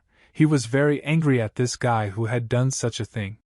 Ryle looked at him very calmly, and said that he should go and hook it back, otherwise he will live with one hand. The Grand Master began to shout at him that he was carrying his anger and hatred knew no bounds, and he no longer seemed kind the greatest master. Ryle told him that he had cut his largest blood vessel. If he left it like that and didn't put his hand back on right away, he would die like a dog. The Master thought that he was too wealthy, and this all led to this turn of events. Ryle said that he would no longer disturb him. So he could teleport, hit his hands so that she was as close to him as possible, and let him leave from here. He added that they should continue their search. He said that it must be somewhere nearby. The Master thought what kind of search he might have here in the basement. Ryle said that he is sure that somewhere here there is a staircase that leads to another basement in which he wants to get. The Master couldn't even imagine such a great thing. Does he know about the basement? Who could tell him about it? Ryle struck the floor with his sword, causing cracks to appear in all directions. The Grand Master could not have imagined that right before his eyes they would now find the entrance to the basement. Ryle was very pleased that he was able to do it with one blow. He asked the Grand Master if it was true that he found it right here. This was the entrance to the basement where the Grand Master set up experiments on humans. Nini froze in fear. The Master told her that she was trash and that she had betrayed them. They gave her such a chance, taught her magic, and she stuck a knife in his back. Ryle interrupted the Master. He didn't want to hear all this nonsense because he was confused. Is it possible that what they did to her is called training? The girl replied that they didn't teach her anything. They used it and threw it out onto the street as an unnecessary thing. And if someone taught her something, it was Ferda's teacher and not he. Ryle thought, what else could this Ferda do? Nini answered the Master that now for her the words of the Grand Master are just an empty sound. She clenched her fist. She also added that this man told her that he would help her start a new life. First she extended her hand forward. Then she concentrated all her power and directed it towards the Master. She said that he no longer dares to disturb her. The Master looked at her and at the man in the mask. He realized that now he did not have the strength to protect himself. These two were determined and they knew a lot about him, so he decided to accept his loss. The Master said that they would regret it and teleported from the basement. The next moment there was not even a trace left of him. Nini and Ryle stayed there in the basement. They had to reach the end. They still had a lot to do. Ryle couldn't understand. He cut off his hand and this Master sharpened his sword for so long. Well, he's a wizard. He'll figure it out somehow. Nini asked him what he thought, and why he cut off his hand because he could have killed him. Ryle answered her if she was thinking of sending it. Otherwise don't worry. He needed the full picture, and he got it. Ryle hit the floor a few more times and saw that the stairs to the basement really appeared in front of him. When they didn't go down to the basement, Nini asked Ryle what does the full picture mean. He told her it's when you want to live in peace, and then suddenly something phenomenal happens. He asked the girl what she would do in his place without receiving an answer. He himself answered his own question that in such cases he takes a step back and stays away from everything. Nini still didn't understand that she should take a step back, but she knew that this was the right decision. While he went up to the big door, and said that it was at such a moment that at least the whole world would collapse or Satan himself would rise when something like this happens. And he also added that before someone detonates a bomb, he comes up from behind and lights the fuse himself to speed up the process, and then just watches from the side. Ryle pushed the door and it opened. He turned his head to the girl and said even if he doesn't know anything that behind this door he will still go there. Now when they open this door they do about the same thing as an explosion, they need to get to the end. Nini asked him why he needed all this and why he decided to help her. She was afraid to cross the threshold of this basement again. Ryle said that in this case he would go there first. Nini stood for some time, and could not go inside. Before her eyes was the nightmare that she experienced when she was in this basement. She remembered what they did to her. She closed her eyes and thought that she didn't want to live like this anymore. If this person said that he could help her, then she would follow him. And she decided she wanted to change her life and become the same so that she would be treated the same as before, not a freak. Ryle asked the girl what medicine was used in the experiment if it was here on the table. She replied that she herself did not know what kind of medicine they used. Ryle asked her yesterday in the square to find out his location. She didn't use magic. Nini replied that it wasn't magic if she imagines clothes or what a person looks like. She can find out his location. Ryle realized that her skills were very similar to an ordinary radar, and with the help of her skills she could perform the same functions. Nini did not know such a word and did not understand what he meant when he said radar. Ryle laughed, and said that he was just talking to himself and came up with such a word. He thought that she was already a black magician and that she was taught the skills of detecting an enemy right here. These were all the results of an experiment. Somewhere very far away very faint sounds were heard. Someone was asking for help. Ryle told her that it was very good that he had such skills. Now she just needed to be directed in the right direction. Ryle used his sword to cut through all the locks that were on the bars. This had to be done so that she could feel free. Ryle told her that he had already said that before he detonates a bomb, he sets it on fire. He handed her a coin and said that now it was time for her to step aside and watch. When he tossed the coin up, he said that now it was free. Nini still didn't fully understand what was happening. She asked him what he was talking about and in what sense. She was already free. The coin fell right at her feet. She didn't understand what these words meant. She's free. Is it all because of this coin that just fell? The girl thought. The next day they sat and watched the tournament as usual. Today there were two new opponents. Mrs. Iris tried to wake up her son. She wanted to say that the competition was starting and he should wake up. Ryle opened his eyes with difficulty. The mistress said that not everyone gets to see this, so you need to look. Ryle was very interesting to me. He, of course, wanted to be an obedient son and tried to open his eyes. He inquired about whether this member of the Erenzium clan was already performing, and was told that this younger son of the Erenzium clan. Apparently he would be the last to perform. Mr. Yang told Sarah that he heard that this one from the Erenzium family also fought yesterday. The girl replied that it was so. He defeated his opponent to smithereens. This is the one for whom she was rooting for, the participant with two short blades. She is still offended that the fight ended incredibly quickly and her favorite could not show what he is capable of. Mr. Young asked the two blades, this is Jennier. She answered yes. Mr. Young asked her, she didn't notice anything strange yesterday. When the youngest son Erenzium was fighting, the girl looked at him and said that she didn't even know. Was there anything strange? And he asked Sir if there was a smell when he performed. She didn't know how to answer because she didn't remember. The judge said that the start would be in 3 seconds. Sin thought a little and said that by the way, about the smell, it really has changed and now it smells completely different. The judge scolded 3-2. Sarah was very excited about this. She realized that something was happening here at all. The judge said the last number 1. All eyes were focused on the opponent. Now a fight was about to begin between two of them. One of them had to win. In fact, this fight was quite short. After the judge allowed them to start the competition, immediately in the first second one of them had his sword knocked out of his hands, and he fell to the ground face down in disgrace. He did not resist his opponent in any way. The battle was over. After some time, the estate of the aristocratic Erenzium family was very turbulent, Everything that had happened to them recently had a strong impact on their lives. The eldest son of this aristocratic family was sitting in his office and was very indignant. He was indignant at why this could happen. He constantly repeated the same thing, that they should have given it yesterday. Did something really happen? His assistant tried to calm him down. He said that he cannot calm down in this situation. His younger brother lost in the tournament, and this is a great shame for their family. The assistant tried to explain the situation they are in now. She said that this morning they went to Lower Solia, and she also said that the people they met refused to supply them with any more goods. From these words, the elder brother was even more angry. He could not understand how these slugs from Lower Solia could refuse him. They actually betrayed him. The assistant answered him that it seemed to her that this was exactly the case. She tried to blackmail them. However, they did not fall for it.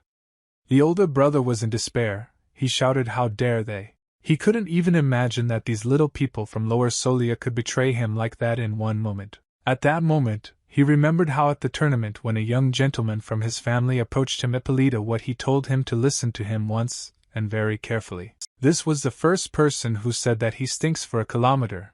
No one had ever said such words to him, or humiliated him like that. And this young gentleman told him to stop using dirty tricks and stop using all sorts of rubbish. He felt that he somehow felt uneasy and looked at his hand because there was something wrong with it. He grabbed his head and started screaming, "How dare they? Who do they take him for? He is a man from a noble family.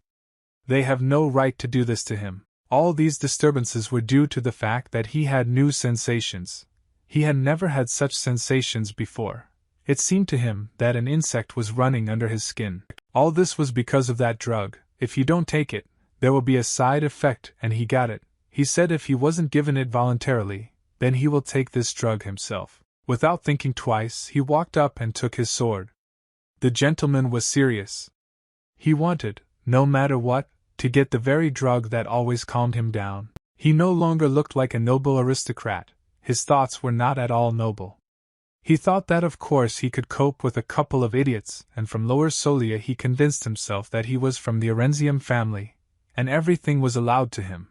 The assistant tried to stop him. She wanted to know when her master was getting ready to go, but he couldn't answer her because he had completely different thoughts. The assistant tried to stop the gentleman and explained to him that his younger brother needed help and support after yesterday's loss. After him master several more times, but he didn't hear her at all. He had a different goal and he followed her. The next morning came. Finally the fencing competition was over and all the guests could leave for their estates. Sarah was very pleased because today they could explore more local sites and tomorrow they could return home.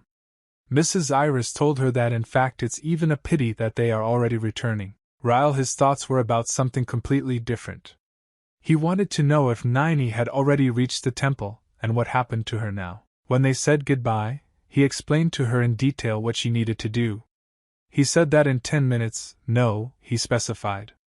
20 minutes after the end of the competition, she had to go to the temple. Nini, of course, listened to him very carefully, but she did not understand why she should go there, and how it could help her. Then he tried to explain to her that about the bomb, she should set it on fire with her own hands and tell her about what happened to her. She must hate the person who completely ruined her life, so she needs to be told what is happening in the magic tower. This old man is an impostor.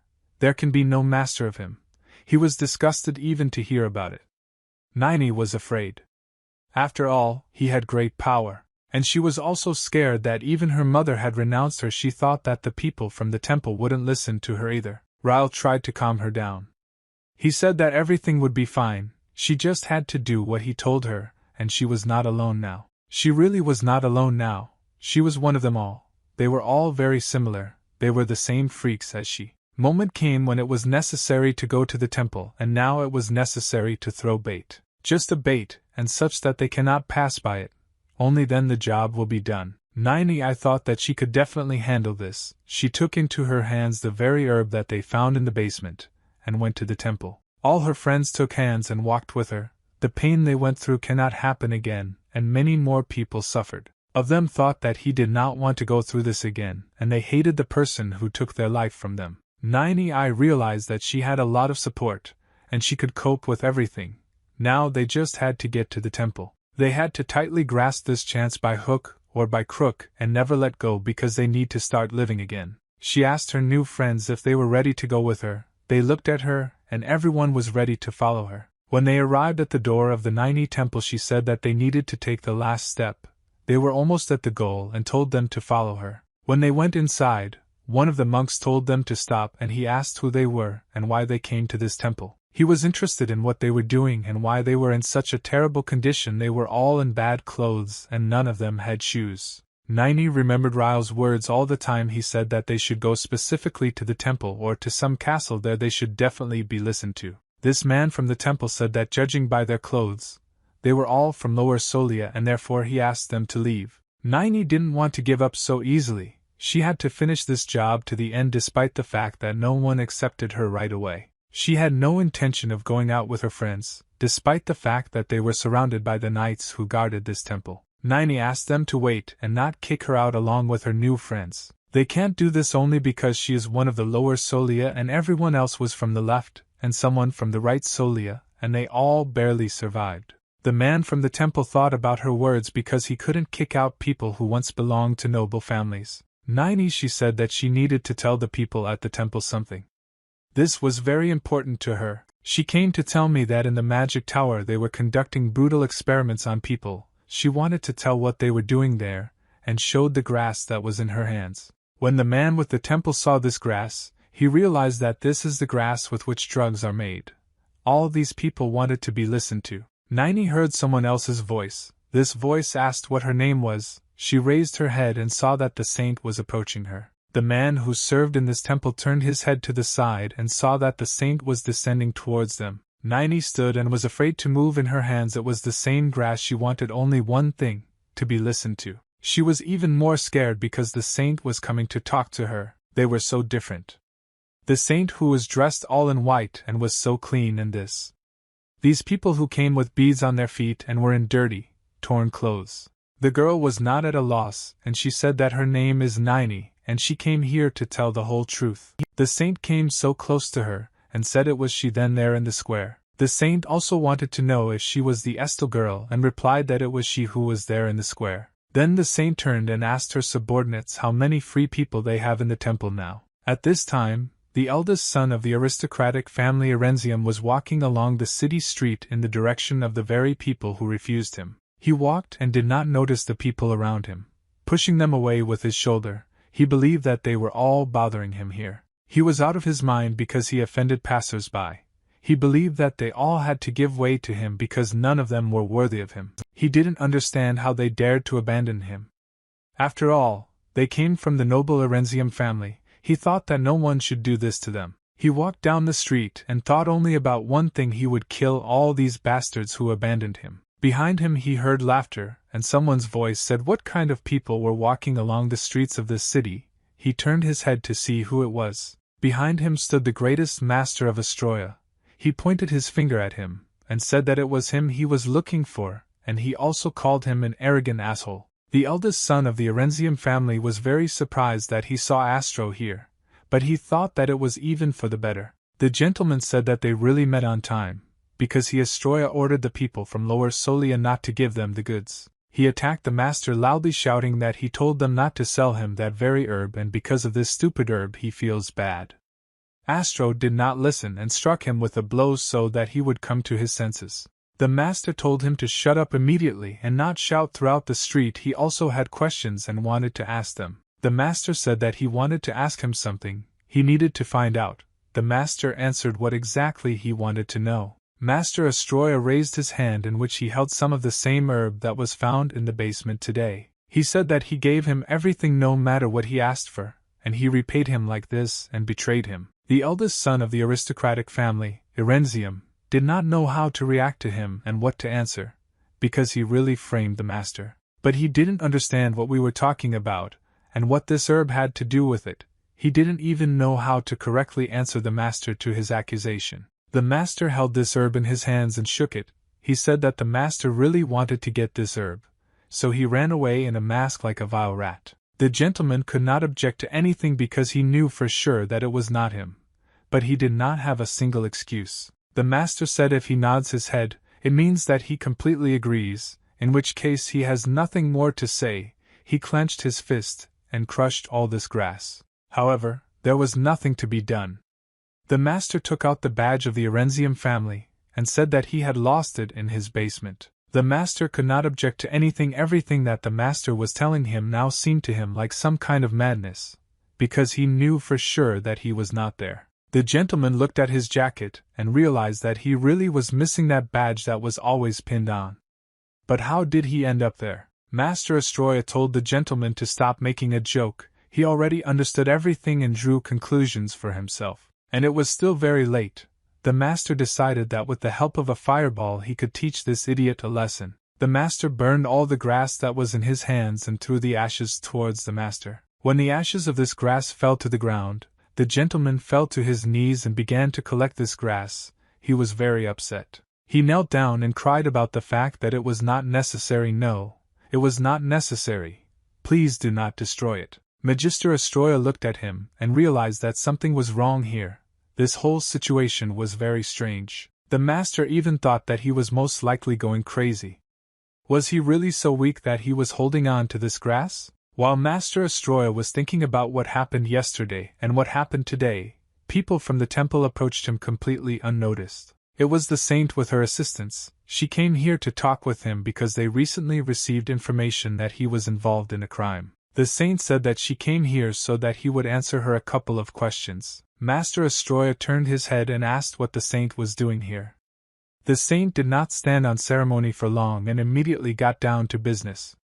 She asked what kind of inhuman experience this was in public. She was also interested in the issue of drug production and their illegal sale. This is all that the greatest master of Astroya did. The saint stood and looked at the master. She was waiting for an answer to the question of whether they were involved in this. The master laughed. He said that he would talk to her later and decided that he urgently needed to teleport from here. But for some reason it didn't work out for him.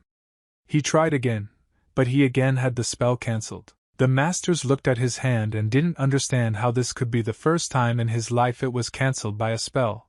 It only meant one thing, that she was a magician of the seventh circle. Among the sweaters there was a saint and Nini. She immediately told the master where he was going. He wouldn't succeed. The saint said that Nini and other people who were experimental subjects told her all this information. The saint wanted to know that these drugs and these experiments were carried out on these people. Is it true that he did all this? Sarah was walking down the street at that time and witnessed everything that was happening. She thought that there would now be a serious trial here. As always, Mr. Young was with her, and young Mr. Young said that it seemed to him that things here were quite complicated. Ryle was pleased with what was happening. He thought that Nini still managed to come to an agreement with the people from the temple and even convince the saint. Now he could only observe what was happening. He could no longer influence the course of events. The master laughed and said that the saint had mixed something up and they don't have any drugs in the magic tower. They don't even give medicinal baths. The native looked at the master and said that then let him answer only one question to her. She asked him to swear in the name of the goddess Ironessa that he did not conduct experiments on people and was not involved in drugs and their sales. Master Astroya looked into her eyes and began to say something very incomprehensible from afar. He was clearly disingenuous. The saint stood and looked at him. She did not take her eyes off him for a second. One could assume that she was walking around with a lie detector in her eyes. Ryle, I thought no matter how she looked, I would have talked to her. He definitely didn't. The greatest master of Astroya did not say a word. The saint asked him again whether he would answer her. She wanted to know about the drugs and experiments that Nini was talking about. Everything she asked what he did, Master Astroya. He had nothing to answer her, and he knew that everything she said was true, but he couldn't admit it. He had already turned and was about to leave. Then he stopped and laughed loudly. Most likely he changed his mind. The master turned and said that yes, it was him, and he really is everything they talk about. The master said that in the basement of the magician's tower he made drugs and sold them to the aristocrat. With this money he covered the costs of the experiments. Very modest experiments. The saint turned to Master Astroya. She wanted to clarify something else with him. The master did not understand what was the matter and what the problem was. As it seemed to him, he had not done anything criminal for which he could be convicted. These words of the master infuriated her. She understood that he was absolutely lying and only wanted to justify himself. The girl clenched her fists very tightly because she understood that all these modest experiments that he was talking about were experiments on living people. She couldn't stand it, and screamed very loudly that he was an asshole and that everything he did to them would also happen to him. Naini turned and looked back. Someone was shouting louder than her in the direction of Master Astroya. Mr. Young screamed even louder. He couldn't come to terms with the fact that this master could do such a thing and also that he was manufacturing drugs.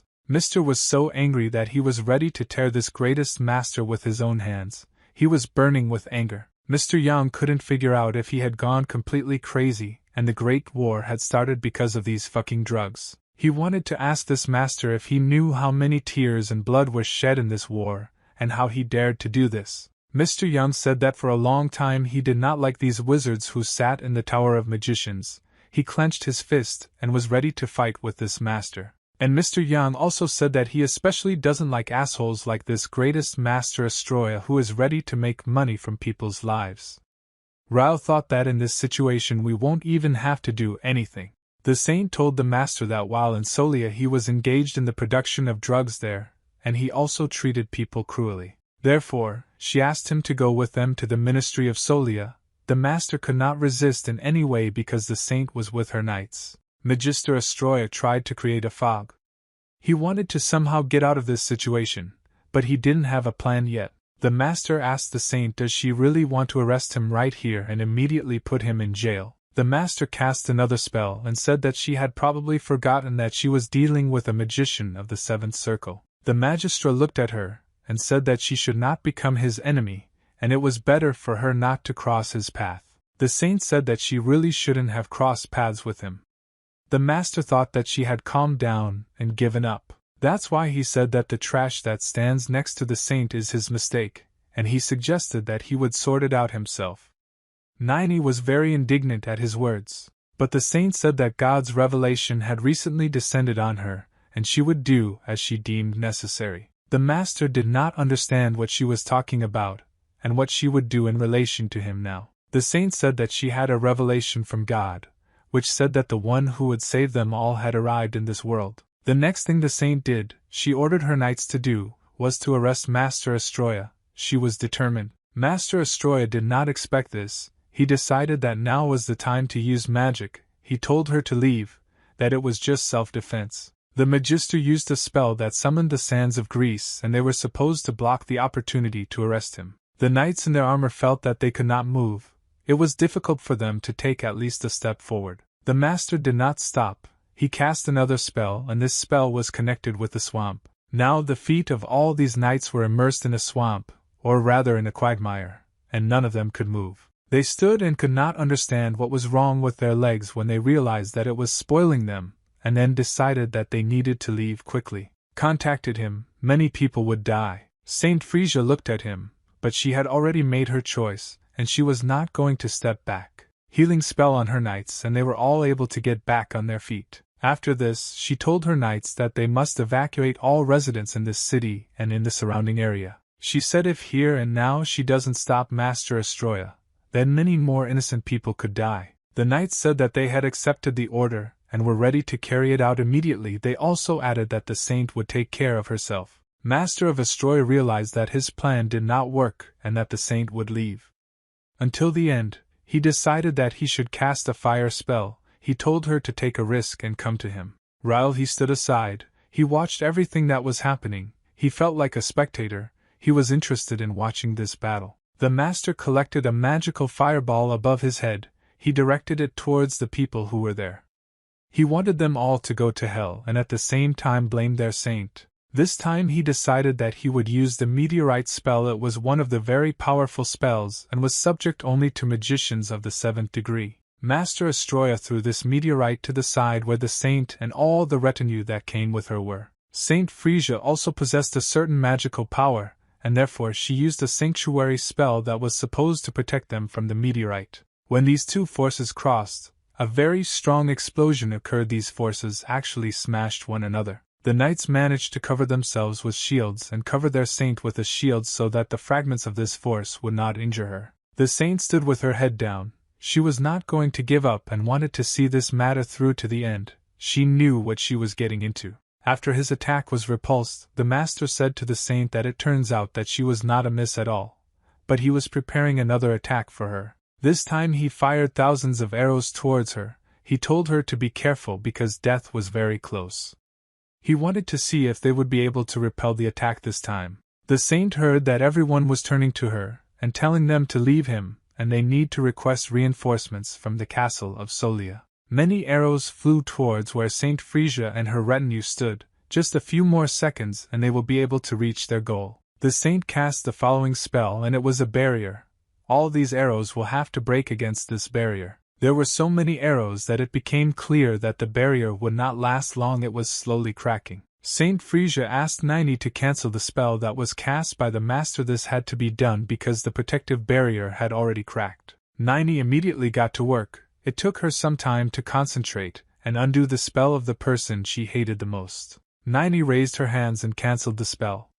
But for some reason she didn't do it very well. Apparently the powers were unequal. One of these arrows flew very close to the face of Saint Frisia and touched him. Blood sprayed. Mr. Young, when he saw that the saint was wounded, was ready to take out his sword. The saint said that she was fine. Therefore, we must not stop, we must continue until reinforcements arrive. Mr. Yang came to the defense of Saint Frisia.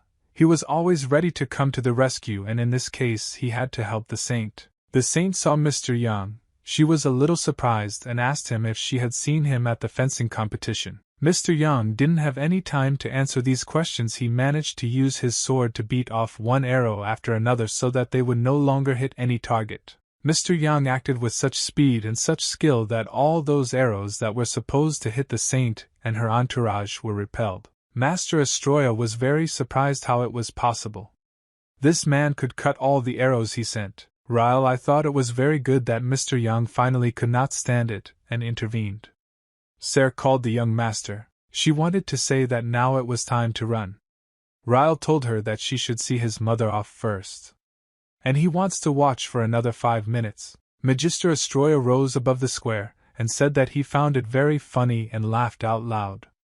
There are so many good specialists in this city, but he seems to have met the worst. And he also added that if they had already decided to contact him, then the warm-up was over. Now there will be an adult game. Saint Frisia answered him. Now he does not dress with a simple arrest. He will have to answer for everything he has done. The master said that she really thinks so. Won't he become innocent if he kills all the witnesses to the crime? And laughed loudly. This time the master decided that he really had to use one of the most terrible spells he owned. This spell is the underworld. Nini was very scared when she saw that he was going to use this spell. Will he just go to him like that? She was also scared because it was impossible to cancel these spells. However, in order for her to start a new life, the master must die. She thought the same as Rao now. The most important thing is that everything works out for them and they are able to reach the end. Rao felt that for some reason her legs didn't obey her, but he tried to help her somehow. Now she just needed to take her last step and everything should have worked out for her. Ryle thought if he had time for this now. Nini and Ryle, they had one thought between them.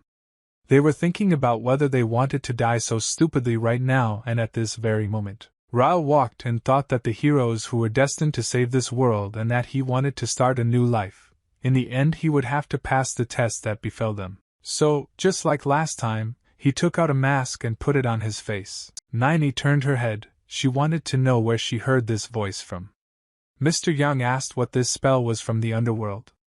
He wanted to clarify with the saint what they should do now. The saint said that she did not know that Master Astroya had such enormous magical power. She did not understand why he was doing this. The master could not calm down and was ready to destroy them all. He told the saint to say hello to the goddess Ironessa. Then he concentrated all his strength in there. A magic spell about the underworld. He only had to direct it. This is exactly what he did.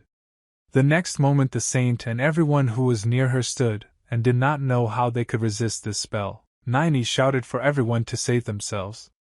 This spell is unbearable to cancel, and there is no protection from it. Nini, she said that she would try to stop him somehow so that they would have time to get out of here. The girl convinced herself that she could, that she had the strength to stop this spell, at least for a while. She just needed to do it. She thought that maybe for this day she lived her whole life. She tried her best. She thought that even if the moment she had been waiting for so long had disappointed her and deprived her of hope, she remembered how she came home and talked about her mother, that she was her daughter with hair as blonde as snow.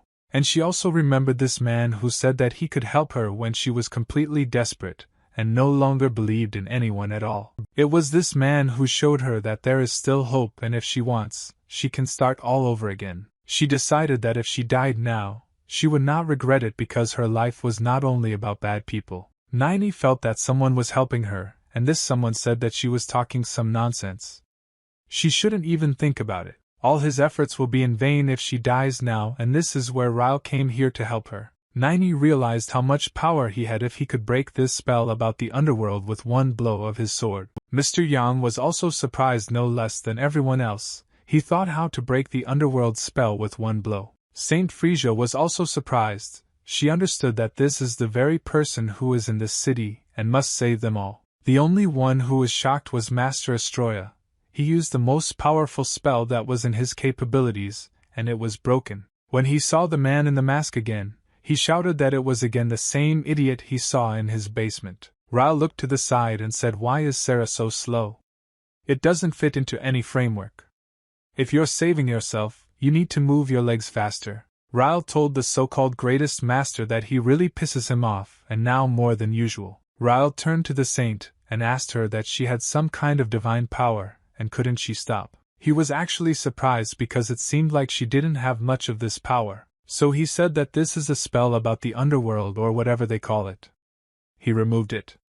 So the saint had to take his assistance and get out as quickly as possible. Saint Frisia, on the one hand, was glad that she was alive, and she also understood that most likely this was the very person who should save them. Therefore, she had no choice but to take a break and really get out of here as soon as possible. While she was sitting, she cast a healing spell. This was necessary in order to gain strength again. Nini asked Ryle why he was here and why he helped her. She wanted to know the answers to these questions. The girl asked him because he said that he would not interfere in everything that would happen.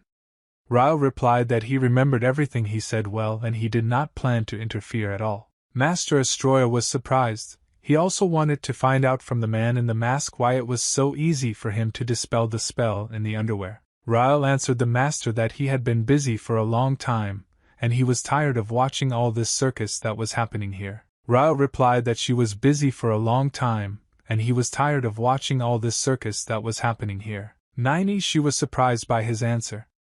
What does long mean? After all, she had a strong enough opponent. The master was outraged by the way they talked to him and behaved. He considered himself the master of the seventh circle and believed that there was no one stronger than him. Ryle repeated to him once again that, in his opinion, everything here takes a very long time to be decided. His mother almost got hurt. And now he himself will quickly figure it out completely. The master looked at him, and wondered if he was very confident in himself, and whether he really couldn't cope with him. Nini stood silently. She thought that she always knew that he was a completely unusual guy. But if he cast Astoria's spell in one go, then who is he anyway? He put his hand on her shoulder from behind and Ryle told her that it was time to finish what they had started and they couldn't stop. He said that now is the time to finish and they will think about the rest a little later when there is time for it. Ryle turned and told Mr. Yang to come too. Mr. Yang said that he understood everything. When they were all standing together and were ready to end it all, Ryle told the girl to take a deep breath now. She didn't understand what he was up to and wanted to know. Ryle wasn't going to explain anything. He said that enough talking and fooling around should be done with this. He ordered Mr. Yang to shoot as many arrows as possible. Mr. Yang said that he understood everything. Master Astroya was completely confident in his abilities and had no intention of giving up. He wanted to show his advantage over everyone. When he saw that the master's attack was starting against him, he laughed and asked if they really decided to go against him. The master said that this was great. He was still going to find this guy in the mask and tear him to pieces. Ryle told him that he should do whatever his heart desires and see if he can do it. Master Astroya did not waste time for a long time and applied the next spell he was capable of. It was Firewall. Ryle told Mr. Young that he would deal with this spell and he had to continue to hold it back. They all needed to trust him. Mr. Young said that he understood and continued to shoot arrows one after another towards the master. One of these arrows hit his face. The master became even more angry. Therefore, the next spell with which the master wanted to inflict damage on his opponent was Poisonous Fog. This poisonous fog fell lower and lower. In addition, it thickened and intensified. A little more, and it will fall so low that it can destroy them all. Saint Frisia, she said that she couldn't stay on the sidelines in such a situation, and wanted to make her contribution too. Ryle and Mr. Yang turned their heads in her direction. They were a little surprised that she wanted to take part in this too. She only needed to rest and stand aside. But Saint Frisia did not think so. She had done her job and believed that in such cases they should say thank you to her. Master Astroya was very disappointed with everything that happened to him. All his spells that he tried to use in this battle were either dispelled or cancelled or stopped. Not one of them was completed. He didn't want to admit defeat, and said that he didn't have time for such small sushi as they were. After all, in his eyes they were only losers. The master thought that in his case there was now about half of the total mana left. But he thought that this would be enough, and he clenched his fist in order to deliver a fatal blow. The next thing he said was the words that they should all die. He had no choice but to use all his strength in this last blow. His next spell was a blizzard spell. He thought that with this spell he could definitely destroy them all. Ryle said that this Master Astroya is the most ordinary evil old man. You can see it if you look into his eyes. Ryle looked at Nini and asked her if she had caught her breath, and if she had enough strength. The girl replied that she was ready. Ryle explained to her that now she needs to hit him once. But Nini said very strongly that she was ready. Ryle was pleased because he had not fought like an adult for a long time. He told the girl to aim for the heart. Now they would need to hit at the same time. Ryle turned to Mr. Yang and said that his task now would be to destroy ice icicles from afar. Mr. Yang did not argue. He completely trusted. Master Astroya was already finishing his spell and sent huge ice icicles towards Ryle. They resembled arrows that were just as strong. The master shouted for these icicles to pierce his enemies through. Ryle told Nini to concentrate on only one blow and not think about anything else. A lot depended on this blow, including her life. Nini was worried that the master's spell might somehow harm her. Ryle told her that Mr. Yang would worry about everything else. Ryle held on. He decided to joke a little. If they don't succeed, then they have an almighty saint. Master Astroya was completely confident that he could defeat a bunch of what seemed to him to be losers. He would have enough strength so that they would never stand in his way again. All the ice arrows that were aimed towards Ryle and everyone else did not reach their target. Mr. Yang very cleverly destroyed them. There were not only a lot of these ice arrows, there was a whole hail of them.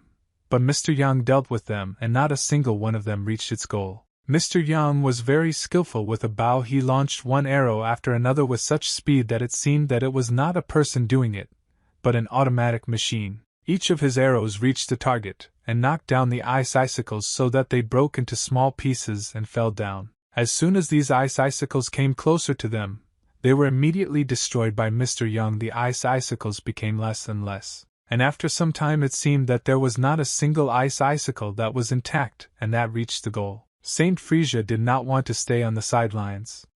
She decided that she could help, and she also cast a spell and put up a barrier. The saint wanted to help Nini so that she could complete her task.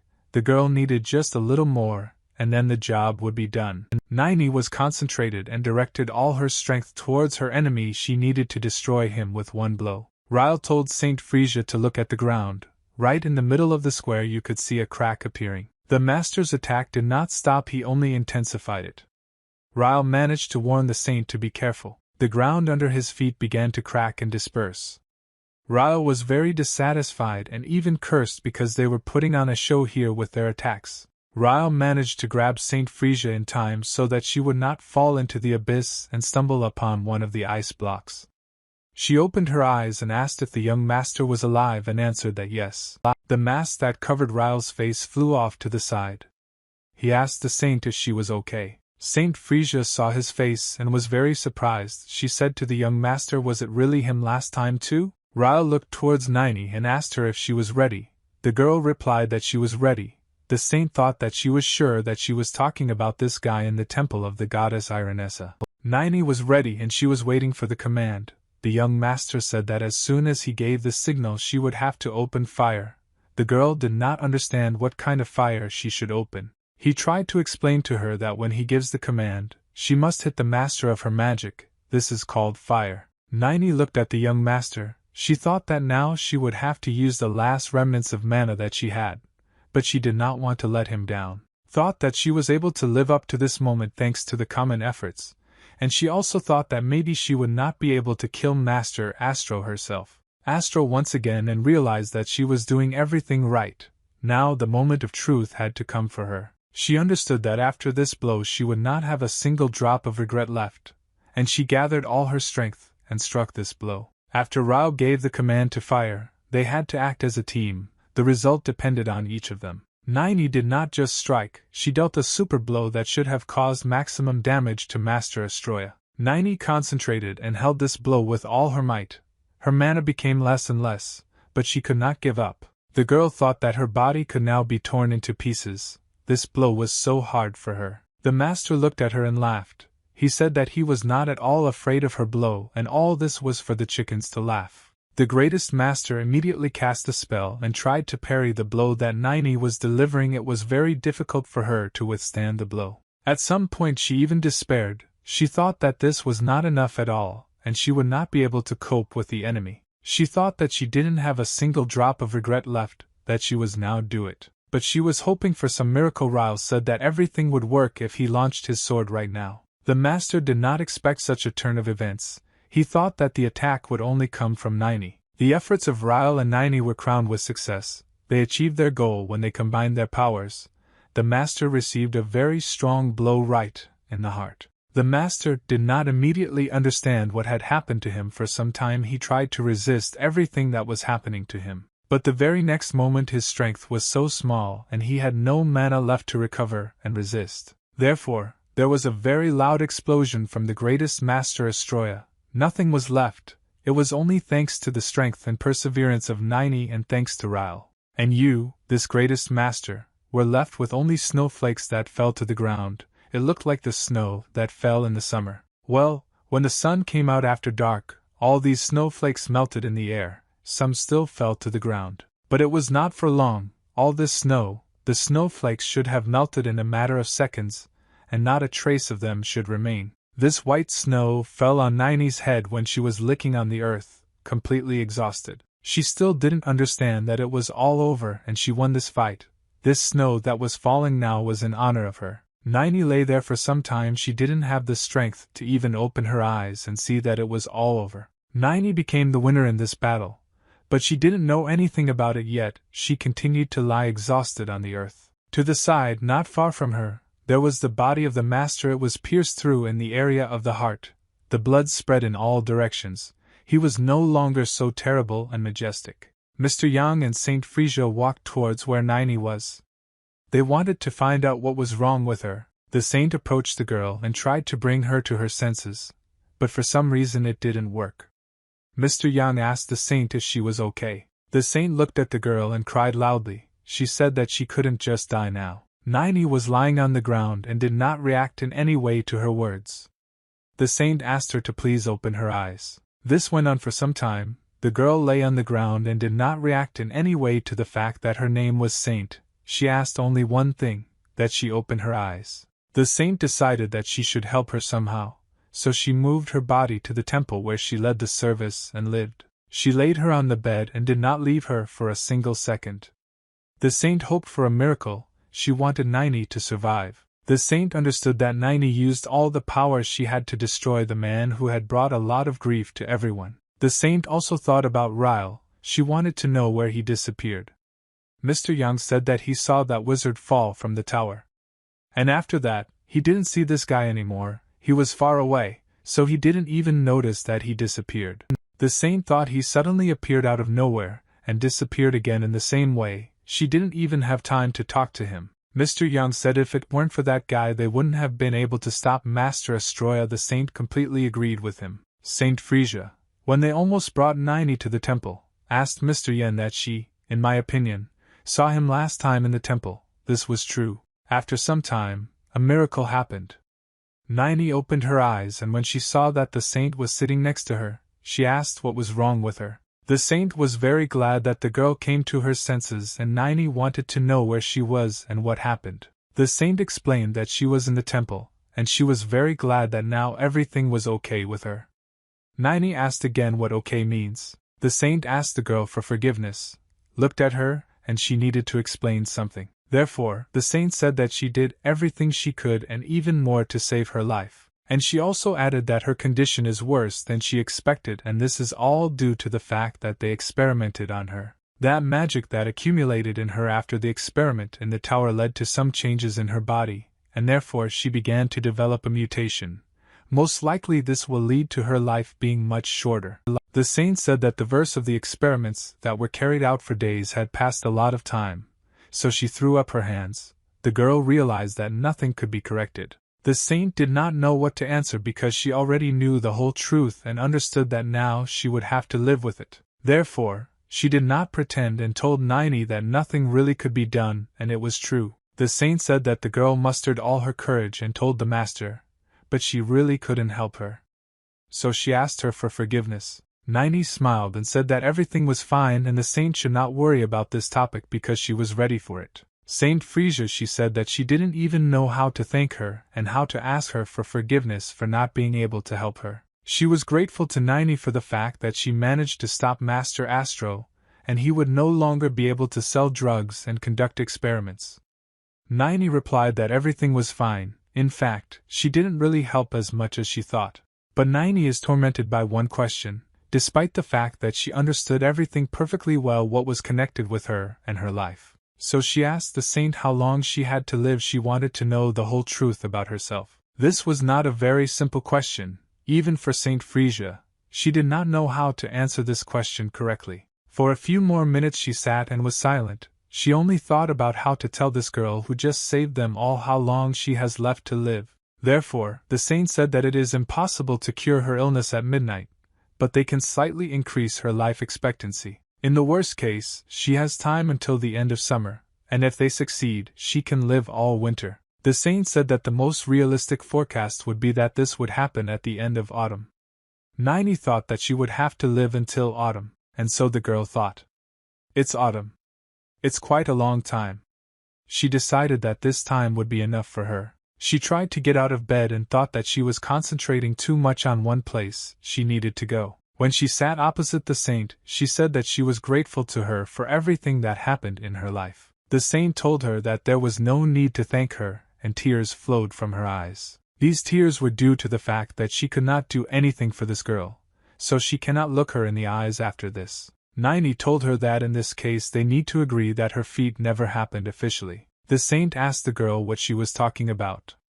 Nini said that there was no need to tell anyone that she had uncovered his crime, and then killed this master. She who did all this, but another person, the one who was wearing a mask. Nini, she said that if someone should receive glory and honor for a feat, it's the person who helped her in everything. And the girl also added that if the saint wants to do something for her, then let him fulfill the wish of that man.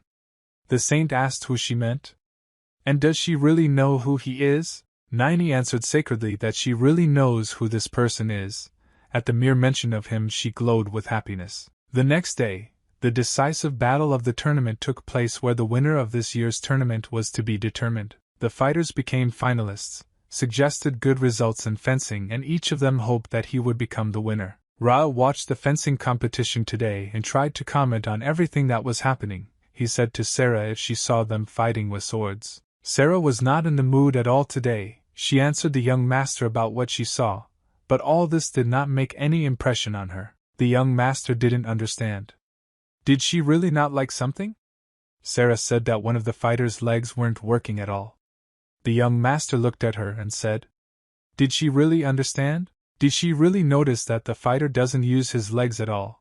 He only waves his arms, which means he can't win?" Mrs. Iris looked at her son, and she was pleased to see him so enthusiastic. He had never been so enthusiastic lately. The lady noticed that Mr. Yang looked very bad today. She asked if everything was okay with him. Mr. Yang replied that he felt that his body was not as strong as it was before, and that he did not have such strength. Mrs. Iris told him not to be upset because she could not do anything at all in this situation. Mr. Yang said that it was good that she remained alive and unharmed. Sarah was most happy today that the competition was over and the young master was thinking about how he would have to return home. He looked at the fighters who had just finished the fight.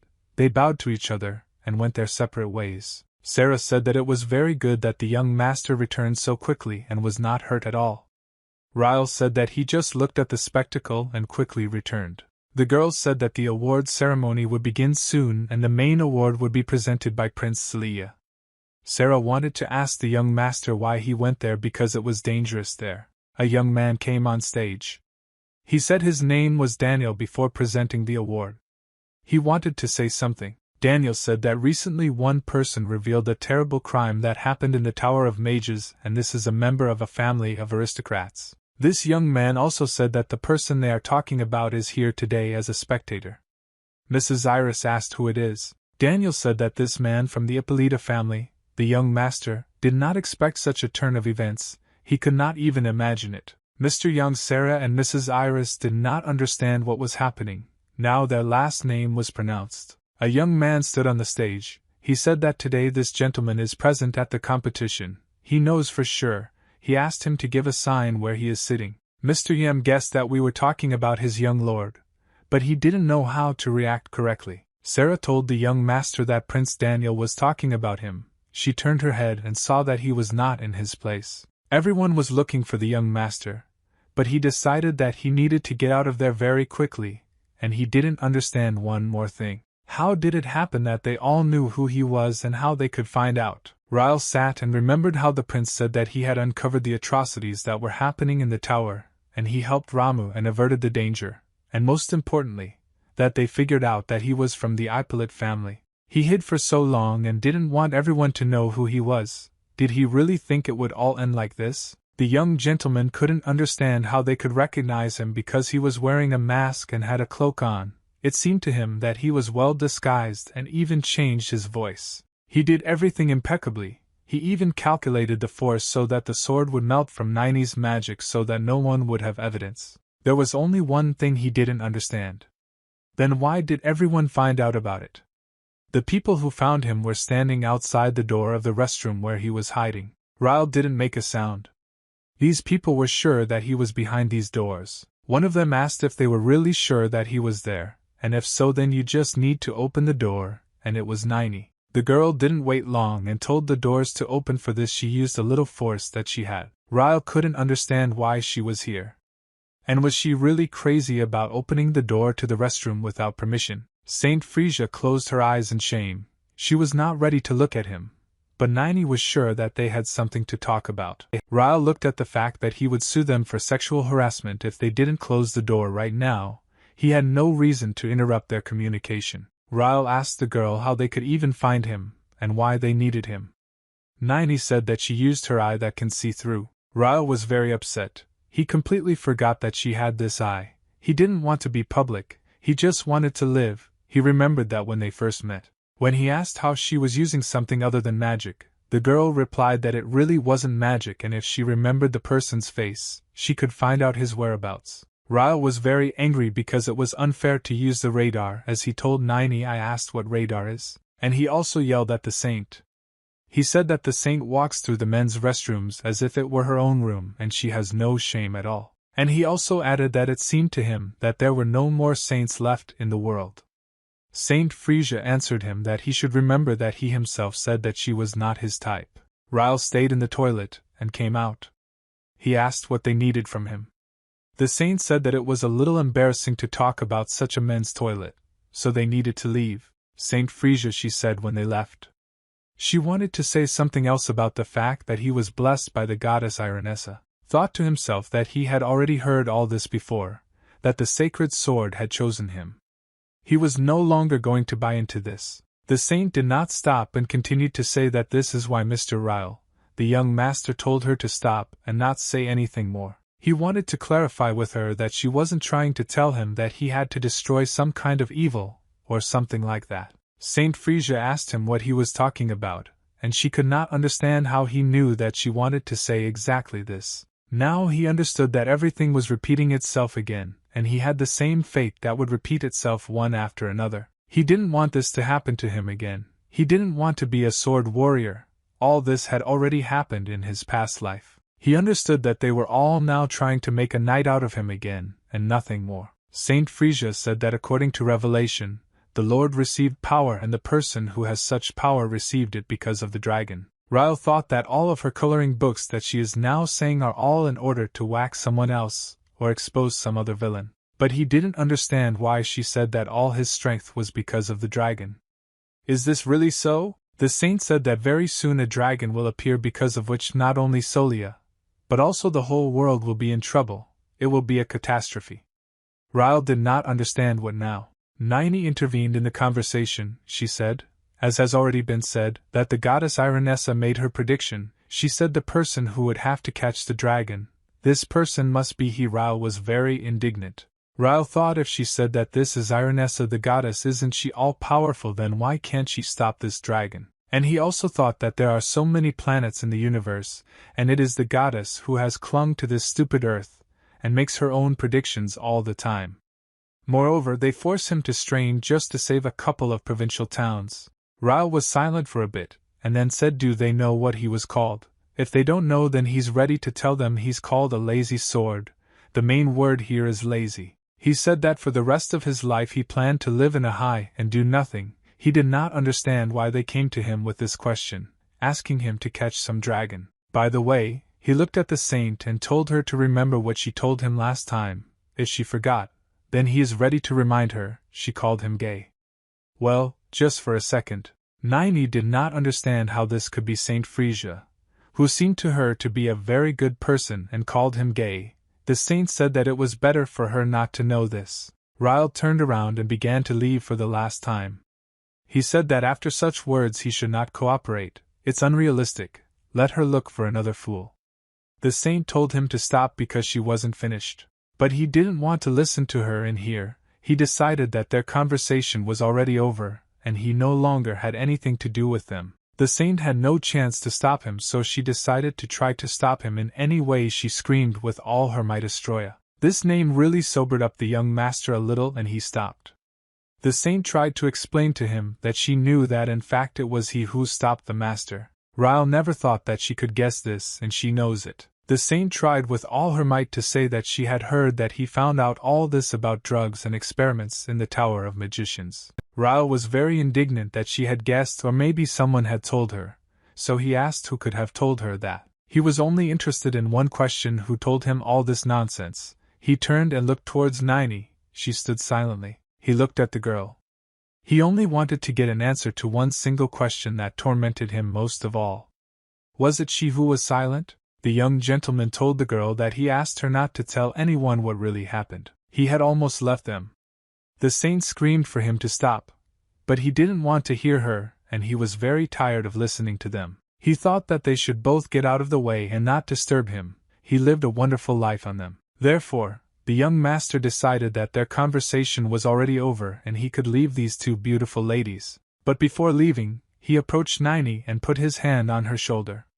He wanted to say goodbye to her. The fact that she did not treat him very well and that she betrayed him. The saint lowered her head down, closed her eyes, and said in a sad voice that there was no need to worry because Nini only told her about it. Ryle asked in an indignant voice what Prince Daniel was talking about then, and the saint replied that she had not told anyone about his power. Holy, I said that she just mentioned that Ryle made a big contribution to the victory over Astroya and Nini until the last time there was other stuff and didn't want anyone to tell this secret. The saint said that in any case, only one thing is clear: his strength is simply incredibly great, and Royal proudly raised his head up and asked what to do next. The saint asked him to catch the dragon, as the Revelation says, but he put his hands behind his head and said that he did not want to do this. Sveta got angry and said that he had already defeated Astra and he had the power that would help him kill the dragon. Ryle waved his hand and asked to leave him alone. He said that he wanted to rest. She looked at him in surprise and asked what he meant. He turned his head at her and looked at Nini. She looked at him in fear and waited for his verdict on what he wanted to do to her. Ryle began to laugh and asked her to go outside together, and because he wanted to talk to her. It was already light outside and clouds were floating across the sky and the sun's rays illuminated the building. The gentleman was carefully reading the newspaper, sitting in his office, and was suddenly surprised when he saw something strange in this newspaper. It was written there that last evening a large batch of prohibited goods was found in the Tower of Magicians. Last evening, a warehouse with boxes was discovered in the Tower of Magicians in the right Solia. It turned out that inside these boxes there was a large batch of banned hallucinogenic herb. The news that the 7th level Astroya turned out to be the owner of this party shocked the residents of Solia. A young gentleman from a family of aristocrats helped uncover the terrifying truth. Prince Daniel presented the medal to the third son of Count Ippolita. The gentleman was shocked when he read all this and did not know how to react. He crumpled the newspaper in his hands. After that, a terrible smile appeared on his face, and thus he tried to restrain his anger. He shouted very loudly that he must immediately send a letter to Iris, and his scream could be heard even on the street and in the courtyard of the building. Kyle and his entourage were leaving the building and you heard Ian start crying. Iris asked Riley where he went recently, and he scratched the back of his head and then said that he went to the toilet for a while. Yang continued to sob loudly, and could not believe that the saint only learned the truth about Astro thanks to the young master. People on the street were talking about the fact that this was a young gentleman from the Ippolita family, but this was starting to make him angry, and he didn't like that people started recognizing him on the street because he wanted to stay in the shadows. He was upset and thought that he just waved the ball once and everyone began to admire and be surprised at him. The lady said in a satisfied voice that the father was probably beside himself with happiness, but Ryle didn't care about it.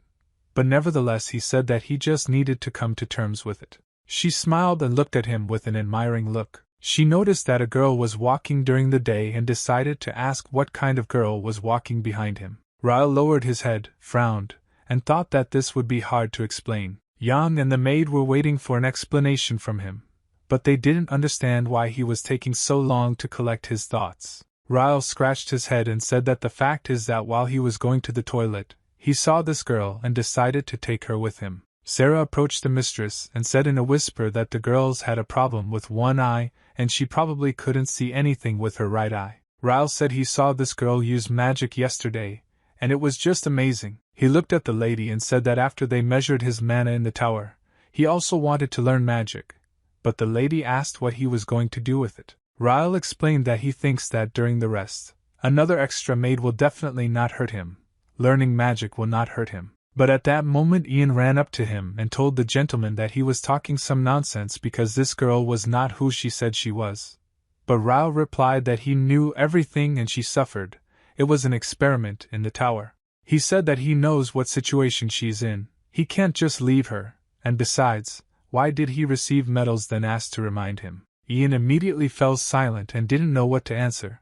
But the lady smiled. I said that she wouldn't mind if this girl went with them. Mrs. Iris said that for the first time Riley chose something on his own, and she was ready to support his choice, and I asked the others to respect his choice too. Ian clenched his fist and said with force that if the lady agrees, he won't mind either. Riley pushed him closer to the guys and asked them to say hello to him. He said that these people serve his family. She bowed and said hello in a submissive voice, then said that her name was Nini. Sarah narrowed her gaze and assumed that Nini was from Lower Solia because it was not clear that she had no noble manners. Sarah came closer, pointed her finger at her, and said that she had been to Lower Solia and she knew what she was talking about, and would personally take charge of teaching Nini proper manners. Riley watched it all from the side and smiled. He remembered their dialogue in the evening when he asked her to go out and chat together. He suggested that I want to go with him to Ippolita County, and added that in this way he was a holy deliverer, and would keep this girl nearby to keep an eye on him.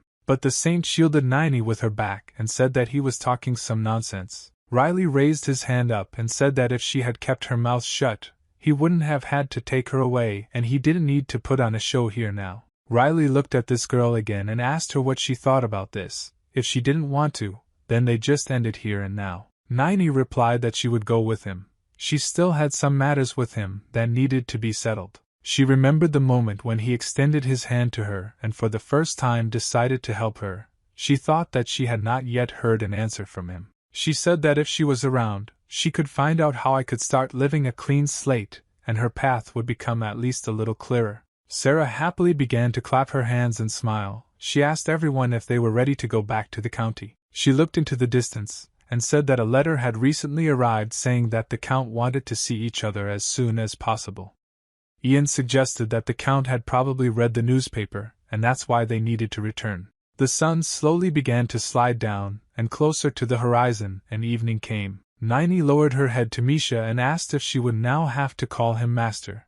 But after that she said that in any case she was grateful to him. Riley looked at her in surprise and didn't even know what to answer. Nini smiled in a joyful voice and said that she didn't even imagine that she could leave this terrible place. Riley started laughing and said that she was very funny, and he didn't expect her to be so funny. They left the city and Riley said that if someone heard their dialogue now, this person would think that he was saving her. Suddenly the whole group stopped when they saw a man in front of them. The lady smiled and greeted Bishop Rivos joyfully. Rivos greeted Mrs. Iris, and said that he was pleased to see her again. Iris asked why the bishop showed up here, and he replied that he was looking for something. Ryle and Nini became wary when they heard his words and wondered what he was going to find here. Rivos smiled and said that his search was related to a recent incident that occurred in the city. Rivos said that these two noble people forgot their things in storage.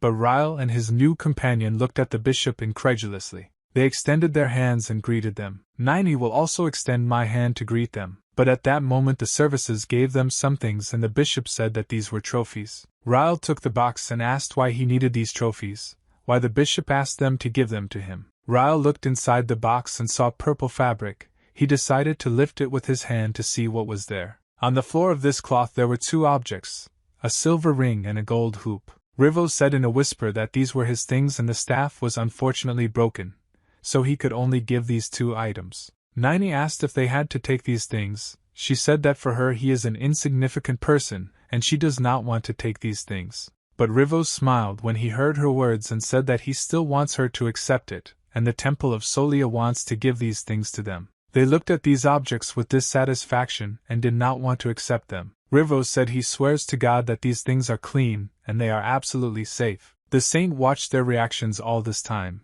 standing behind the bishop. Ryle became interested in such sudden gifts, and wondered if the bishop himself had come up with all this. Nini asked the gentlemen if they would accept these gifts. Ryle asked her what she thought if there was something suspicious about these objects, and Nini replied that she had already checked and there was no magic left in them. He looked at the box again, and thought that now he needed to make a decision. He smiled and told the bishop that if they give him gifts, it means that they need to be taken, and thanked Rivos. Suddenly a lady came up to him from behind and said that the count asked them to hurry up so they couldn't delay any longer. Rivos smiled and replied that in that case she was probably very proud of her son, because he received a medal, and the lady thanked him for taking care of everything himself. They quickly go tonight or leave in order to stop communicating with these saints. But the holy lady was dissatisfied with this behavior, and it all irritated her. When evening came they were not sent to the church building, and the bishop said that he had really become different, and he meant the young master. But the holy lady did not know what to answer him, so she simply looked at him silently. The bishop spread his hands and said that, however, the lady mentioned that she had received a revelation, and said that he was destined to stop evil. He headed to the exit of the room and said that he would trust her and, over time, hoped to be convinced of her prediction. After he left the room, he loudly slammed the door and left the holy lady alone in the room. She continued to stand in the same place and look after him. She sat on a chair, crossed her arms over her chest, and thought that she didn't know what exactly Rivos was planning. She constantly looked in different directions and her pupils darted from wall to wall. She thought that she had 3 revelations. She thought about the 3 revelations she received. In Revelation, she saw the very image that told her that the hour of her first test would soon come. This creature asked her to be careful who would take her to this test. The creature raised his hand up and said that you need to beware of the dragon that will soon arrive on Earth, and the hero is destined to stop him.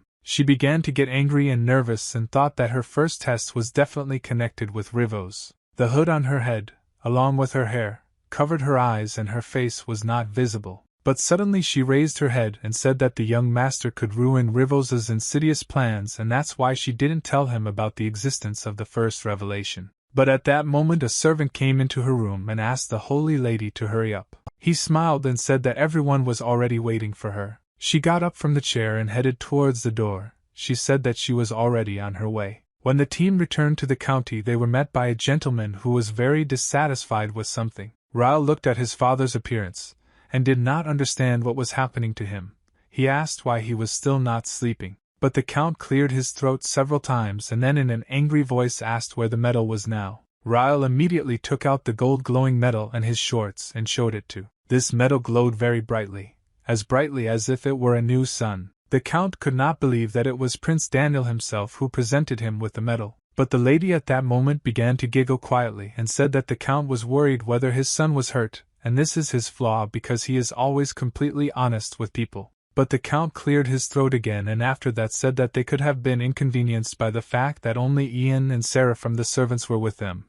But the lady smiled and said that they coped with their duties perfectly. Yang and Sarah at that moment worshipped the master, and said that they had returned to the owner. But at that moment Nini bowed with them because she understood that she needed to respect her new master. The Count asked the guys where this child came from here and why this girl came with them. But Mrs. Iris said in a joyful voice that they had a lot to talk about, and offered to go inside and asked Riley and Nini to go first. Ryle smiled and said that they would do so because this way he would not have to explain everything to his father. They walked along the alley that was located in the castle and Ryle said that he was already tired of riding in this cart, and really wanted to take a walk. But at that moment a man appeared in front of them. A joyful voice asked them if they had really returned. In front of them was a guy with pink hair who talked about what he heard about their achievements in Solia. He asked to see the medal he received in the city, but Ryle looked at this guy with displeasure, and thought that this idiot was pissing him off, and he just wanted to rest in peace. Ryle looked at him with a narrowed gaze and it was clear how irritated he was with this guy. But the guy continued to smile and asked what happened, and why he was looking at him like that. He began to mock Riley and said that if he did not show him this medal, then all these rumors were lies. Ryle stood and continued to listen to this guy mocking him but did not answer him. He started laughing again and said that he was tired of waiting and wanted to see the medal now. Ryle answered him that so be it, he will show him this medal. He reached into his hand and the inner pocket of his coat, and took out the shiny medal with which he was awarded. The guy took this medal in his hand and began to carefully examine it. He could not believe that he was holding it in his hands. He said that this was an amazing thing and that he was seeing this medal for the first time. But then he asked if it was a real medal or a fake. Yang and Sarah got angry when they heard these words and couldn't believe that this guy had the nerve to ask the young master. Ryle just scratched his neck and didn't even know what to answer. He didn't want to prove anything.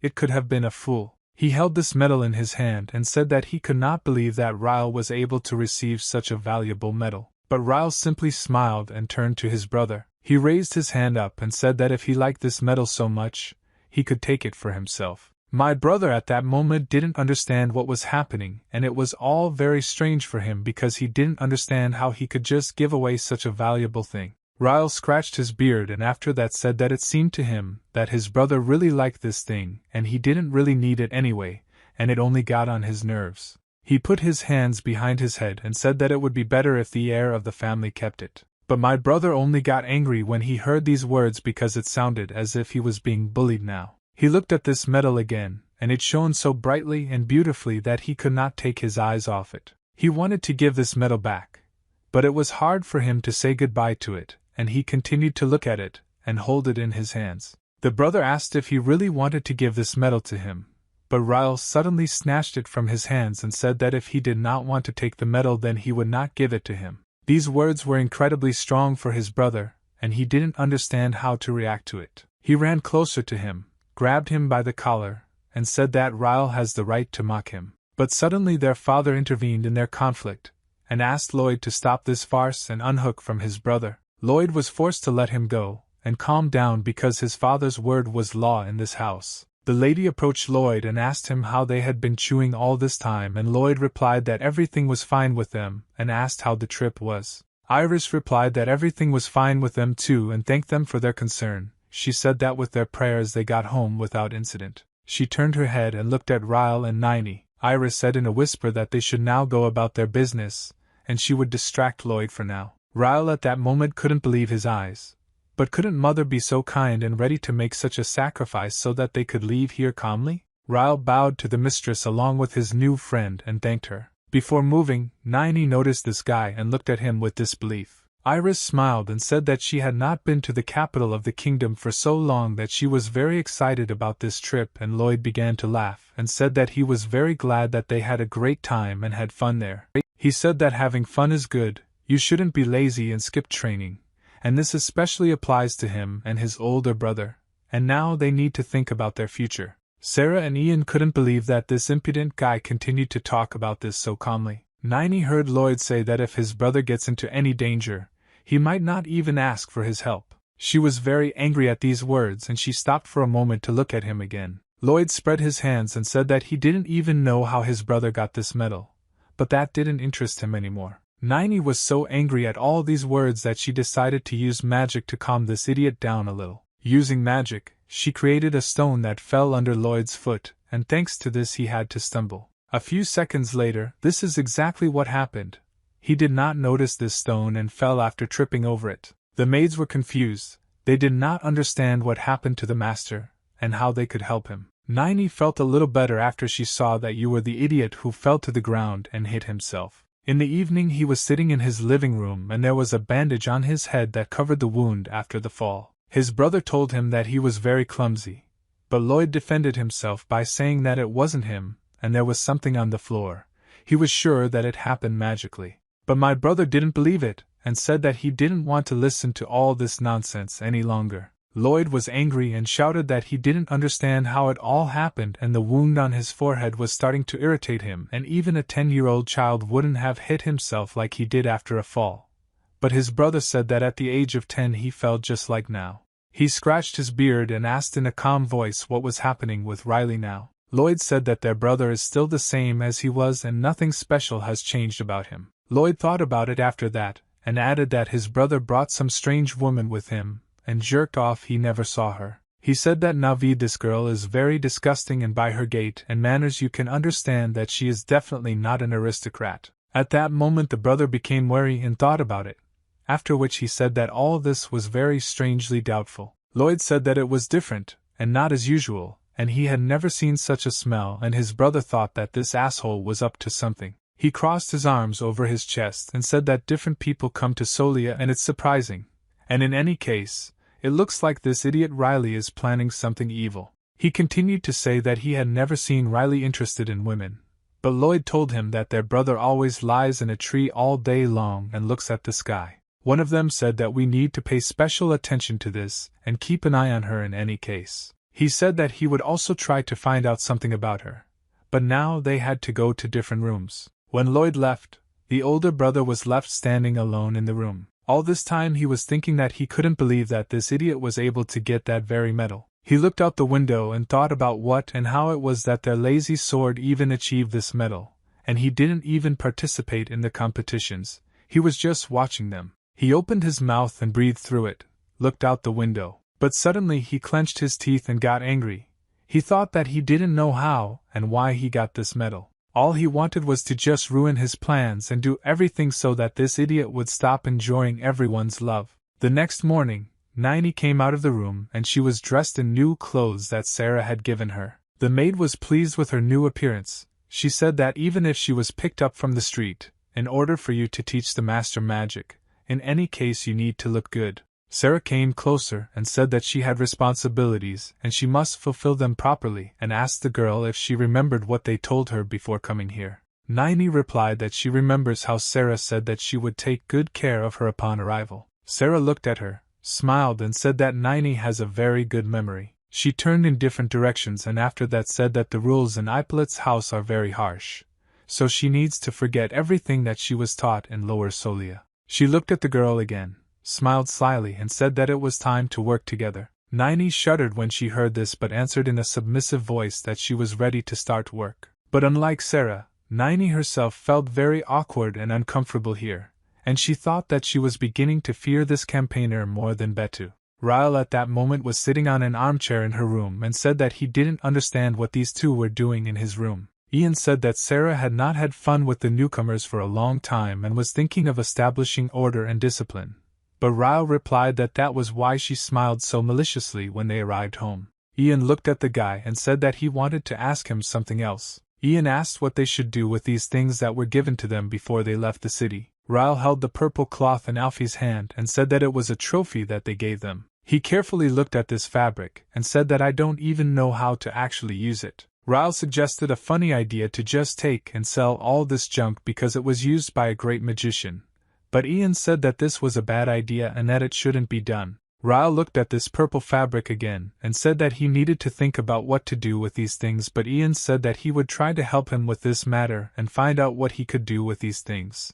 Nini constantly asked the maid what she needed to do with these curtains and suggested that they need to be tied in a knot. Sarah said that she is good at tying curtains, but she should look at the carpet and pointed her finger at this carpet. Sarah said that if she sees marks on this carpet, she needs to immediately clean these marks with a brush, and Nini for the first time learned what a real carpet is, what it really looks like. Sarah, together with her new assistant, approached the gentleman and reported that they had finished cleaning and were in a hurry to leave here. Sarah told her assistant that when they leave, you must say goodbye to the master and bow. But suddenly Lloyd appeared in the corridor and greeted the maid Sarah. She bowed to the master and greeted him, but Nini did not want to do this.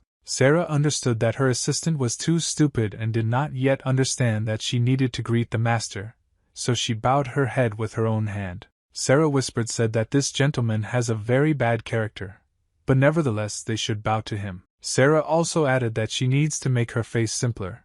If she looks at the master with such contempt, then she will definitely be given some kind of punishment. Lloyd came closer and noticed the new girl and said that apparently she was the same girl that Rao brought last time. Nini replied that this is exactly what the sir says, and now they are bringing her up to date, and showing her at home and explaining what her responsibilities are. Lloyd stopped laughing and said that this is all very boring and there is nothing special here, but he wanted to ask her something. Nini told him her name so he could address her. Lloyd began to laugh and throw up his hands. He said that he wanted to talk to her because Ryle himself brought a person into the house for the first time, and therefore he was very curious why he chose her. Nini looked at him with a dissatisfied look and understood that this conversation would not make any sense, but she still could not avoid this dialogue. Lloyd crossed his arms and asked her if she knew how this lazy bum got a medal. Nini looked at him and didn't even know what to answer, but what infuriated her most was that he constantly insulted the master. Lloyd continued to look at her smiling. He asked if she was not going to answer his question, but Nini noticed that he had a very small flow of mana. Sarah started laughing and clapping her hands to somehow distract the master, and Nini at that moment realized that this guy is not as strong as the master. He is not even worth one of Riley's little fingers and his magic is useless. Sarah smiled and said that she had not yet finished training Nini and they had better move on. Lloyd was very dissatisfied and asked since when the maid was allowed to ignore the words of the owner and not answer the questions asked by the owner. Lloyd said that if she did not want to be kicked out of this house immediately, she should answer his questions clearly, but Nini was not going to tolerate this. I said that he is not her master, so she will not answer these questions. This behavior almost drove Sarah crazy because she understood that the maid could not answer like that. Lloyd was incredibly shocked when he heard such daring words.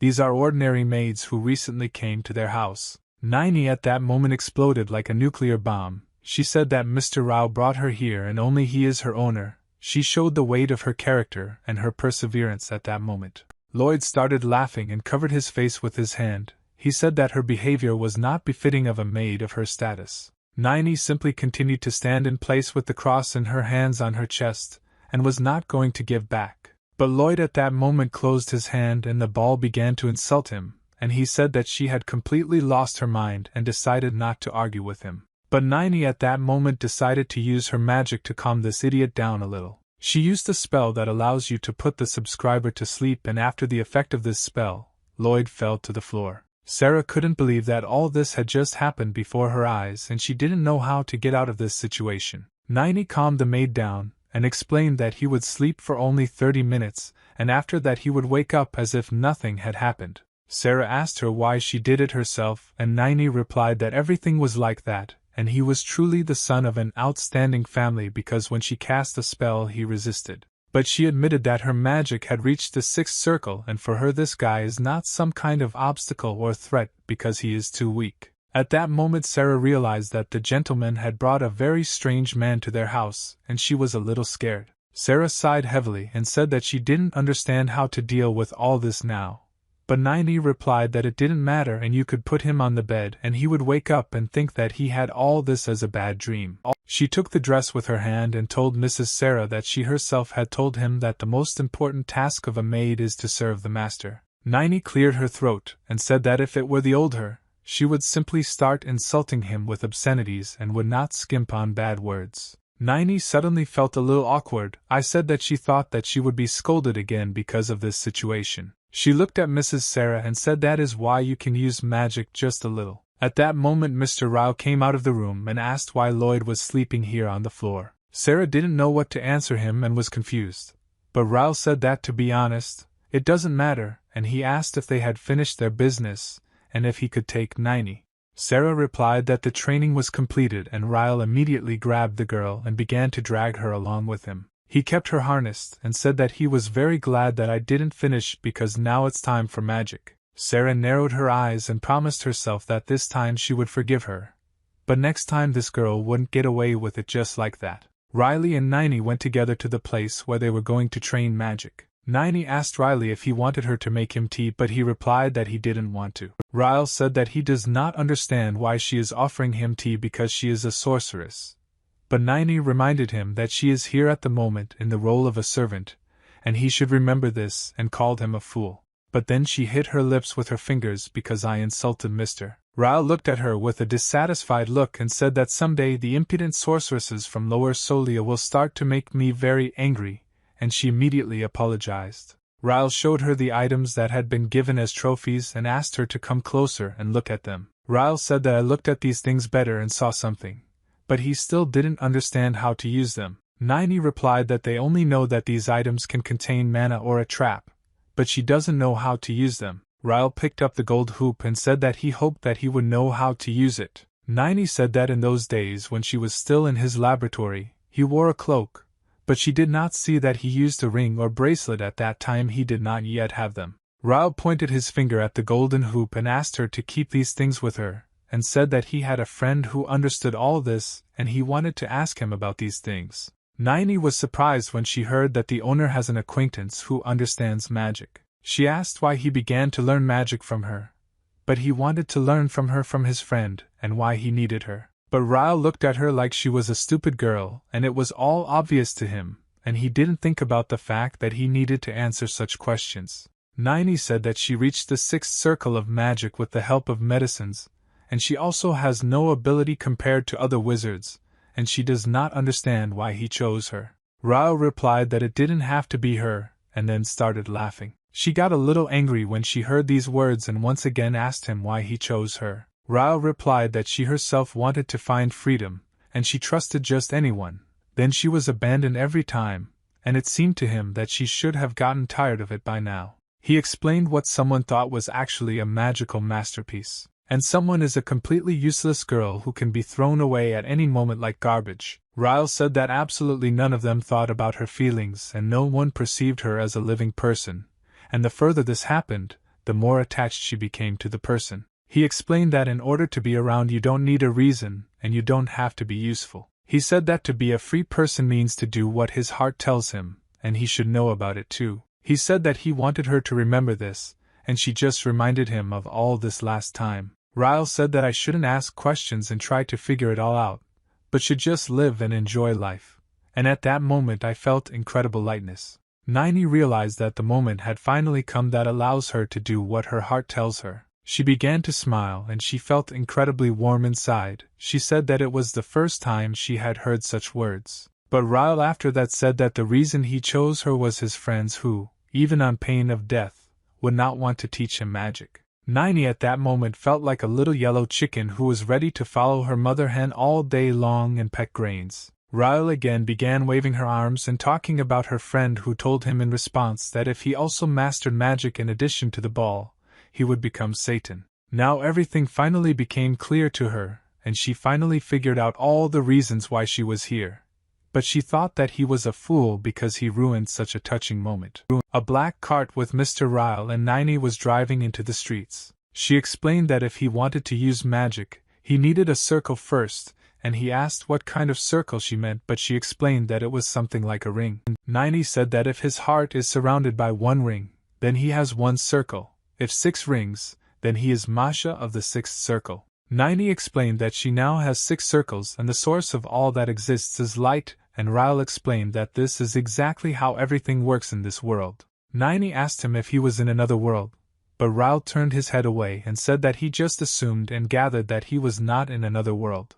Nini put her hand forward and created a magical purple ball. She said that this is again what wizards are taught, called the reproduction of light. Creating everything out of nothing is a miracle. It is the fundamental basis of magic that every magician must learn. She said that in order to use the magic of light, they must find out what its characteristic features are and what good master. Ryle asked her what she was good at in order to figure out how to find out, and she replied that there was really no specific thing that she would be good at. Nini explained that she is simply good at everything, and it seems that she can handle any task. She began to glow with joy and pride and said that perhaps that is why she was the only person who survived these experiments.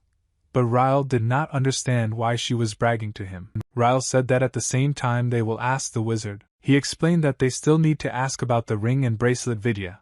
He was talking about a friend who knows magic. Nini asked if they weren't going straight to him now. Ryle replied that that's exactly how it is and he's talking about that guy now. Ryle looked out the window of the carriage and said that they were almost there.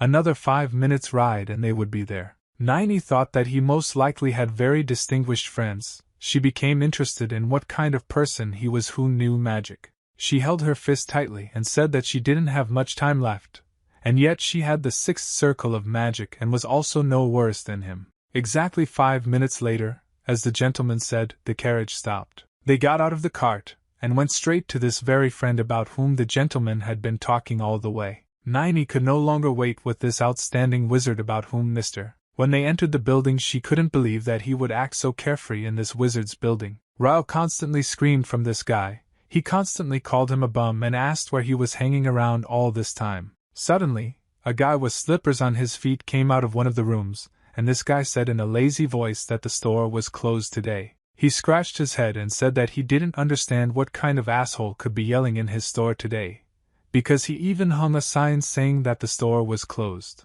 He was very dissatisfied and asked if no one taught him any manners and that he enters the store when it says that the store is open. Ryle smiled and said that his princess and all still deigned to come out and meet the guests, and despite the fact that the sun had almost set below the horizon, he only woke up.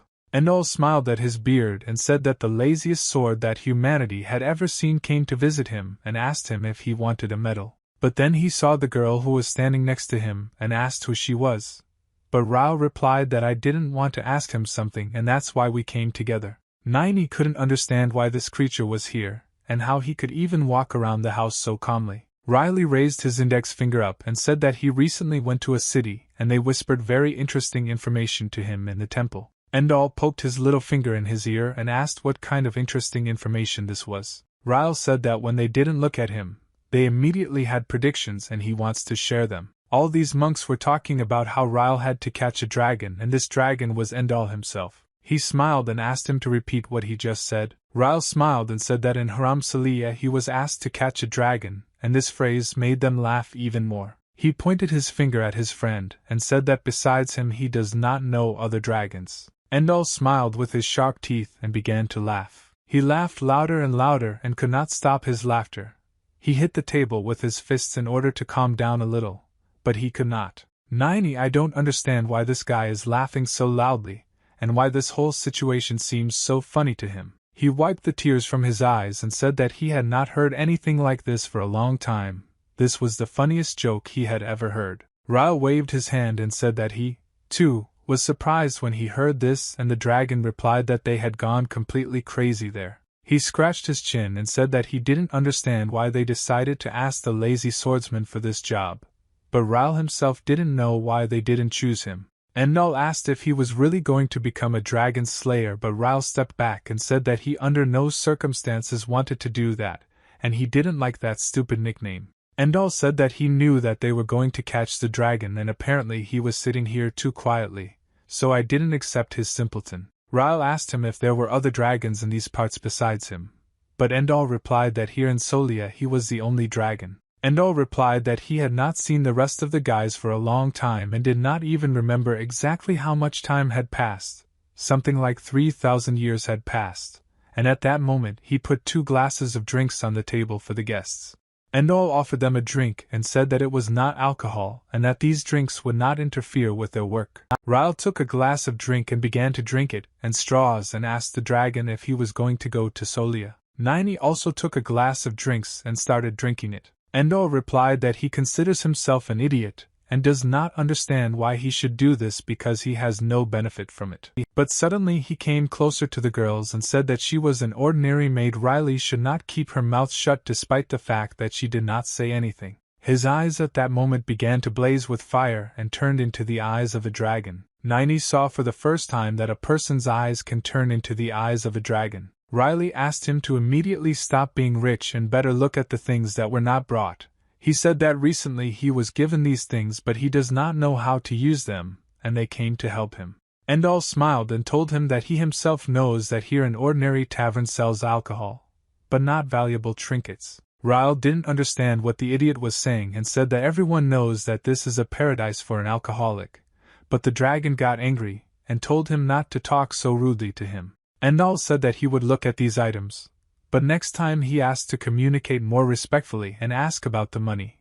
But Ryle explained that they were not going to pay money because they were friends. Endall was dissatisfied with these answers and called him a brazen robber. Nini at that moment was carefully watching the dragon and couldn't believe that he was able to explore 3 things at once and at the same time. Just a few minutes later the dragon announced that the evaluation of these things was completed and asked where they wanted to start. Ryle asked first of all to tell us about the cloak because that's what interests him most. But at that moment Nini was finally convinced that he was a real dragon. Endall picked up the cloak and said that there was nothing special about it. If he put on this cloak, then any weather conditions would no longer affect him, and Nini suggested that in this case, this cloak ensures the effectiveness of the use of magic, and it will always be at its best.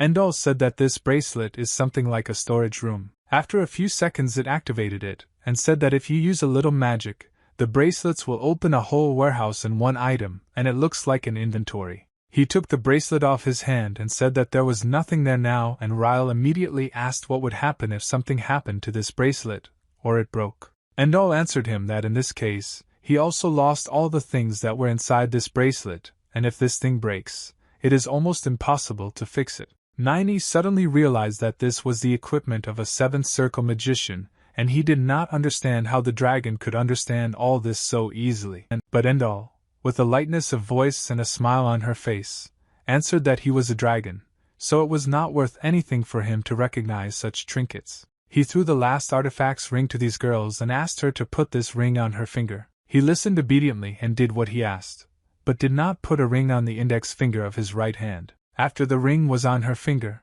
magic began to radiate from it. Endall said that when a girl puts a ring on her finger, a person begins to absorb through it all the mana that is in the air around her, and Ryle suggested that this ring is like a vacuum cleaner for magic. Nini looked at him in surprise that this is definitely how it works, and she has now activated. He sat down at the table and said that he put it on his finger last time and nothing happened. Endall replied that this happened only because Riley is a real monster. But Nini did not understand what he was talking about, and the dragon explained to her that she had been next to him all this time and did not know that her master was a real monster.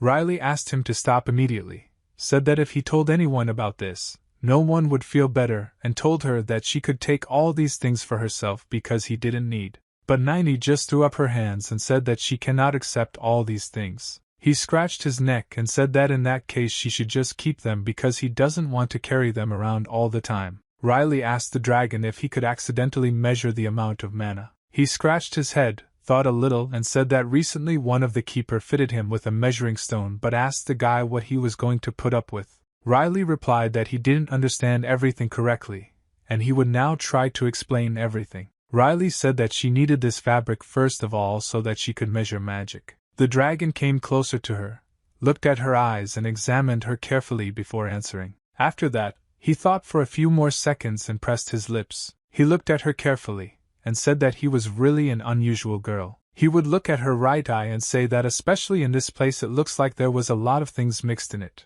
Riley asked the dragon if this was the reason why she had such a strange color of magic, and the dragon replied that it could be connected. He explained that it will be fire or ice.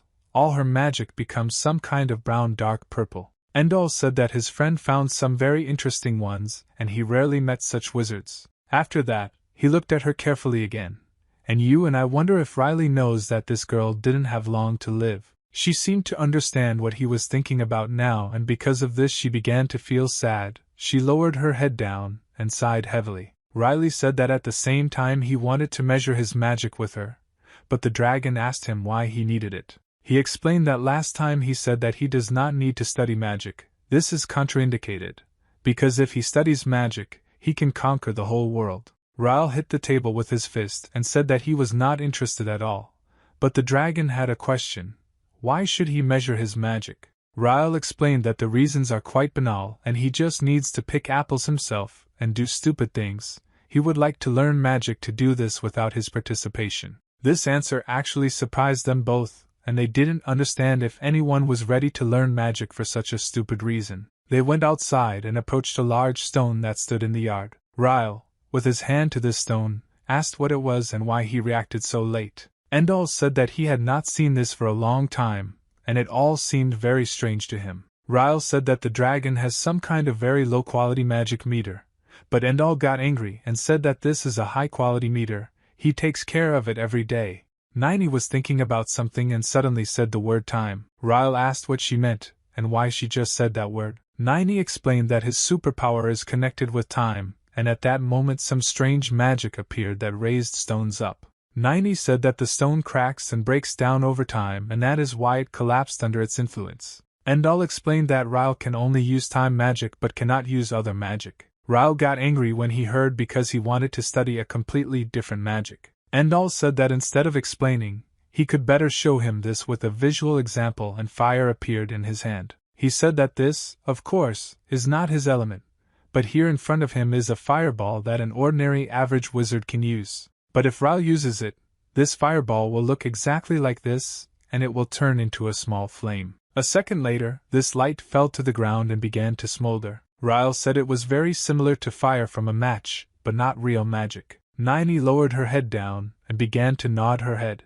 Rile was in his arms and couldn't believe that everything had happened so firmly, because his dream of becoming a wizard had just collapsed, and the dragon asked him to give up his dream of becoming a wizard. Riley got upset and said that this life was even better than when he had the internet, but they didn't understand what he was muttering to himself. Nini raised her index finger up her face and said that the tower. She learned that people who use the magic of time always become bosses and occupy high positions. Riley asked them if there is no magic that can turn back time. But she laughed once and told him that such magic does not exist.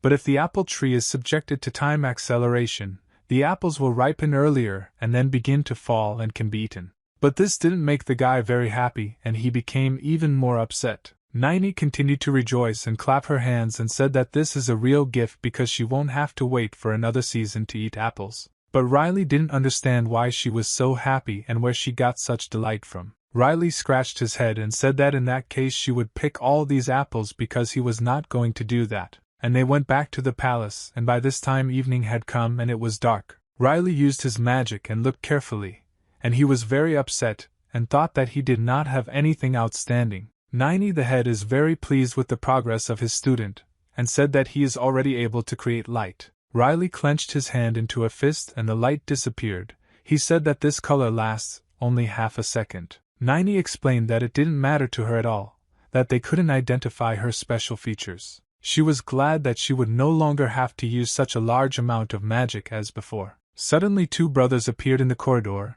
and slowly walked towards this room. They said that they did not expect these guys to return and back so quickly. They looked at their brother and asked what he was doing here at such a time. Riley greeted his brothers, and the maid also bowed to them as a sign of greeting, and the brothers said that they finally saw his face because he had stayed somewhere all day and no one could find him. Lloyd asked where I went, suggested that they were traveling to some interesting place, and Ryle replied that they stopped briefly at the Leaf Village. Lloyd said that Ian and Sarah were at home all this time, and he doesn't understand why he went to such a place without security. Ryle pointed his finger at his new maid and said that everything was fine because he rode with her. Lloyd could not believe that he was traveling only accompanied by this one maid.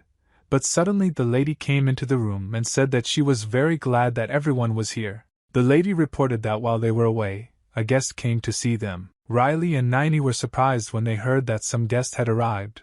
They wondered who it was, but when this man entered the room, they saw him and realized that this was the same Mr. Ravosa. Riley didn't understand what this man was doing here, and why he came to his house. Ravosa smiled and said that he had not seen Mr. Riley for a long time. After that, he approached the maid and bowed to her. He said that he was glad to see Mrs. Niney. After this gentleman greeted Mrs. Niney as if she were a real mistress, they were not surprised and did not understand what was happening here and who this girl really was. Ravosa continued to smile and look at this maid. He acted as if he had known her all his life. Niney bowed to him and put his dinnerware on the table and said that dinner would be served soon. Lloyd scratched the back of his head and turned to Mr. Ravosa.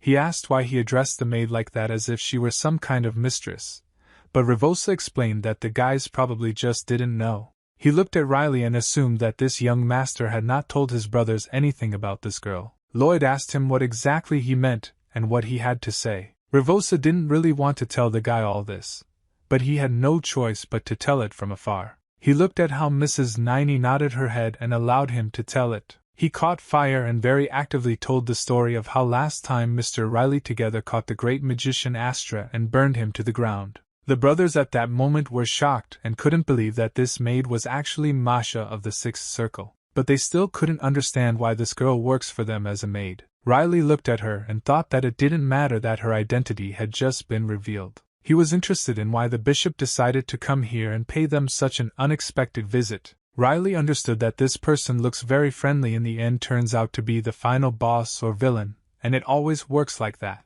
Riley understood that this man had no special reasons for showing up at their house, and most likely he had some kind of plan. The brothers at this moment continued to feel awkward because they could not believe that the real Mrs. Niney was sitting in front of them, who owned the magic of the Sixth Circle. Riley continued to watch this man and wanted to see in his eyes and the answer to his question why he came here and what he was planning. The next morning, the bishop was already getting ready to leave, and as he said goodbye, he asked them to come and visit him and said that he would always be glad to see them. Ryle casually waved his hand and said that he would definitely stop by. Ravosa smiled and said that the character of the young gentleman was the same as it was and thanked everyone for hosting him in the evening. The lady smiled and said that she was also always glad to see the Reverend as a guest. He bowed before them and said that he would pray for their health, and after that he ordered the carriage and coachman to leave. A few seconds after he got inside the carriage, and it took off and drove towards the big city.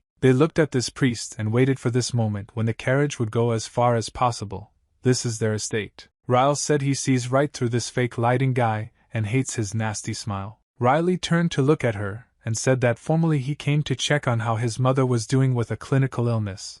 But he talked to them almost all the time, which means that he had another goal. Niney at that moment began to carefully examine the box that the priest gave them. She said that he came for what Saint Frisia spoke about last time, and Ryle nodded his head in agreement, and said that she understood everything correctly. He remembered the moment when the saint spoke about the revelation she saw. She said that dragons would soon appear in Solia. The saint asked Riley to catch this dragon. He explained that this priest had not come to examine his mother, but to give this gift, and suddenly some strange sounds began to be heard from the box. Riley put his hands behind his head and said that, to put it simply, he just bribed them. He explained in a dissatisfied voice that this priest gave the gingerbread for them to eat. Once they ate this gingerbread, they would need to work it off, and in this way he was going to manipulate them. Niney asked the gentleman if he was really going to fulfill the task of this priest. But these words angered the guys, and he asked her if she was crazy, saying such things. He said that he would not do this, and why on earth should he be undermined because of this idiot? Riley explained that he was tired of all this, and in fact, he was also pretty tired of these holy people. But he suddenly stopped and asked to wait, and he said that this priest was different from the saint who came last time, but he didn't understand why this all happened on that day when they didn't come to the city. At that moment, Niney hid the box with the bribe in her magic inventory. Riley started laughing and said that now there shouldn't be any problems in the near future, and they could have a normal rest. But Niney said that if the gentleman talks like that, then everything will happen exactly the opposite. After some time, the father called Riley into his office, and from his look it was clear that he was clearly not. He looked like he was forced to do his least favorite job instead of resting. The father was sitting at the table and his hands were folded. He told his son that this girl was a sorceress of the sixth circle and he wanted to talk about it. Riley asked his father why the servant Yang told him everything, and his father replied that they only told him that she was a sorceress. But no one told him that she was a magician of the sixth circle. He said that Astroya had the seventh circle, but this girl was only the sixth circle and she was completely normal, unlike him, and he had a question why she was here. Nini stood silently at that moment and watched the senior gentleman.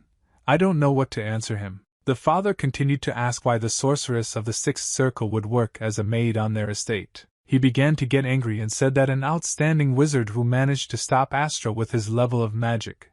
Why did you decide to work for them as an ordinary servant? But she could get a job anywhere. Nini was simply silent and didn't know what to answer. Lord, after some time she said that she liked living in this mansion and she faithfully serves the master, and this is the answer to why she got a job as a maid. Nini looked at the elder gentleman and said that here she found what she lost in the magic tower. They looked at each other and tried to figure out which of them was lying and which was telling the truth. The father clenched his fist tightly and sat silently for several seconds, and after that he said that he would pretend to believe her. He asked if she had been following his son Riley from the very beginning, and she replied that it was exactly like that. He asked what she thought about his son Riley and asked her to be as honest as possible. Riley looked at his father in surprise and asked why he was interested in all this. Do your questions make them feel awkward? Nini smiled and put her hands to her heart, and said that she thought Riley was a good person. She continued to smile and giggle, and her words embarrassed even her father. But Riley was not happy with these answers and asked them what they were even talking about, and what this strange atmosphere was here. She bowed and said that the sixth circle is just the result of her past, but she wants to change her life and live in the present. Nini remembered that the saint told her that she could only live until the fall and perhaps she wouldn't even be able to survive the summer. She looked at the young master and thought that in the time that I had left to live, she wanted to live a calm, ordinary life. Nini explained that now she lives happier than the wizard in the past. The father asked the young girl if there was something in this house that did not suit her, but Nini replied that everything suited her, and everyone treated her well in this house. He smiled and said that in that case everything is fine and this answer suits him, and asked him to continue to help his son Riley. She bowed and said that she would try her best to teach him magic. He smiled again and said that he couldn't believe that a wizard of the sixth circle of magic was now happily working as a servant in his house. Riley raised his hand and turned to the caller, saying that since then he wanted to tell him something. Riley explained that summer would soon begin and a lot of things would change during this time. He scratched the back of his head with his left hand and said that this year he wanted to go to Rhinefield again and asked his father for permission. At that moment, in another office where two brothers were, they were discussing how it was even possible that a girl magician of the sixth circle ended up in their house. They were interested in how their klutz brother could make friends with such an important person, and they suggested that this might somehow be connected with the medal that he was awarded. Lloyd said that he could no longer sit idly by. They, too, would not even be able to accomplish any feat and would be able to win the battle for the inheritance. The brother began to read the document and said that now, because of Solia, Riley had definitely become one of the contenders for the inheritance. He carefully read the document, trying to make out this incomprehensible handwriting. He saw an advertisement that said that the dark magician was last seen in the city of Rhinefield. Lloyd said that people are saying that there is a wanted dark magician in this city who could threaten this city. Lloyd suggested that his brother go and destroy this magician themselves, and in this case everyone will begin to respect them. The elder brother smiled and said that summer would come soon and in a few days everyone would feel hot. He began to think and compare all the facts in his head.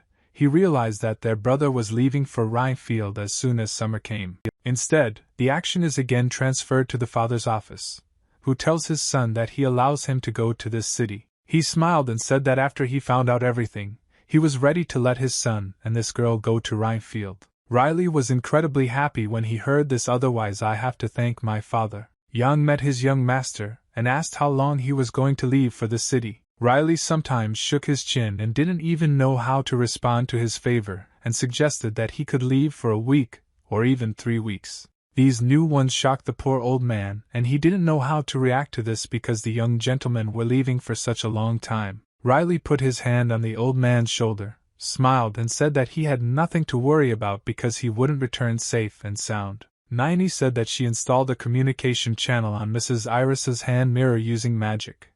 She doesn't often communicate with them, so don't worry so much. Iris thanked the young sorceress, and said that she was not worried because Niney would be next to him, which meant that everything would be okay with him. Niney was ready to arrange herself like an ice statue in the hot sun. She had never heard such pleasant words and was captured by a wave of emotion. Riley took the first step into the carriage, and said that it was time to leave and there was no more time to talk. Ian wished the gentleman a successful trip and said that he was waiting for them to return back. Before leaving, Sarah asked the girl to act as she taught her and Niney replied that she would do everything in the best possible way. But suddenly the mistress took off and asked the sorceress to wait. She handed her some kind of black package and Niney asked what it was. The lady smiled and said that she didn't know if she would like it, but she did it, and once again asked her to take care of her son during the vacation. Iris said that her son Riley used to use it, and tweaked it a little and remade it for her but doesn't know if it will fit. Niney fully understood what was inside this package, but nevertheless bowed, thanked the lady and said that in return for this she promises to take good care of the Lord. Riley, with his hand on his chest, said in a joyful voice that they were finally leaving. He shouted very loudly that they were finally able to escape away from this unbearable summer. The dragon at that moment hit himself in the face with his palm and said that he had never met such an idiot before. Riley said in a joyful voice that he was very happy to see Endall and asked him to use teleport once.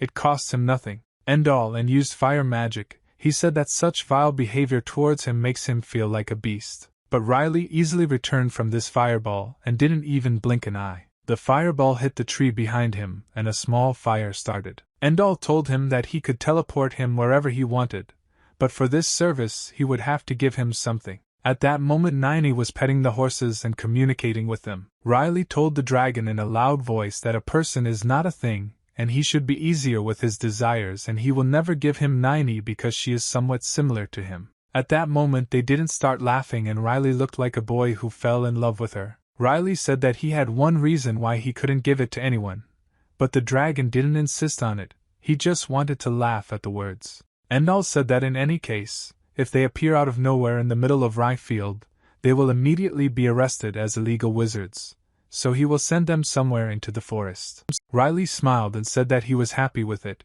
he was ready to go right now without any problems. But suddenly the dragon raised his hand up and asked him to stop and wait a little. He said that he still wants to say something about his maid Niney. He felt very awkward and had a hard time saying these words. At some point he even moved his head to the side and tightly pressed his lips. Riley asked the dragon why he wanted to talk about the fact that this girl had very little time left to live. Endall was surprised that the guy knew that she would not live long, but suddenly realized that it would be strange if he did not know this. The dragon asked the guy what he was going to do with all this. Niney was already sitting in the carriage and getting ready to leave. She didn't understand why she wasn't talking for so long. While I was waiting for them, she noticed the left package that the lady gave her. She decided to see what was inside this package and thought that she could open it right now while she was waiting for them. She untied the knot and began to pull the fabric off the item. When she completely removed all the fabric, she saw that inside this item there was a very beautiful white mask.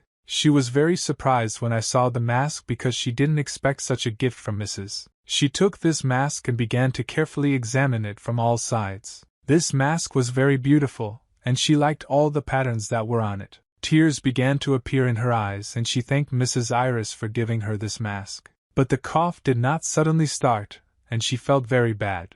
She felt like all her organs inside her body were hurting. Niney saw that blood was beginning to spill out of her mouth, and covered her mouth with her hand. She looked at her palm and saw the blood that remained on her hand. Niney, tell yourself in a whisper that she must survive the hotels.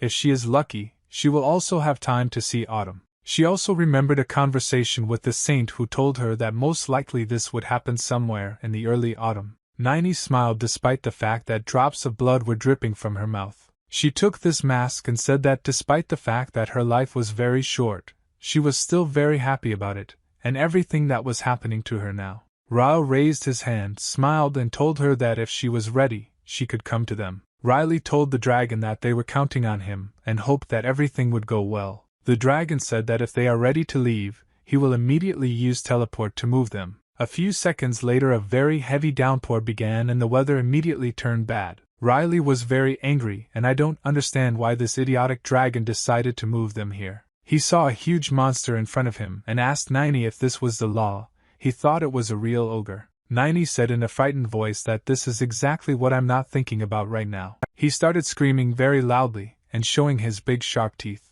Riley got angry and didn't understand why you stupid dragon decided to move them to the most inappropriate place. But they had nowhere to go and had to fight. The ogre decided to show his strength with one hand, grabbed a tree and tore it up by the roots of the earth. His actions did not frighten the young gentleman at all. He stood looking at him and said if he pulled out one tree by the roots, does he really think that he is stronger than everyone else? Niney was a little surprised by Mr. Ryle's statements.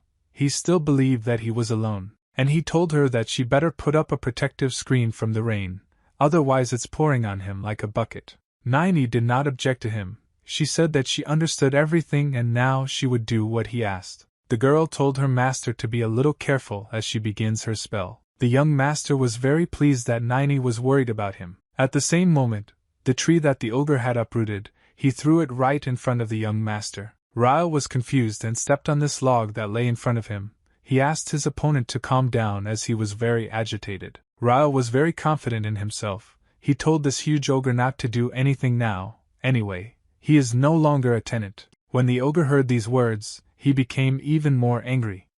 Hatred and the desire to immediately end this upstart appeared in his eyes. Without thinking twice, the ogre swung again and tried to strike the young master. Ryle managed to dodge this blow. The ogre stopped and tried to strike blow after blow, but not one of them reached the target. Ryle successfully avoided all these blows. He thought it was very funny and even amused him. Ogre and was even more angry, so he wanted to crush this impudent guy. He swung his hand and struck again. Out of anger, he even clenched his teeth. He so wanted to destroy this arrogant young man who could say such a thing to him. But the blow he struck also didn't hit the target. He couldn't hit it, which made him even more angry. When the young master walked away from the blows, I thought that he came here to have fun and relax, but what is happening to him now is too much. Walking away from the next blow, he thought that he didn't see any point in using teleportation if everything worked out this way. Ryle thought if he had already used teleportation, then he needed to finish off this giant. The young master stood in the same place. The only thing he did was deliver several lightning-fast blows to his opponent. He raised his hand up and looked that the rain did not stop for a second. The ogre, who some time ago was confident in his abilities, was writhing in pain and from the wounds that the young man inflicted on him, blood splashed in all directions. Niney saw so much blood, she was a little scared. It wasn't the first time she saw this, but she couldn't get used to it. The young gentleman was, as always, a little joking and said that he didn't understand what it was and did he really wash himself in vain before leaving? He thought that his friend Endall was a real idiot because he most likely sent them here on purpose. Otherwise, he could not explain everything that was happening. Niney interrupted the young master, telling him that he needed to use magic to cleanse himself of blood stains. Ryle thought that cleaning would not hurt him at all now and he agreed with his friend, but instead of sharing it became cleaner. The dirt flew right into his face. The young master didn't understand what happened and that it was a cleanup if he became even dirtier. Niney tried to apologize and say that she didn't think it would work like that. She explained to the young master that it was just dirt, and at least it wasn't so nasty. Ryle was very indignant that dirt also appeared on his face. Their argument was interrupted by the loud cry of an ogre who was lying on the ground and began to rise and scream very loudly. Niney told the young master that the ogre was rising. Ryle answered her that he could see perfectly well and understand perfectly well why this happened. Niney obediently told the young master that she was ready to finish with him herself. Ryle was not against her doing this. The girl said that now she would very quickly and carefully clean everything here using a spell that she had already used more than once. This spell was called the Eraser spell and it was supposed to erase everyone who got in her way in this situation. It was an ogre. Indeed, within a few minutes the spell worked, and not a trace remained of this huge ogre. Niney told the young master that everything was ready to begin, and she suggested that he wipe his face with a damp towel.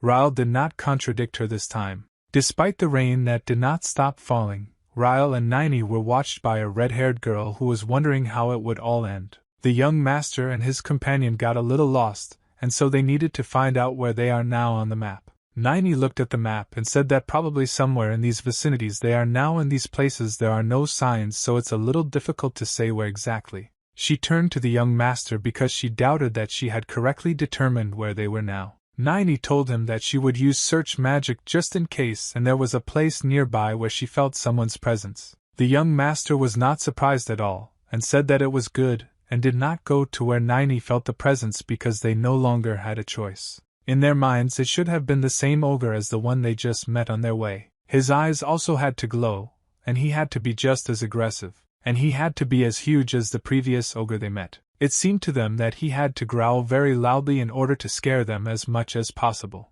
As a result, they saw a completely different picture.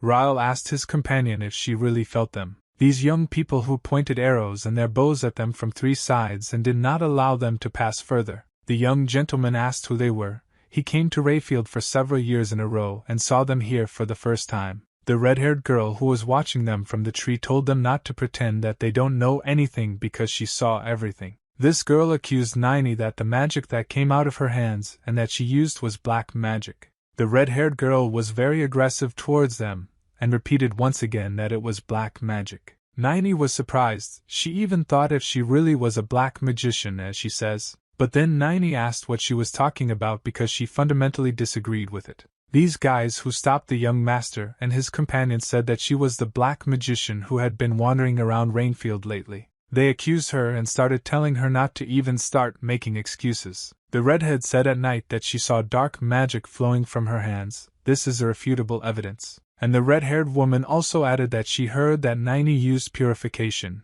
Most likely this was because before that she had denigrated and sent damage to the young man. Ryle was very surprised.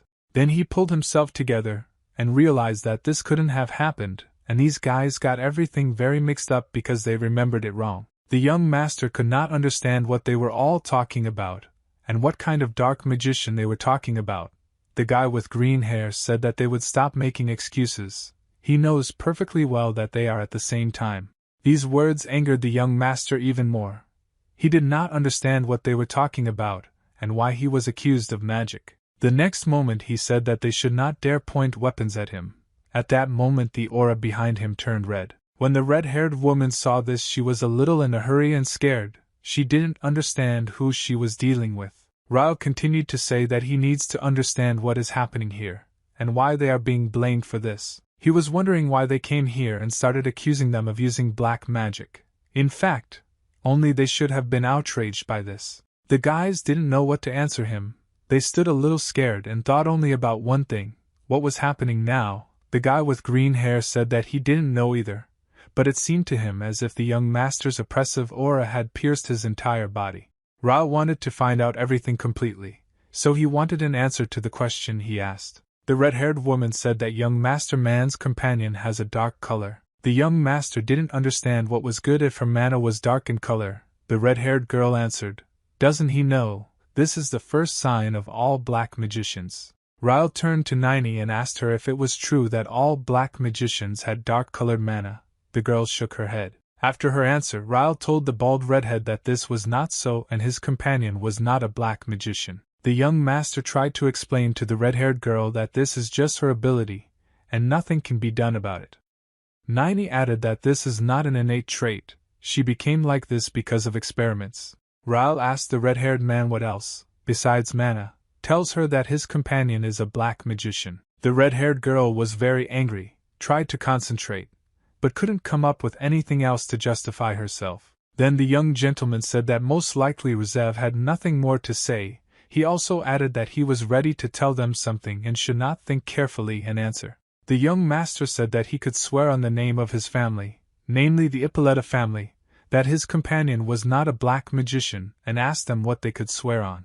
The guys looked at him and didn't understand what to do because in fact it was a hopeless situation for them since this guy who stood in front of them was of noble blood. The red-haired woman was not at a loss and asked what such an aristocrat as he was doing in their area. The young gentleman answered her that he didn't know how it was in Ryefield, but in Sali you know for an insult, and at least they would have been arrested. And he also added that he was on vacation and he wanted to relax quietly, and for some reason they started pestering them. I don't know who they are and why they came. The red-haired woman was very indignant, but she was silent. The young master took out his sword and then said if they were so hostile towards them then he should agree and act according to them, and then he added that he was ready to act like a real black magician, kill all the witnesses and move on with his path. And when the young gentleman was already ready to enter into battle with them, Nini asked the gentleman to wait. The girl said that these young people will be able to understand everything if they tell them their story. The guys didn't understand what was happening and wanted to know what was wrong with this girl's face. Why is it like that? They all thought that Nini was like them only because half of her face was a different color. Nini looked at them with her own eyes and was ready to tell them her story. She hoped that they would understand it. So she asked them to listen to her until the end. In fact, she had something to say. The red-haired girl closed her eyes and face so that it would not be visible how she was crying. This story could not leave her indifferent, and she now understood everything that it meant and how it all happened.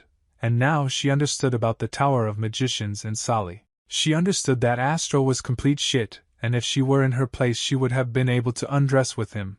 She was very sorry that she didn't know and accused them of this, so she asked for forgiveness. The redhead couldn't come to her senses. She cried and asked the same question all the time. How could this happen? She cried and repeated the same thing so that she would be forgiven because she was wrong in her accusations.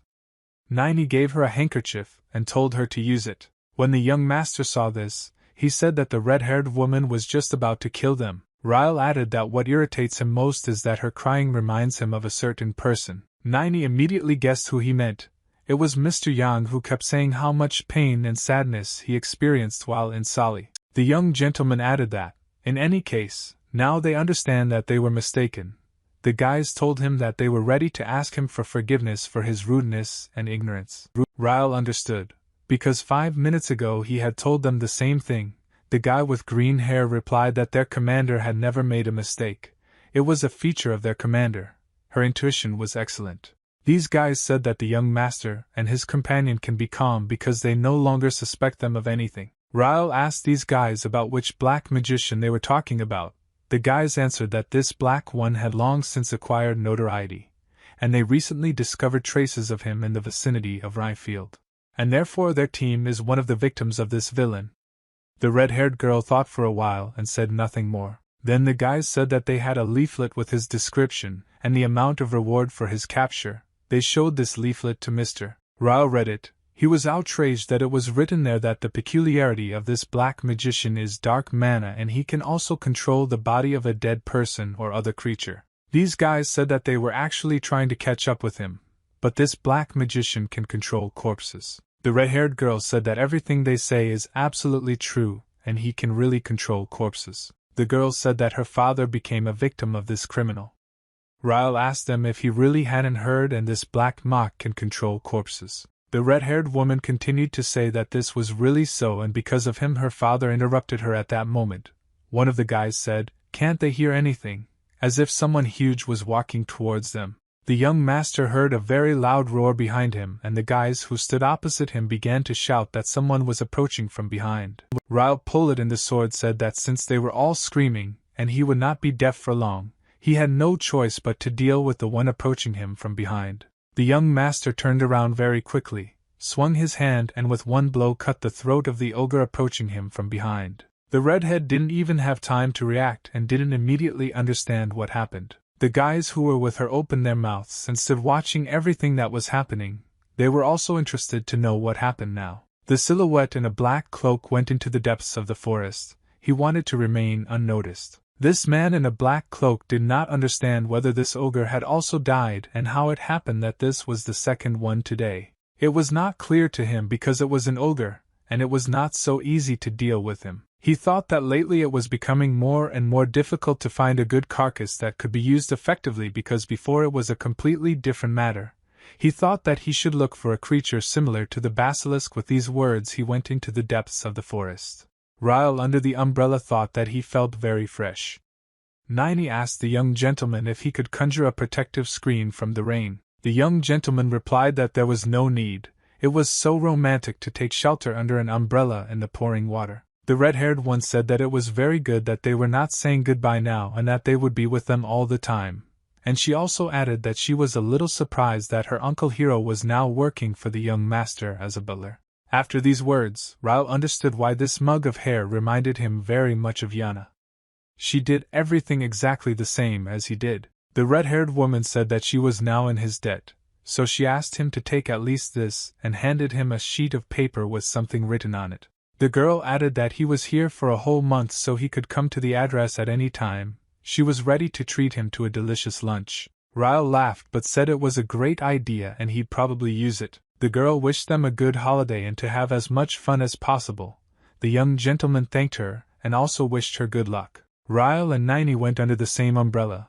The young master said that a lot happened but they still got to their goal. He wanted to say that he always says that after the black stripe there is always a white stripe. He liked this fresh air and he liked that he was finally having a real vacation. The young master wanted to immediately decide when they would go during their vacation, and where they would start their journey. Nini didn't know what to say to the young master. The only thing he guessed was that she was hungry, so he first of all decided that they needed to eat. The girl suggested that they need to eat hot soup. The young gentleman asked her again and said that he agreed with her, and he also wanted to eat pancakes. The young master said that the girl is absolutely right that on days like this you need to eat pancakes pigeon and drink rice with a crown of rice. In fact, it's very wonderful. He was sure that it was time to go and try local traditional dishes. Nini was a little surprised by the way he behaved, and she also didn't understand why his choice fell on pigeon pancakes. She didn't like them at all. Within a few minutes the waiter brought out their order. The girl sat and looked at the dish that was brought, and it was clear from her face that she didn't like it. The young master was glad that finally everything was ready and now he would eat properly. Nini said to this dish, "Is this vomit oil really called food?" The young master didn't understand why she said that. Ryle ordered her to quickly apologize to the pancake eater on a rainy day. He didn't understand why she would say such a thing. The young master said that she had not tried it yet and told her to eat first and not ask for more after finishing them. The girl said that she was of course very grateful, and then she added that in Lower Salia they don't eat such things and therefore she is not going to eat them. The young master ordered her to shut up and try first. The girl had no choice, so she agreed with the young gentleman and couldn't take a bite of the pancake. When this pancake got into her mouth and she started chewing it, she realized that she was completely wrong. She didn't understand what was in her mouth, and it really was very tasty. The young master, when he saw that her face had changed, asked Nini how she liked it. Was it really delicious? The girl did not hide her emotions and said that she really liked it, and it was very tasty. The young master said that it was his turn and he very quickly began to empty the plate. It seemed that after eating these pancakes, some kind of holiday appeared in his life and they were able to change his mood. The young master said that it was just nostalgia for the old days when he often ate them. Nini wanted to know what old times mean. The young gentleman told his companion not to worry about his words and invited her to clink glasses. Nini wanted to find out if there really is alcohol in these glasses and that's why he suggests clinking glasses. The young master did not answer her.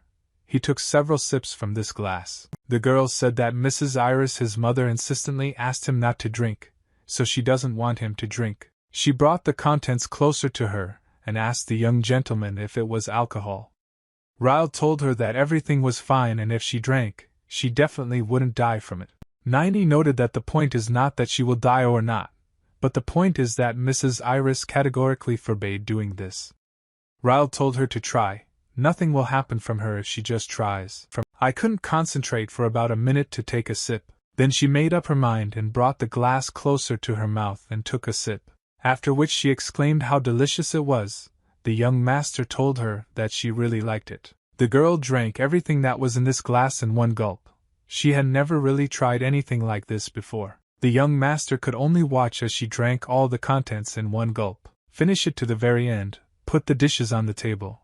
Her mood immediately changed. She became much more cheerful. She realized that it was all really very, very tasty. Ryle looked at her and doubted whether it was right that he offered her a drink, but it was too late to retreat. The young master decided to support Nini because he decided to feed her very tasty. Nini was not so constrained and felt free at the table. She liked absolutely everything. The only thing that started to irritate the young gentleman was the loudness at the next table. The man who was sitting in a hood at the next table was chewing very loudly and irritating everyone present. This man in a dark robe and a deep hood sat so that his face was not visible. Ryle thought that this gentleman was eating a lot of thunder, and was ruining the whole atmosphere that he was trying to create. The Capricorn man was chewing so loudly and muttering something to himself on the tray, you could just hear him saying more, even more, he must do even more. This gentleman began to irritate Riley very much, so he got up and headed towards the exit, told his companion if she was tired of her, then she needed to leave. Niney followed him. When Ryle passed by a man in a hood, he caught himself thinking that he would never again have to meet this man who ruined his evening. The young master and his companion approached the door, and despite the fact that it was raining there, they left the room. The man in the hood whined very loudly at that moment, so he attracted the attention of the waiter. The waiter approached him and asked if the gentleman wanted food and how he would pay for it.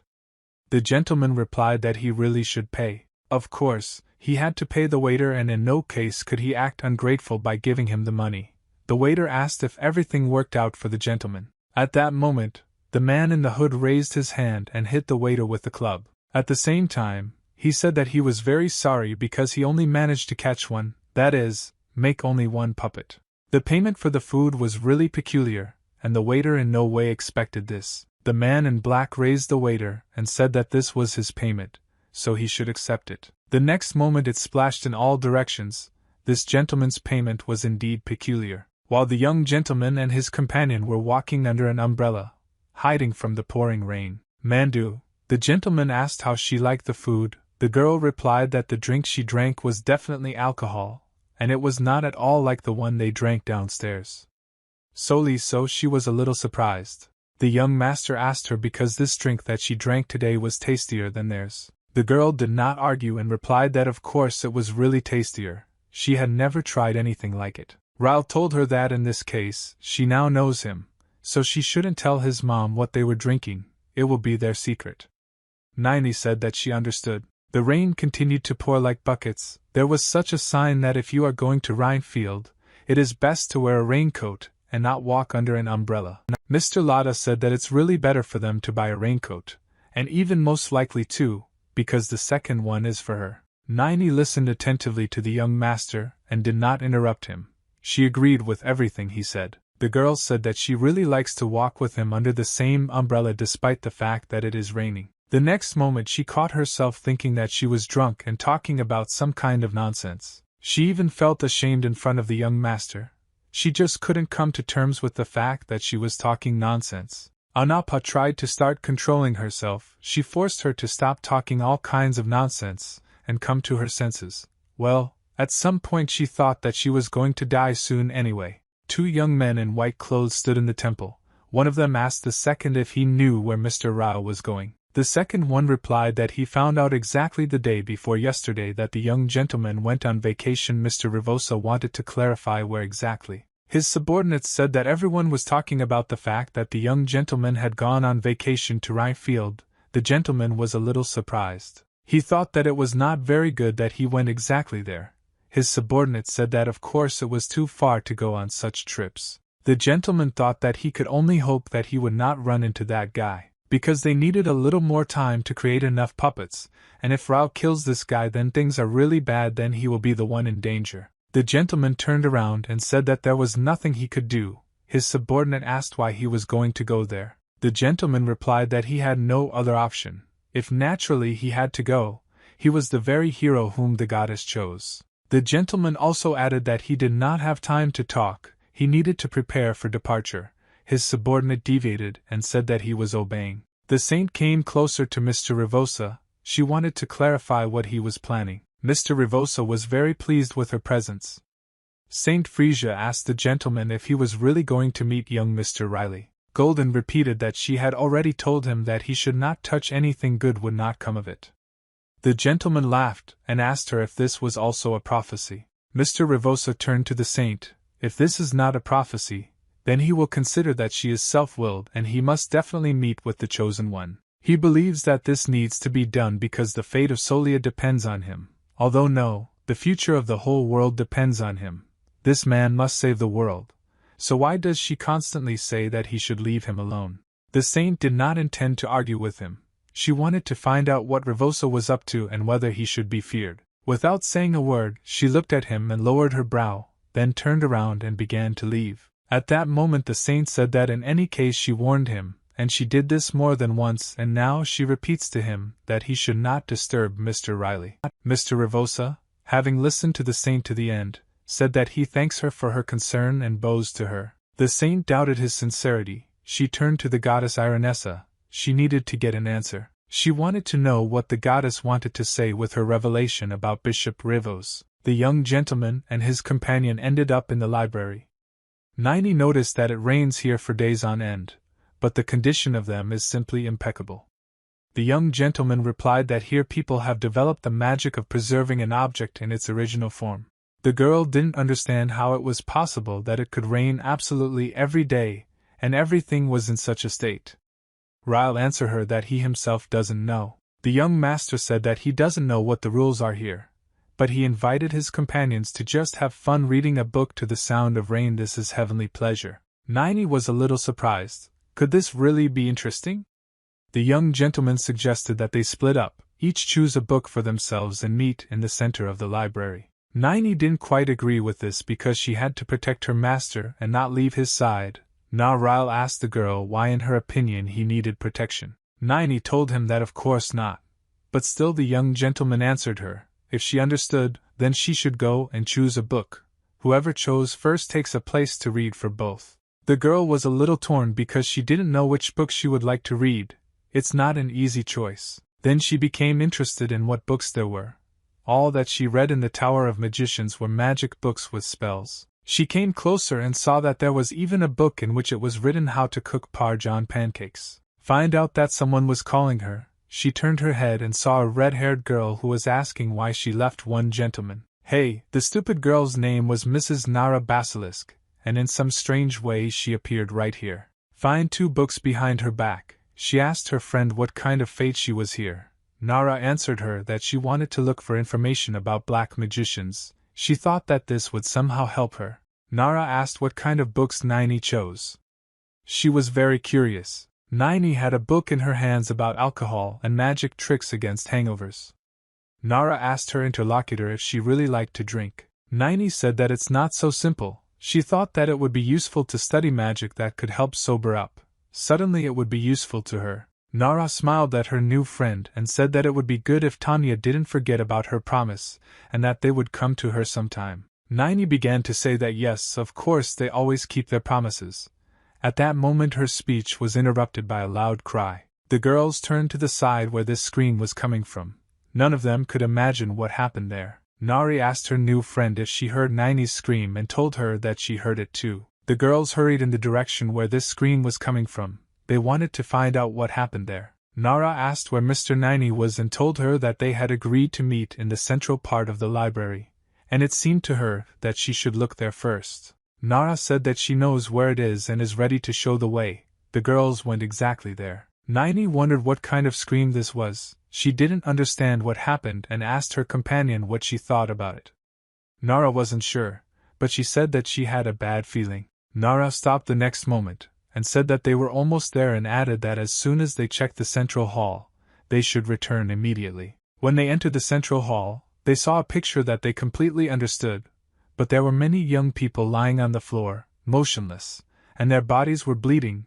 Blood was everywhere. Nara asked Guiney that none of the girls could understand who could do this. Niney examined each of those young people who were lying on the floor and bleeding very carefully. She understood only one thing. It was most likely magic.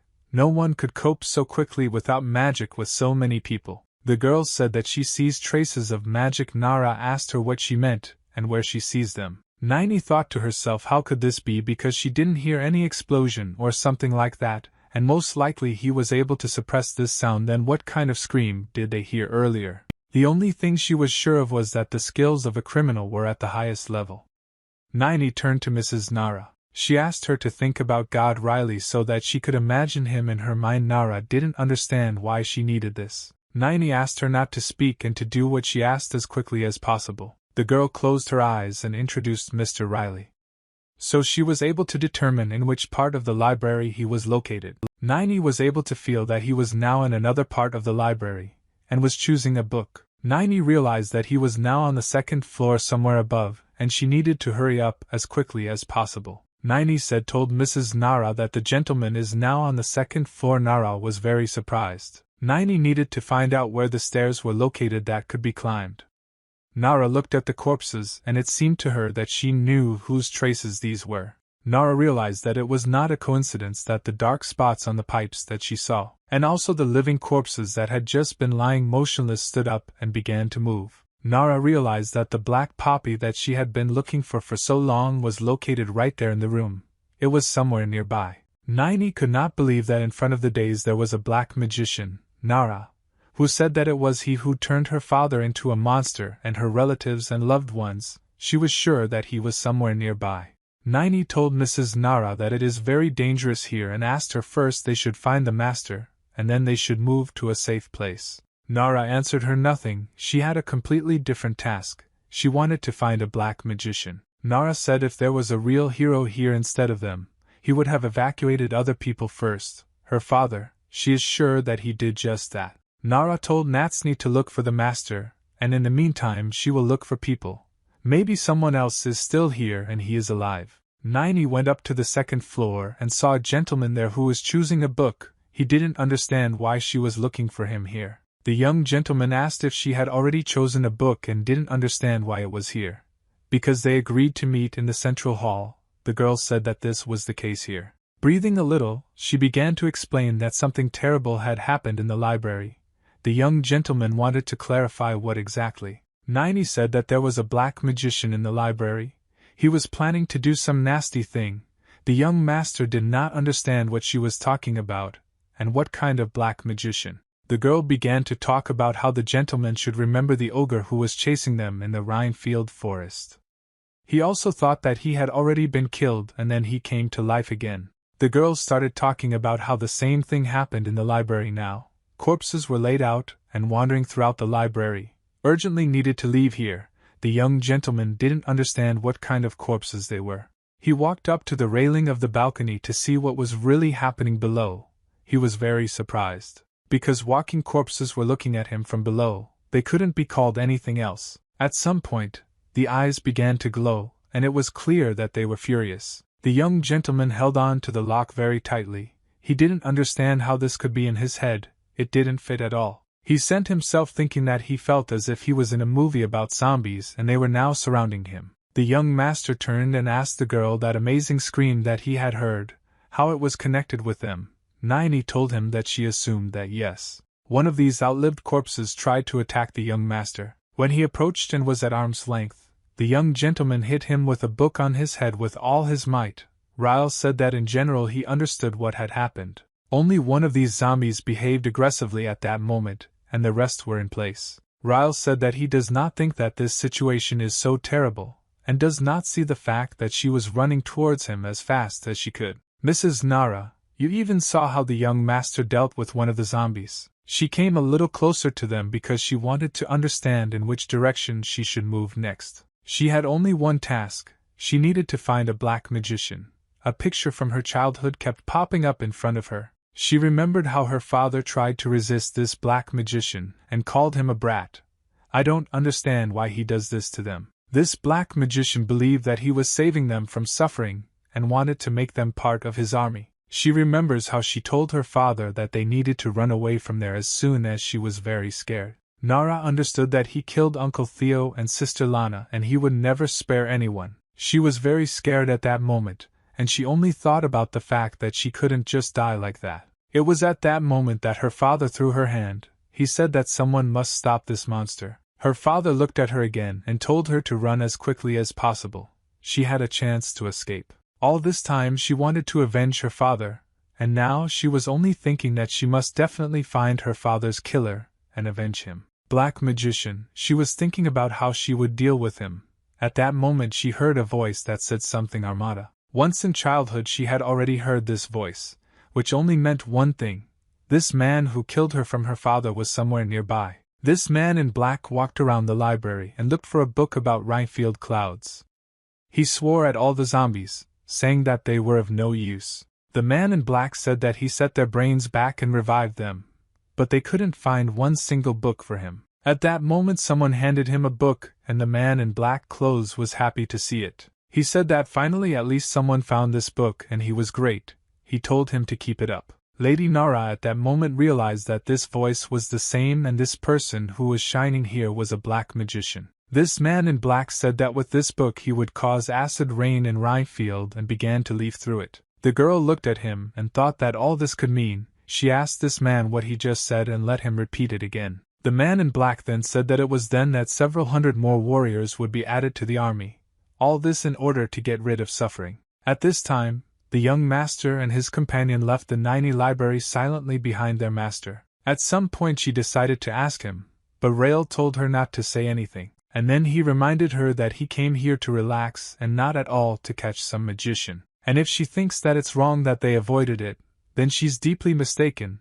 That's what ordinary people always do. He told her that he wasn't going to get into an unnecessary fight and complicate things. Find out to yourself whether the Lord knows what kind of creatures these are that she cannot even detect with her eyes. There were a lot of questions and it was unclear who this warrior was and whether he actually saved them or not. Who could object and say not to make him laugh? If he had not come here then all this would not have happened at all and most likely everyone would be alive. It was then that everyone said that if it weren't for him, they would have lived in peace as always. He heard them tell him that if it weren't for him, then everything might not be the same. He understood that in Solia there was no choice.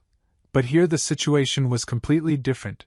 He knew that if this happened, he would simply ignore it. Mrs. Nara stopped him. She began to say that she remembers how he killed an ogre with one blow. The young master was a little surprised that she was the one who would stop him. He didn't want to deal with anyone right now. The girl tried to explain that right now she saw a black magician in the library. Before he disappeared, he managed to take the book of the Rainfield Cloud with him. She continued to say that he is a black magician who wants to mix clouds and magic to make acid rain, and he also wants to turn several hundred people into living corpses.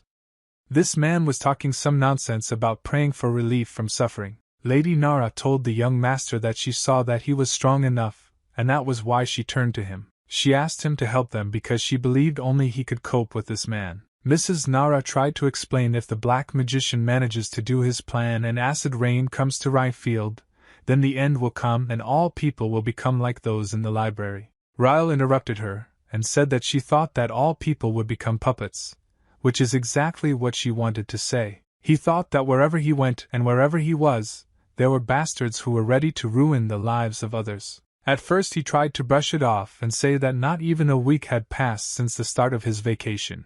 So he wanted to rest and could not help them with anything. Mrs. Nara said that this was a black magician and it was he who killed her father. The young master told her that he was very sorry, but he was on vacation and therefore she must deal with her problems herself. Immediately after these words, the young gentleman turned around and walked on. Niney tried to stop him. In spite of everything, wherever the young gentleman was with his companion, he caught himself thinking that he would not think about it. It was none of his business. At the same time, Nara tried to notify everyone about the danger that was approaching. The young master persuaded himself that he barely vomited on vacation, and for the first time in a long time he could rest. Even he came across a leaflet with a black magician and that he was dangerous.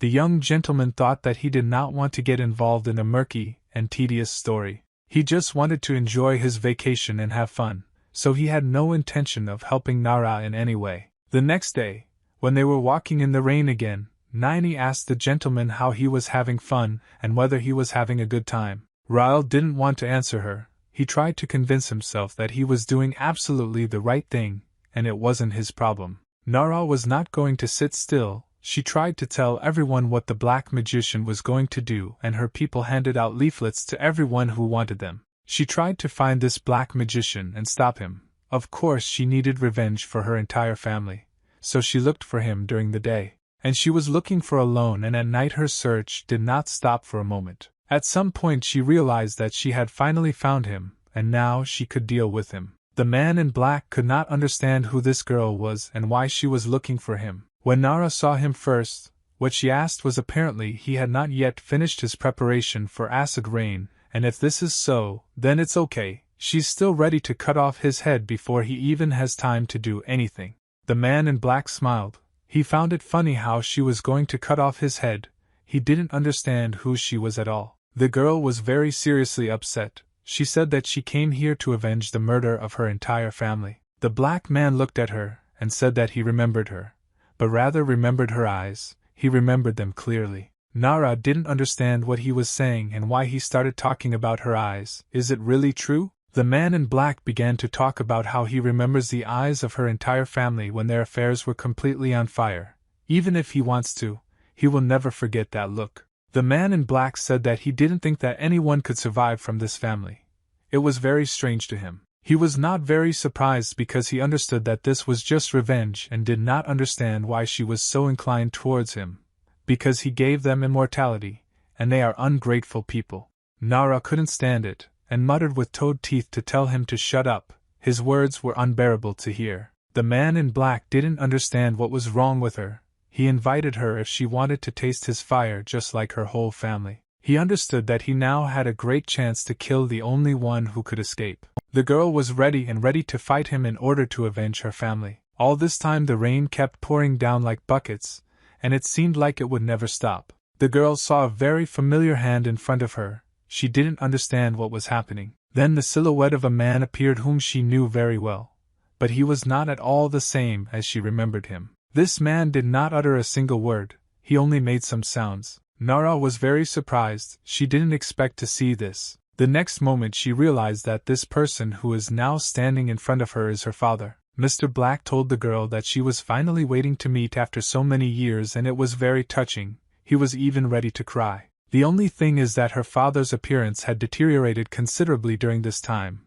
but she was still able to recognize him since they are relatives. The girl could not contain her emotions, and so she screamed that she was ready to kill him. The next moment she ran towards him in order to destroy him. She shouted only one thing, that she would kill him. The man in black laughed very loudly and raised his hands up. He even tried to say that he was scared. When she tried to strike, he did not hit the man in black at all. He told her that she was not grateful since he helped her meet her father again. It was still pouring rain outside and the street lights were shining brightly. It was at this moment that somewhere very close there were fireworks that completely lit up the entire city. The girl at that moment was trying to destroy her offender. A lot of people gathered in the square to watch it.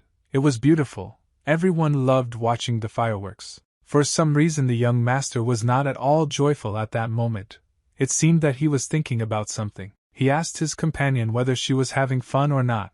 The girl could not give him any answer. Riled that he probably expected too much from this, and that's why Pavel had a feeling of disappointment. Nini was silent for a bit, and said that she really wasn't having fun at all. The young master looked at her and smiled at that moment. He was wondering why his companion answered him. Doesn't he know? Ryle said that it was time for them to go after all, because insects loom before his eyes and it is not clear whether one of these insects will bite him, or not. Lady Nara tried to strike with her blow. She did not stop for a second. The man in black said that he thought so. She was simply excellent.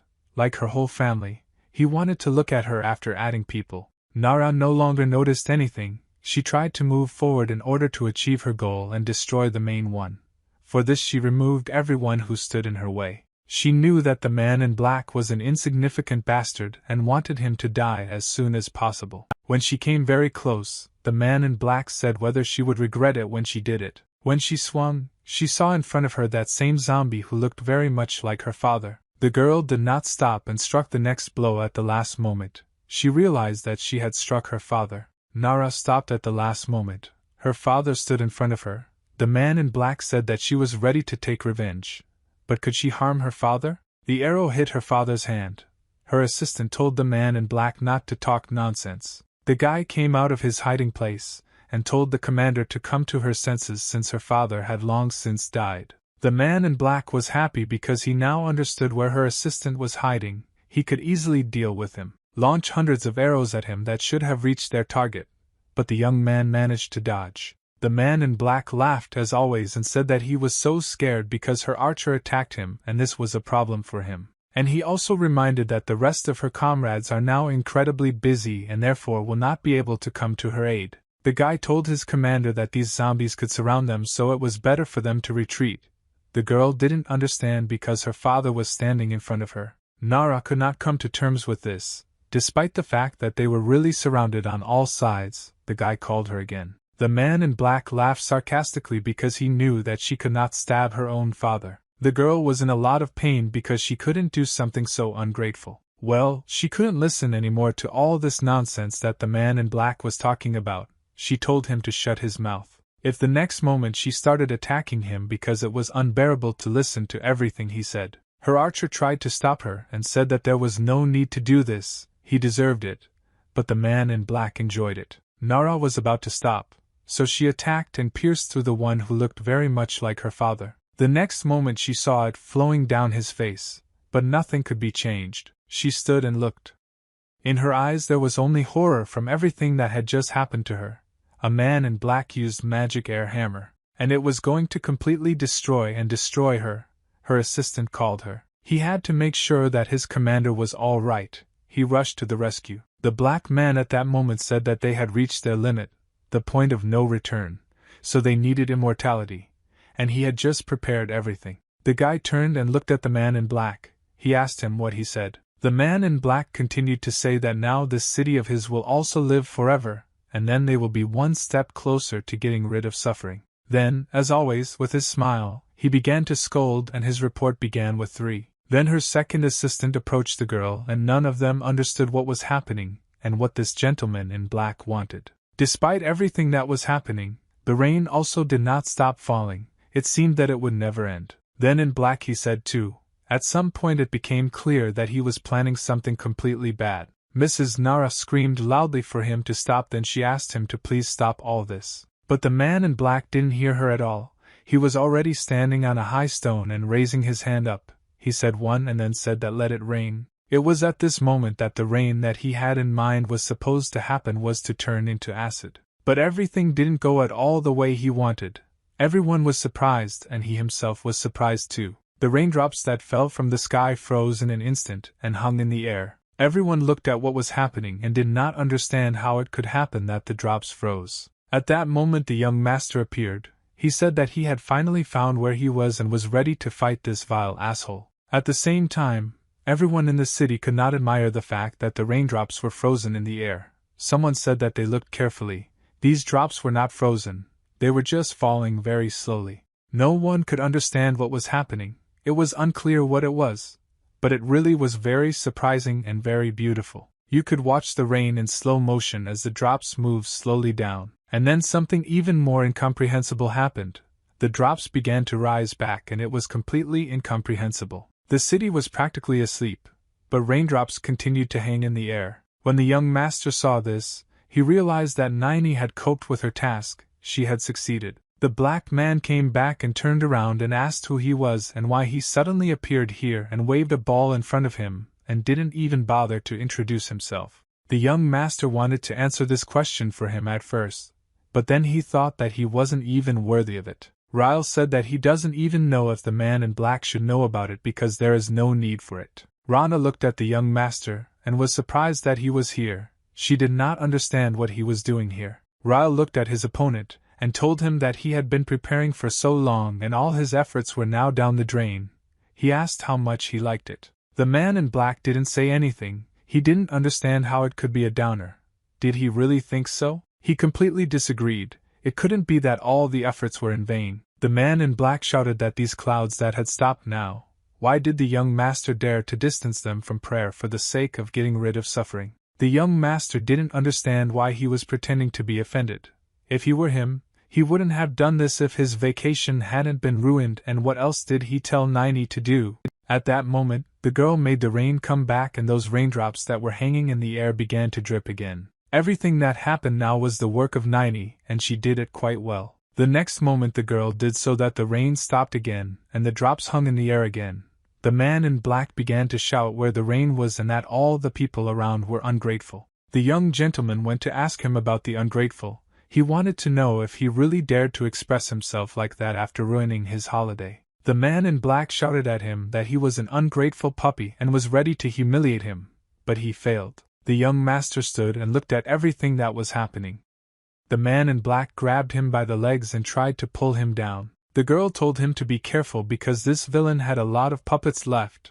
The young master understood that the man in black had an unusual talent. He told him that he was very talented but he was unlikely to succeed. From all sides, puppets began to approach the young master and tried to engage him in battle. But they didn't succeed because Ryle was not an ordinary guy at all, and he could easily deal with these puppets. Seeing all this, the man in black was even more upset because he thought that this guy was completely ungrateful. And most importantly, he couldn't leave it like that for some guy to defeat him. At some point, a huge ogre appeared in front of the young master, controlled by a man in black. Then a goblin appeared who was also ready to attack the young master, and he was also controlled by the same person. And even the magician who tried to attack the young master could not do anything. All this was very interesting, but Ryle thought that he was very sorry because the man in black could do nothing more than play with dolls. This made the man in black very angry because he did not know and did not understand why he dared to say such a thing.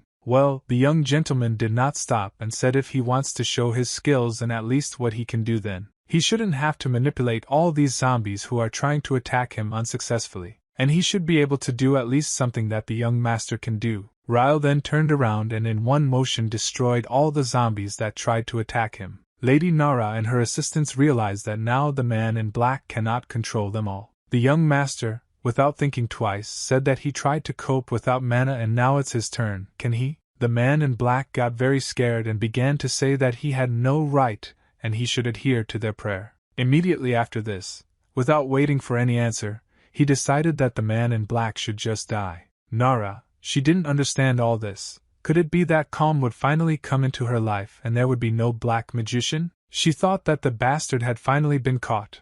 He would no longer be able to harm anyone. At some point, his zombies began to dissolve into the abyss and become just fog. Nara saw her father again. She knelt and hoped that now his soul would rest in peace. Ryle from above the city, he understood that now everything had to end.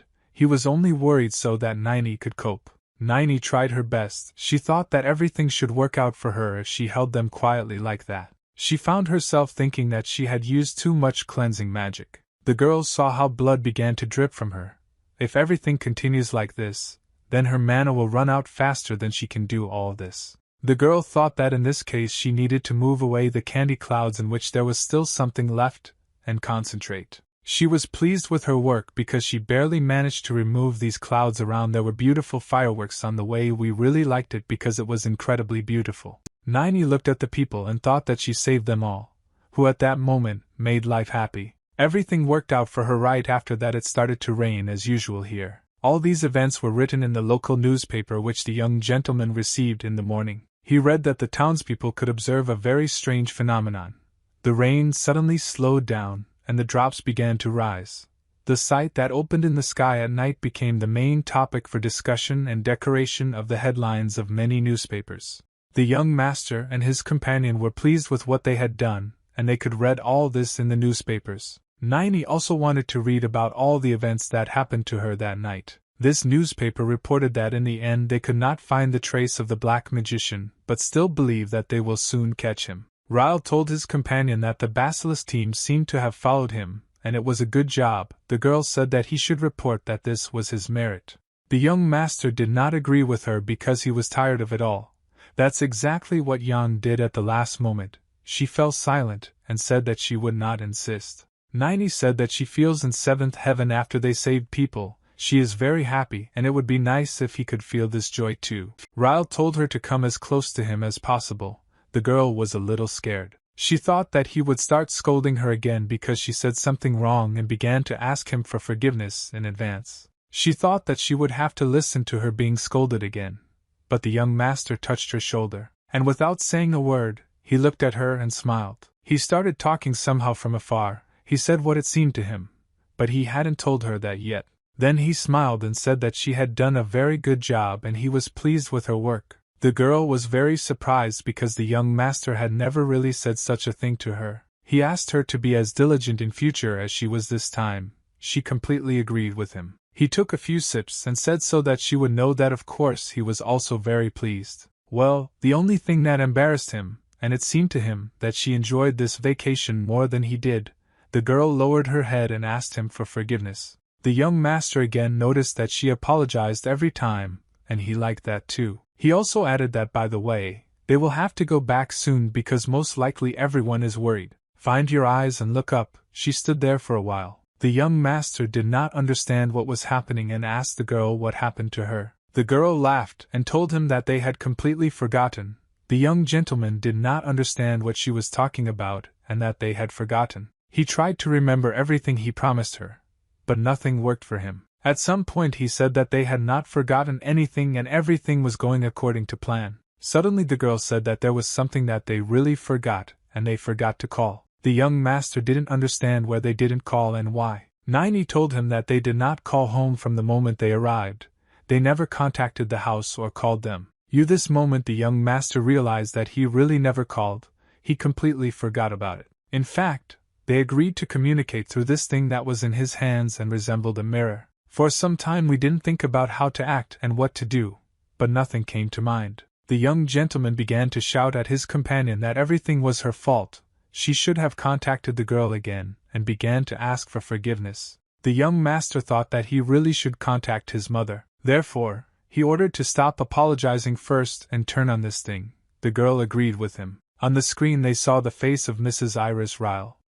She wanted to find out who was calling. Of course she was waiting for a call from Ryle. When they were tied up, the mistress wanted to know why her son had not tied up with them for so long. He tried to explain to her what happened to him. He was thinking about telling or not. He didn't know what to do. Then the mistress asked the girl if she had problems with communication. The girl replied that everything was fine. The young master again yelled at her, and said that she was completely out of her mind. He told her that she had read so many books and still hadn't gained any brain power. She only wanted to tell Mrs. Iris so that Tanya would be upset. The next moment the lady asked if everything was fine with them and nothing happened. The girl replied that everything was fine with them, and she guaranteed it. The lady exhaled and said that the girl calmed her down a little. At that moment Yang appeared on the screen. He wanted to ask the gentleman if everything was okay with him. The young gentleman replied that everything was fine with them and they were returning soon. The mistress said that if everything is fine, then she accepts their apology, and hopes that her son understands what needs to be done. After the apology, the young master replied that of course this will not happen again. Mistress Iris said it's great that he remembers they will be waiting for him at home when he returns. Sarah asked the lady for 1 minute. She wanted to talk a little with Nini. Nini was ready to listen to Sir. The young master realized that the girls were about to get. That's exactly what happened. Sarah said even if the gentleman forgot completely, she had to contact the house. The girl again began to apologize. Sarah reminded her that it was Mr. Ryle who went on vacation and not she. Nini began to make excuses, saying that she was very sorry. Sarah calmed down a little and was interested in the question of whether they had seen fireworks. The girl replied that of course they had seen him. Sarah wanted to know how handsome he was. Nini said that she cannot describe him because she doesn't even have such words, and she added that this was the most beautiful thing she had seen in her life.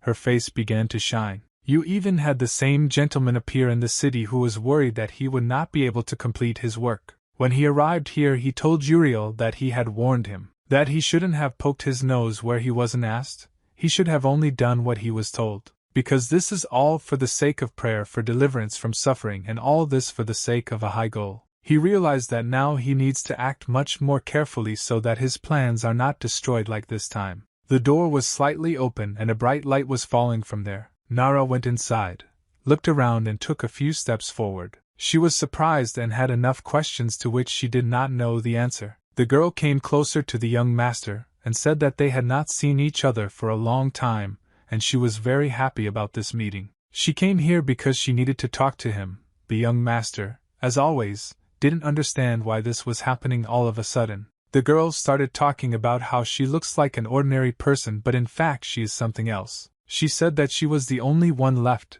and a kind of Vasilikov. The girl said that her family was greatly helped during the Great War by a famous mercenary named Yang. The young master didn't understand why she was telling all this and what had Yang and her family to do with it. He wanted to find out what she needed from him. After waiting a little, the girl said if the gentleman would not mind then she would like to go with him.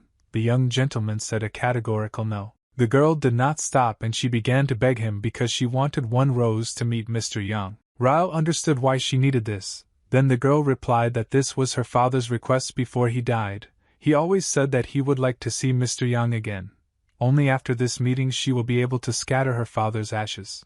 The girl fell to her knees in front of the young master, and began to beg him for permission to travel. She cried and asked him to take her with him to Solia, and she succeeded. After some time, the carriage of the young gentleman and the two girls accompanying him was driving home. Nara was happy because she was allowed to go with them, and she would be able to see Mr. Yang again. The young master looked at Nara and thought that they definitely needed to meet because they were two boots in a pair. They cried absolutely the same way, and not only these emotions were the same. Nini sat on Lucky's ass. She said that she was very glad that the young gentleman's mood was at least a little better. The young master did not understand where this daughter who accompanied them came from. The girl thought that it was most likely due to the fact that she had recently used too much power. Ryle looked at Nini.